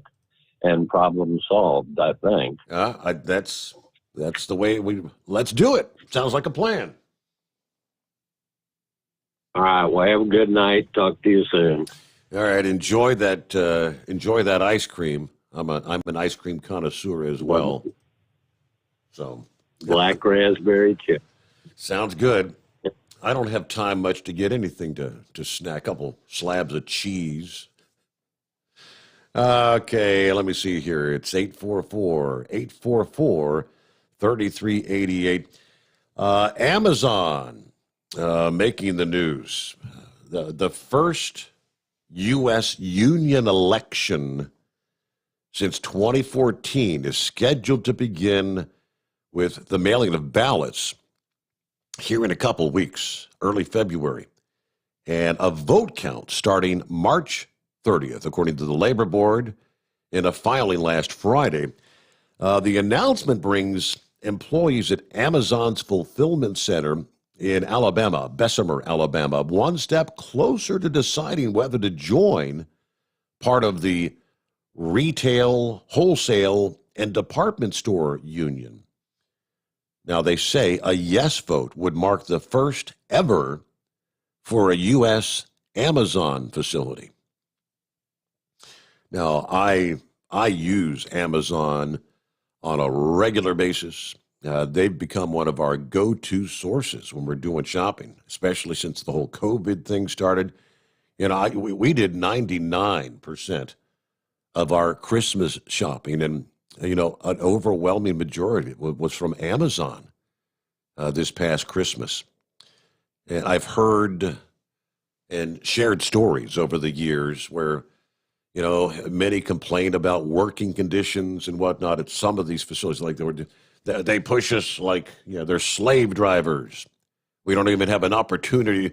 They don't give us enough time to even get back to the restroom to take a pee, and those kind of. I wouldn't really be surprised if we begin to see some of these facilities actually going the union direction. Now, as of January 7th. Amazon employed almost 6,200 hourly workers at that warehouse. To win, the union simply needs a simple majority of those who submit ballots. Now, while Amazon had preferred in-person voting, the Labor Board sided with the union on a mail-in procedure because they say it's the safest and most appropriate method of conducting an election in view of the whole COVID-19 pandemic. So we'll see. America's second largest private employer after Walmart, Amazon has long avoided unionization. They've trained managers to actually spot any organizing activities. Trying to shut it down. Some of them actually, they warn employees. Why pay almost $500 in dues? We've got you covered with high wages, health care, vision, and dental benefits. Now, Amazon did not immediately answer a request for comment via the website, but the Washington Post reported, or on the filing. So there you go. We'll see. This could be the first, they say, of what could ultimately be many looking to try to go the route of the union. Yeah, that's something we've talked about so many times over the years when it comes to trucking operations. What was the name of that company that spent years and years and years fighting back against going the way of the union, the Teamsters and whatnot? They eventually went belly up. But let's see. I think is it Billy on the line? It's Hillbilly. Hello, Hillbilly. Yeah, on the line earlier when it got off, so the show was over. I went, huh? Only 4 o'clock. I guess you hit the wrong button. No, that was the phone reset. When I have to reset the phone, that's when it kind of cuts off and says the show's over. Yeah, everybody. If you were on hold, you heard that, but everybody else didn't hear it. I got you. Yeah. I found the snow in Kentucky here on 71, about halfway to Louisville. It's on its way. Okay. Up to you. I think it's moving west to east. I think it's going to stay south of us. I don't see much coming in here. I got you. It's 34 degrees still, and the roads are just wet, so if they got any salt down, it should do its thing. Uh-huh. But the inauguration parties, if the media say it's going to be such a bloodbath, what are they planning all these parties for? Well, that's kind of what I was questioning earlier. Are they going to be having those big galas and inaugural balls and everything later on Wednesday night? I don't know. I mean, they could have the performers come up and perform and have it on live TV where you can watch it, but still, the media's portraying that there's going to be a bloodbath. The Trump supporters coming in with the rides and all that. So why are they planning all this party if they're going to be a bloodbath? Uh-huh. I mean, I'm being sarcastic, but I get you. I know what I'm with you. Absolutely, right. Oh, but I think it was Eagle. I agree with you. I think they stole the election. I'm almost certainly they did. I just can't prove it. Somebody sent me a link to he said these were the final numbers out of for both like the presidential and the Senate election is 2,473,000 and some change for Biden, 2,461,000 for Trump. I mean that's really that's pretty damn tight. Now, here's a point to ponder is where you have that third party, the Libertarian Party. Joe Jorgensen got 62,000 votes and some change. Now, I don't know as far as the Libertarian Party. It's the third party vote, going in that they're not going to win the election, but that third party can throw a monkey wrench in. Would the third party candidate vote? Would they opt for the Republican or the Democrat if they didn't have that third party candidate there? That's definitely enough to have swayed the election. Right. Well, it's kind of like the Ross Perot back during the Absolutely. Bush-Clinton campaign. The Perot took a lot of Bush's votes. So, I mean, same scenario. But who knows? I mean, like I said, it was. I'm all in for the mail-in ballots, but I got friends that live in Kentucky, or not Kentucky, I mean Florida, when they mailed theirs in, they got a confirmation there on the email that they received them and they were counted. It wasn't the day of the election they count them, see how many votes we need. They were counted when they received them, and then the results were brought out when the election results come out. Mail them. I think that's how it should be, not just let's wait 3 days and see how many come in then. Because there's too many ways you can cheat, in my eyes. And that's what Dumb cut. the red flag goes up, and that's why so many of Donald Trump's supporters are skeptical of the outcome from the election. Yeah, granted, I mean, supposedly, Rudy Giuliani and several others were saying that we've got, like the smoking guns about ballots being, ballot boxes being stuffed, but we never really got to, we didn't get to see the light of day. Although, anytime a lawsuit was filed, the judges tossed it out. So, but that's what leaves the skepticism in people's minds to think the election was stolen. I've heard many say that. And I agree. We know there were some fraudulent votes taking place, people that maybe mailed in numerous ballots, some of the ballot harvesting, as they call it. But would it have been enough to overturn the ultimate outcome of the election as a whole? I can't. Don't tell it on that one. I can't see 5 states because you needed the Georgia thing, the Arizona, Pennsylvania. I don't know if it would have made a difference. So I agree with you. I mean, from day one at the next day after election, I said I'm just going to be president, and I didn't like saying that, but I'm not going to be like the leftists for the last 4 years. Yep. He's going to be my president, whether I like it or not. But like Biani said, we got to do it peacefully because there ain't nothing going to happen being all stupid and getting and making a fighting over it, if you know what I mean. That's the whole thing. But have a good morning, Steve. Thank you much, Hillbilly. Barack Obama was my president for 8 years. I did not support his policies. Many of his policies. I did not support Obamacare. I did not support his border policies.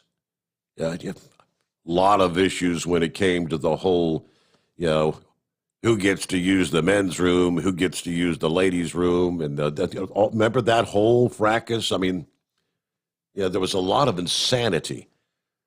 But I'm smart enough to accept who the president is, the newly elected president. And, like it or not, Joe Biden's going to be my president for at least the next 4 years. I think it's going to be Joe Biden for a period of time. It'll be Kamala Harris. Wrap it up until we reach that 4-year mark. Then who's going to be my president? I'm not going to spend the next 4 years saying he's not my president. Let me see. I believe next up is it Kentucky Ken. Hello, Ken. Hey, good morning. How are you? Doing well. What's going on? I'm serving and protecting. It's great to hear you back on. I have the same sentiment many of your other callers have. It's I missed you the time you were gone, and it's good to hear everybody's voice again. That's great. Thank you so much for coming back with us or coming along with us, Ken. Absolutely. Yeah. And I agree with what you say as far as, I supported Trump, and I still don't believe that Biden actually won that election fairly, but there's nothing that I or we as a people can do to change what has occurred. And hopefully they look at the elections really strong, and maybe in 4 years they rectify this so we don't have even a question of any illegal voting or fraudulent voting. Yeah. That's my hope. That's prayer something we for the got to country. clear up. Well, in 4 years, Lord help us, we're not going to be dealing with the likes of a COVID pandemic. And I hope these states that went to like the all mail-in ballot or sending out ballots to every registered voter, I hope they have sense enough to go back and majority of the people vote on election day as we have for so many years, or when you're going to vote, you vote in person. If you want to do the early vote, okay, that's fine, several weeks before, but you're going in, you show your ID, you vote, it's in the system, and the system knows you voted, and you're not going to get another ballot on election day, that kind of stuff. I absolutely agree. So, yeah, hopefully we can ride this wave, and hopefully in 4 years we'll see. Yeah. Hopefully it works out. We don't have much choice, I guess. But I just wanted to reach out to you, and it's good to hear everybody again. And I'm glad you're back. Hey, thank you so much for listening in. Don't be a stranger. Kentucky Ken, dial us up anytime, because that's what I rely on to get through the night. It's you and me. Let's see here. Under the industry headlines, officers with the Customs and Border Protection at the World Trade Bridge stopping an inbound tractor hauling a shipment of plastic household articles from Mexico. The canine and the non-intrusive imaging inspection, officers discovered 661 packages, just over 700 pounds of marijuana. Estimated street value, $141,000 and some change. Officers seized the truck and the narcotics. Cases turned over to the Immigration and Customs Enforcement, as well as Homeland Security.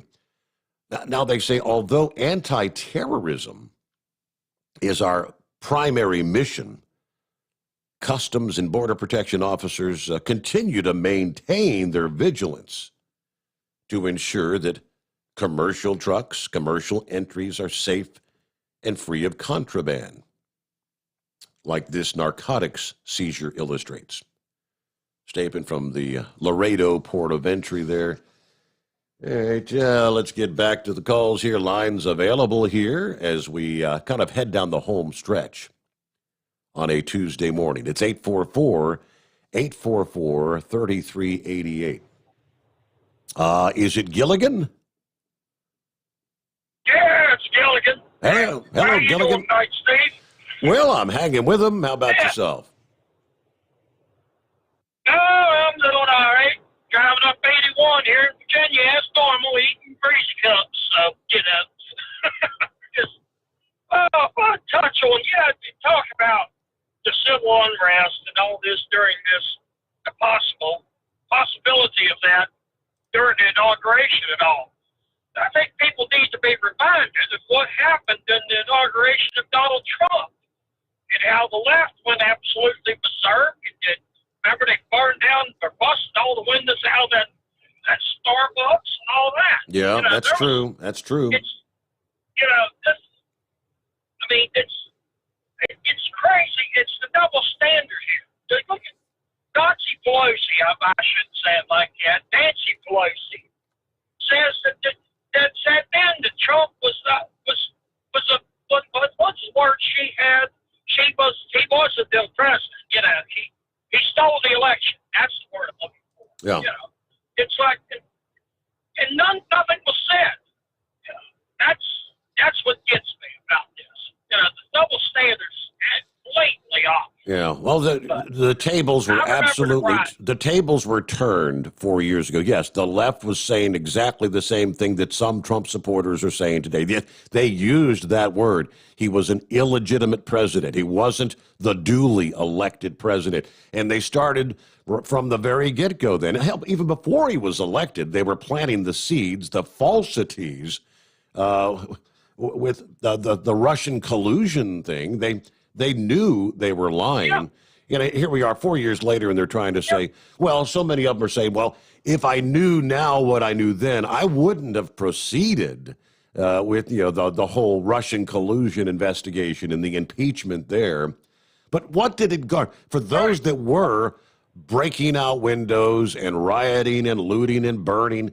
What did that garner them? They got nothing. It does. What did all the riots over the summer, whether it was for George Floyd or the BLM, what did burning all those buildings get those individuals? Have they actually got anything in return for that, or was it just a waste of time? It was a waste of time. And they wrote up the articles. Impeachment started that the day after he was inaugurated. That was another thing too. They was ready to impeach him as soon as he took office. Right. Yeah, and it was all based on fraudulent charges. Oh, by the way, I do want to mention it was good to hear Maverick there on Friday morning. It's been a long time since I'd heard him on the air. And I want to bring something up. He was talking about the Bitcoin. I was waiting on hold. The show ended there Friday morning. Now, wasn't there a bit? You was talking about the guy that lost $200 million in the Bitcoin. Now, wasn't there a thing back a few years back? There was people going through data mining, and they was picking up pieces of Bitcoin.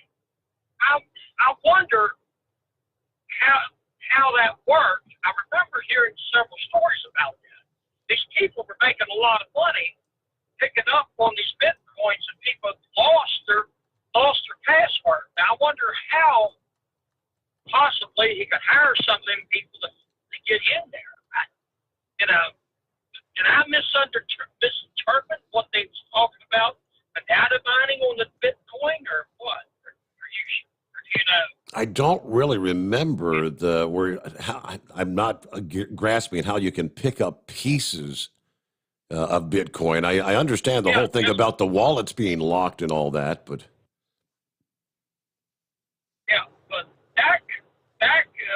it's been a few years ago, and this Bitcoin bid come out, and people were having trouble because they was losing the password to their wallet. Maybe I totally misunderstood. Maybe it wasn't even Bitcoin, but maybe it was something else. yeah. That wouldn't be the first time. All right, well, that's about all I got tonight, Steve. Good talking to you. All right, thanks for checking in, Gilligan. There you go. Looking at the Bitcoin frenzy. The latest from The Week. When they talk about some of the latest on financial insights and whatnot. Some of the year's best performing mutual funds are still losing customers at a record pace.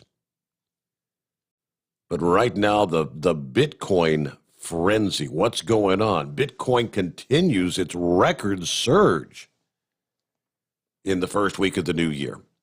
Hit $40,000 to lift the cryptocurrency market above $1 trillion for the first time, as more investors fear missing out on opportunities to make a quick, easy gain from the bull run.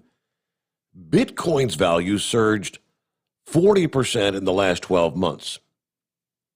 Some investors have tapped Bitcoin as a safe haven asset and a hedge against inflation concerns, as these governments around the world embark on large-scale fiscal stimulus programs.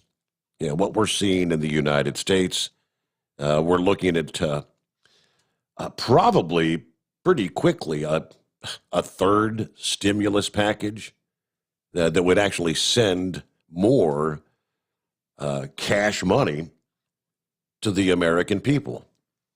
Joe Biden introduced his $1.9 trillion proposal, and that includes like $1,400 rather than the $600 that's been going out to people in recent weeks. I think his idea was, well, if the $600 went out, $1,400 would make it the $2,000 that they had all been talking about. late last year, but yeah, all over the world, money that doesn't really exist is being sent out.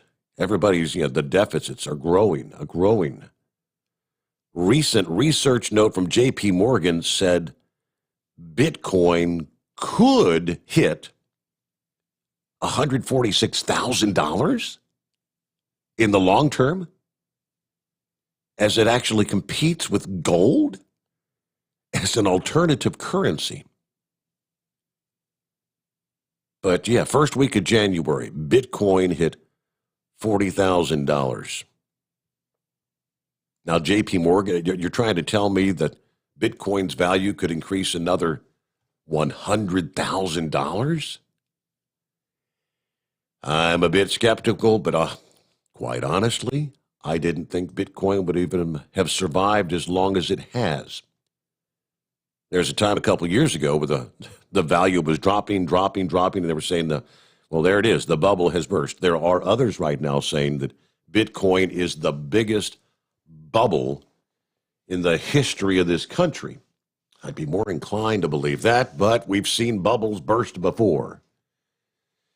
We'll get a quick timeout in here and back to your calls ahead. Lines available. It's 844-844-3388.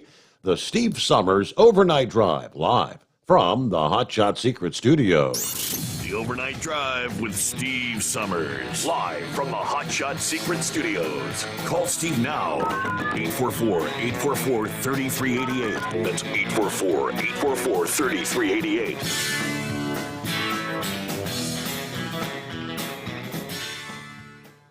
Attention all truckers, Dean Michael, the tax doctor here. I want to talk to you about those dreaded tax problems. I know you want to keep on trucking and not even think about them. Well, let's face it, they're not going away all on their own. You need professional help. I've been helping truckers put their tax problems in the rearview mirror for years. I can help you too. Call me for a free consultation at 888-632-4506 or go to mytaxhelpmd.com. It's like I always say, keep your eyes on the road, I'll keep mine on the IRS. 888-632-4506. Pure Flow Air Dog, your leader in fuel air separation system technology. Our systems filter out water, particulates down to 2 micron, and remove all of the air out of your diesel fuel. This allows for nothing but pure, clean diesel fuel to reach the expensive injection system equipped in your vehicle. Not only do our fuel systems protect, they also come in a variety of flow rates to meet your performance needs. Our systems are compact and use OEM-style fittings for easy installation. Learn more about our product at www.pureflowairdog.com and be sure to follow us on Facebook and Instagram. Protect your investment with Pure Flow Air Dog. Drivers, you demand that your equipment's reliable and dependable, and that also applies to your headset for communication. Well, our friends at Stellar Electronic have you covered. The Pluto Duo headset bundle is the best communication headset you can find in the industry. No matter the challenging environment you're driving in, the Pluto headset will make you sound crystal clear all the time thanks to their 99% noise cancellation. And the Duo's not only a stereo converter for the headset, but also a power bank so you can charge as you go. Learn more at StellarElectronic.com or visit them on Facebook. At Hot Shot Secret, we share the science behind common diesel problems. For example, ultra-low sulfur fuels. Fuel has 2 purposes, combustion and lubrication. Ultra-low sulfur fuels have diminished the fuel's ability to lubricate. Hot Shot Secret everyday diesel treatment with LX4 restores lubricity, protects your engine, and optimizes performance. Everyday diesel treatment is available at truck stops, Tractor Supply, O'Reilly's Auto Parts, and online at HotShotSecret.com. Hot Shot Secret, powered by science. And now, back to the Steve Sommers Overnight Drive, live from the Hot Shot Secret Studios.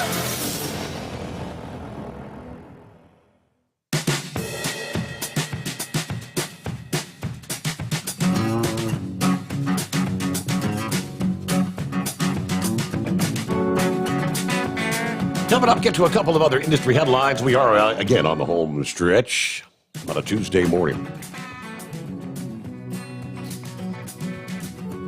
And let's get back to the phones here. Let's head on down. Maybe getting a little late start on the way in this morning. Hey, is it Philip? It sure is, Steve. How you doing, bud? Doing well. What's happening? Yeah, I got one day a week that I go in later than I do others. Gotcha. At Disney. Okay. Yeah, all the days I usually, when I call you earlier, it's I'm opening up. I'm one of the guys that brings all the equipment out and gets everything set up so we can get it set up for the guests. But today I'm a trainer, and when I go into trainer mode, it's a later day, and it's okay though. It's all it is. So, how you doing, bud? Doing well. Are you guys still doing the monorail thing, or is that shut down for the COVID still? No, we're still doing it. We're running trains. We've got 8 trains that run every day. We're running 8 trains a day. We're not running our Epcot monorail system. That line is shut down until further notice. We're going to bring it back in January, but they decided not to because of the way everything with the social distancing and whatnot. But now we're running 2 of the 3 tracks. We're running them. So yeah, we're working. We're doing good. I'm glad to be back. Good deal. Hey, that launch is going to be this morning. They were going to have it yesterday, but they didn't have weather at the drone ship for it, so it didn't work out. You were talking about Bitcoin. You said it earlier. All it is an alternative currency. You think about it with all the civil stuff that's going on with the Capitol and with the stuff that happened last year with George Floyd and all that stuff.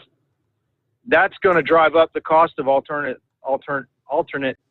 currency. Excuse me, about half can't talk, but that's why Bitcoin has got up. What do you think? Well, I mean, when they're saying some investors are putting money in there, it tells me that it used to be gold was the go-to for a safe haven, I guess, as they call it. I'm really not sure how you can look at Bitcoin or cryptocurrency as a safe haven. That's kind of confusing to me. But I'm not the one that's all knowledgeable about the digital currency stuff. So yeah, well, think about the price of $1. So you were talking about Biden putting out that $1.9 trillion stimulus thing. If we don't have the money to back up those dollars that they're making, that makes all that stuff go up. Gold goes up, silver goes up, any kind of currency goes up other than ours. So the price of $1 goes down, all that alternate currency goes up. And you think about it, with the new administration coming in, with the situation at the Capitol, with what happened last year with COVID, I mean, all this stuff is playing into the market as well. Yep. You know, it's going to make currency go crazy, you know? I haven't been paying attention to gold. I'm assuming maybe it's been going up as of late. You ever watch gold prices? Gold is at its highest price ever right now. Really? Okay. Gold is through the roof. Yeah, if there's any guys out there mining gold right now, they're making a ton of money. I'm not sure how much it is an ounce right now, but I know it's up there. It's probably doubled itself or tripled itself within the last year because of all the situation with COVID and everything else. But there's a lot of factors that play into the market. I mean, you can look at all that currency stuff. If it goes up, our dollar goes down, all that stuff goes up. So, well, bud, I'm going to let you go. You have a good day, and thank you for letting me talk. Okay, and I was just trying to pull up the very latest on the launch, because, we shared that yesterday morning that they were going to launch on Monday. And I'm looking here. Looks like they may have already, I guess they've already bumped back today. Let's see. SpaceX scheduled to launch the 17th mission for their constellation, Starlink, creating that network, all right, blah, blah. But due to the launch window being scheduled outside visitor complex operation hours, launch viewing opportunities are not available. But the headline itself says rocket launch January 20th, 8:03 a.m. SpaceX Falcon 9, Starlink 16. Are they going to be doing like 2 days in a row? Because that says Starlink 16, and then this other says the 7. I don't know. I'll have to find some other sources, I guess. Yeah, 22 hours ago it said Tuesday. So I'm looking at this one. All right, there that kind of clarifies. Tuesday, January the 19th, 8:23 a.m. Due to the bad weather conditions at sea for the rocket landing. So that was for yesterday. Due to unfavorable weather conditions, Tuesday, January the 19th was the target date, 8:23 a.m. So maybe they'll get it up today. We'll see. And if not, I guess they'll try tomorrow, right? One day at a time, as they say. Back to the phones, 15 before the hour, and room for you at 844-3388. Fly Rod, is that it? Good morning, Captain. How are you? Doing well. It is so good to hear your voice again. Really missed having you on the radio for a few months, but I'm so glad you're back. It's just a great big thank you to Chris Kabeltrek to making it happen and getting you back in the studio. Just it's such a pleasure to hear you again, Steve. Thank you so much. Steve, what's the princess think of the new studio? I think she likes it. She's been making like suggestions for how we can add some additional decor to the studio. Well, that'll be exciting. What's she got in mind? They're talking about she's getting some. She's been looking at like trucker signs and things that light up and stuff to put like in the background, things like that. So. Oh, that'll be nice. I know Kyle was talking. Well, listen, I called in. Go ahead. Kyle was talking about on the they've got like the Hot Shot Secret banner right behind me on my left-hand side. That he said, why don't we get like a television screen that we could put up there that it could show the Hot Shot logo and then the Overnight Drive radio show logo, and then we could put like our sponsors logos up there. A Dean Michael ad, and then followed by the Bostrom and National Seating, all just kind of rotate through all the sponsors and whatnot throughout the show. I said that's a good idea. That's a perfect idea. Yeah, just be able to actually not even just listen in, but also be able to see what your sponsors' logos and emblems look like. In addition to watching you behind the mic, that would be awesome. So all I know is it's going to continue to grow. I'm sorry. I was talking to Big Ed last Friday, and he was sharing with me about what Spaceman had said about how the whole election went down, and I had to go back and listen to the rewind of what Spaceman was saying. And man, I tell you what, I think Spaceman hit the nail right on the head about how this whole election was blown. Especially the Senate runoff in Georgia, which is where I'm from. But I told Big Ed, I said, now would be a good time, or maybe Trump. And I love Trump, and I voted for him, and I'd vote for him again. But maybe now would be a good time for Trump just to reset, and barring anything happening tomorrow, just to exit the White House and maybe just start a third party. What do you think about that? He's got 75, 80 million followers, such as me, as deplorables. I think they could legitimately start a third party that would ultimately threaten the Democrats and, of course, the Republican establishment, the swamp. What do you think about that? Well, then you're going to have you're basically taking the Republican Party and fractioning that in half, to which, because not all Republicans are going to go with the Trump Party. I wouldn't think. I mean, as much as as many that supported him, if all 75 million that voted for him would go with him, they'd stand a chance. But I think you're actually going to be fracturing the Republican Party, which is already fewer registered Republicans than there are Democrats in the country. So I don't know. I don't really see a third party catching on. Well, maybe so. But you're speaking primarily about people who vote strictly party line. Is that correct, what I'm hearing you say? Well, yeah, I mean, because there are those that would do that, and would they actually come with Trump? That would be my question. Right.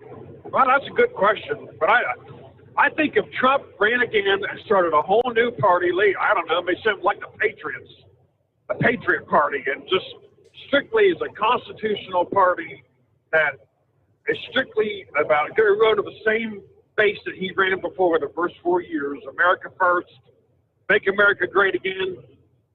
And I think it would catch fire. I could be wrong, but I just thought it was a great idea.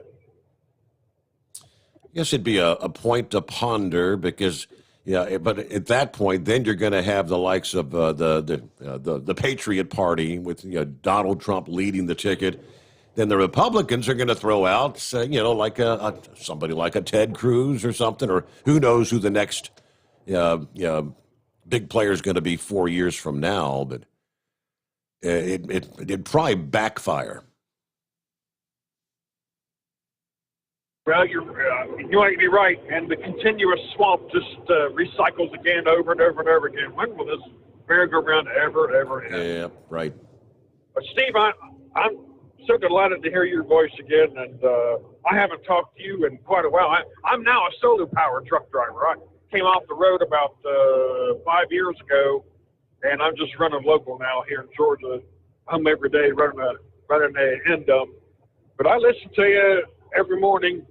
And even if it's on a podcast, but it was just such a blessing to hear you again. I'm glad to be back. For many years. Glad to be back. When your daddy was on the radio, I used to call him up and talk to him. Well, thank you so much for chiming in there, Fly Rod. Don't be a stranger now, all right? Because you help us all get through the night, as I say. All right, so Monty's out there listening. Monty, when you going to chime in, brother?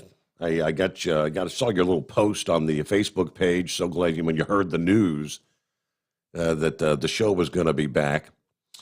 Monty says, Steve, the election was clearly stolen, I believe. Now, here's a couple of reasons I believe this. Why did the 6 states in question all stop counting ballots at roughly the same time?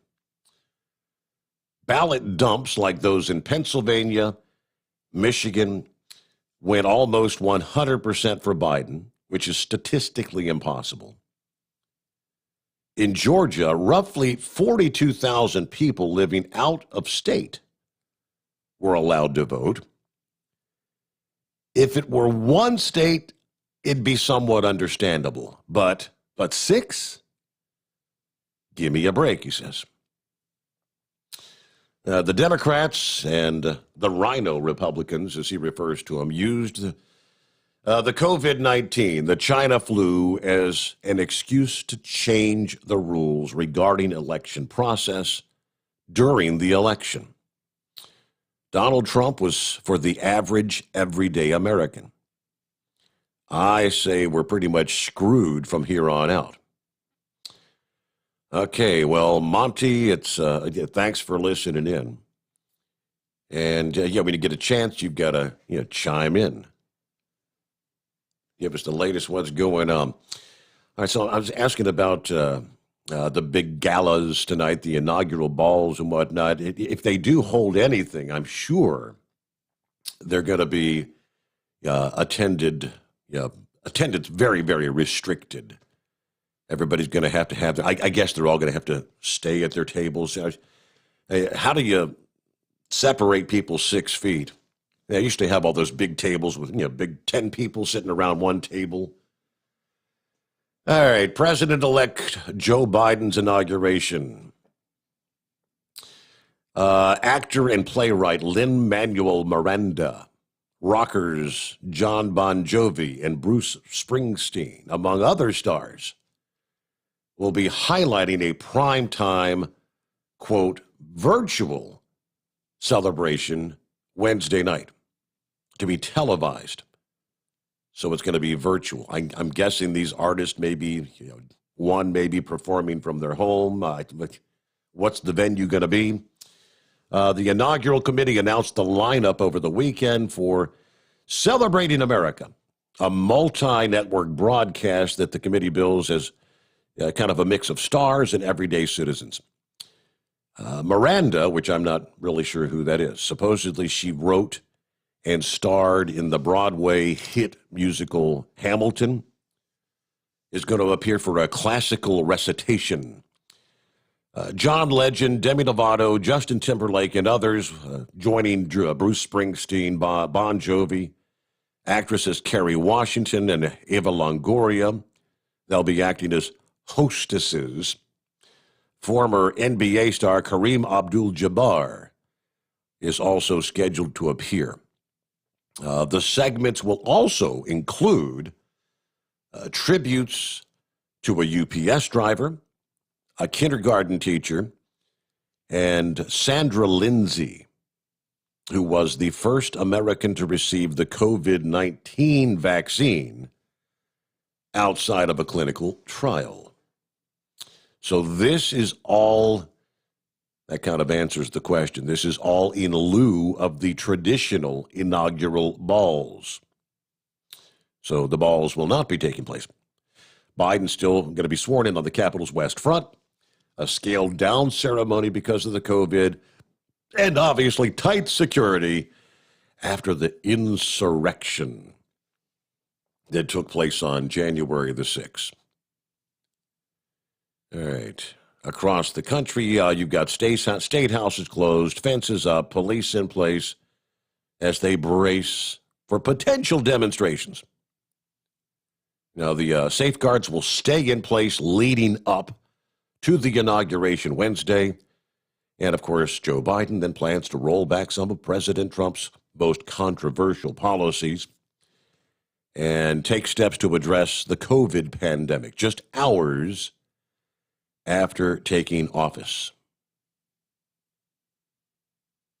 They've got more to the story, but with that, we're pretty much at that time here on a Tuesday morning. Thank you so much for spending some time with us. And quite honestly, it's good to hear some voices that we have not heard in a long, long time. It's good to hear those that are calling in who never really called the show in the past, but have found us once again. Don't forget to like on Facebook, subscribe on YouTube.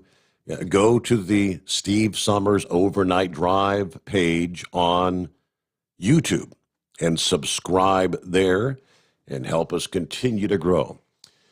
Have a great Tuesday. We'll see you back at the midnight hour as we'll be making our way into the actual inauguration day for 2021. Wow. Hope you'll join us tonight. It is the Steve Sommers Overnight Drive, live from the Hot Shot Secret Studios.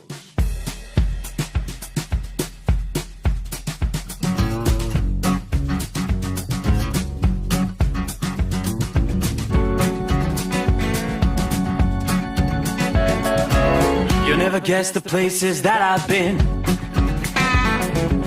You never guess the places that I've been. 'Cause everything is like a dream, yeah, but only in that dream that I live in. I'm never gonna let the day begin. Never gonna let the day begin. 'Cause everything is like a dream, yeah, but only in that dream that I live in. Oh, don't wake me up before you go, and I'll just make this bed my home. Oh, darling, please just let me sleep. Give me my dreams.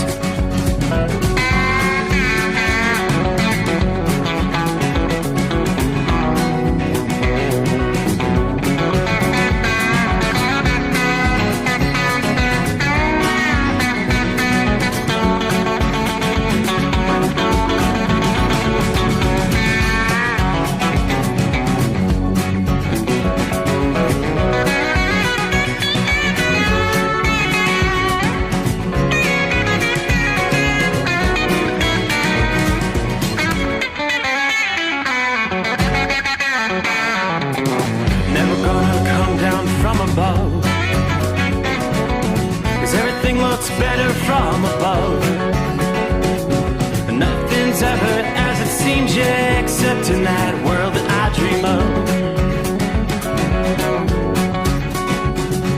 Never gonna lose the ones I love. Never gonna lose the ones I love.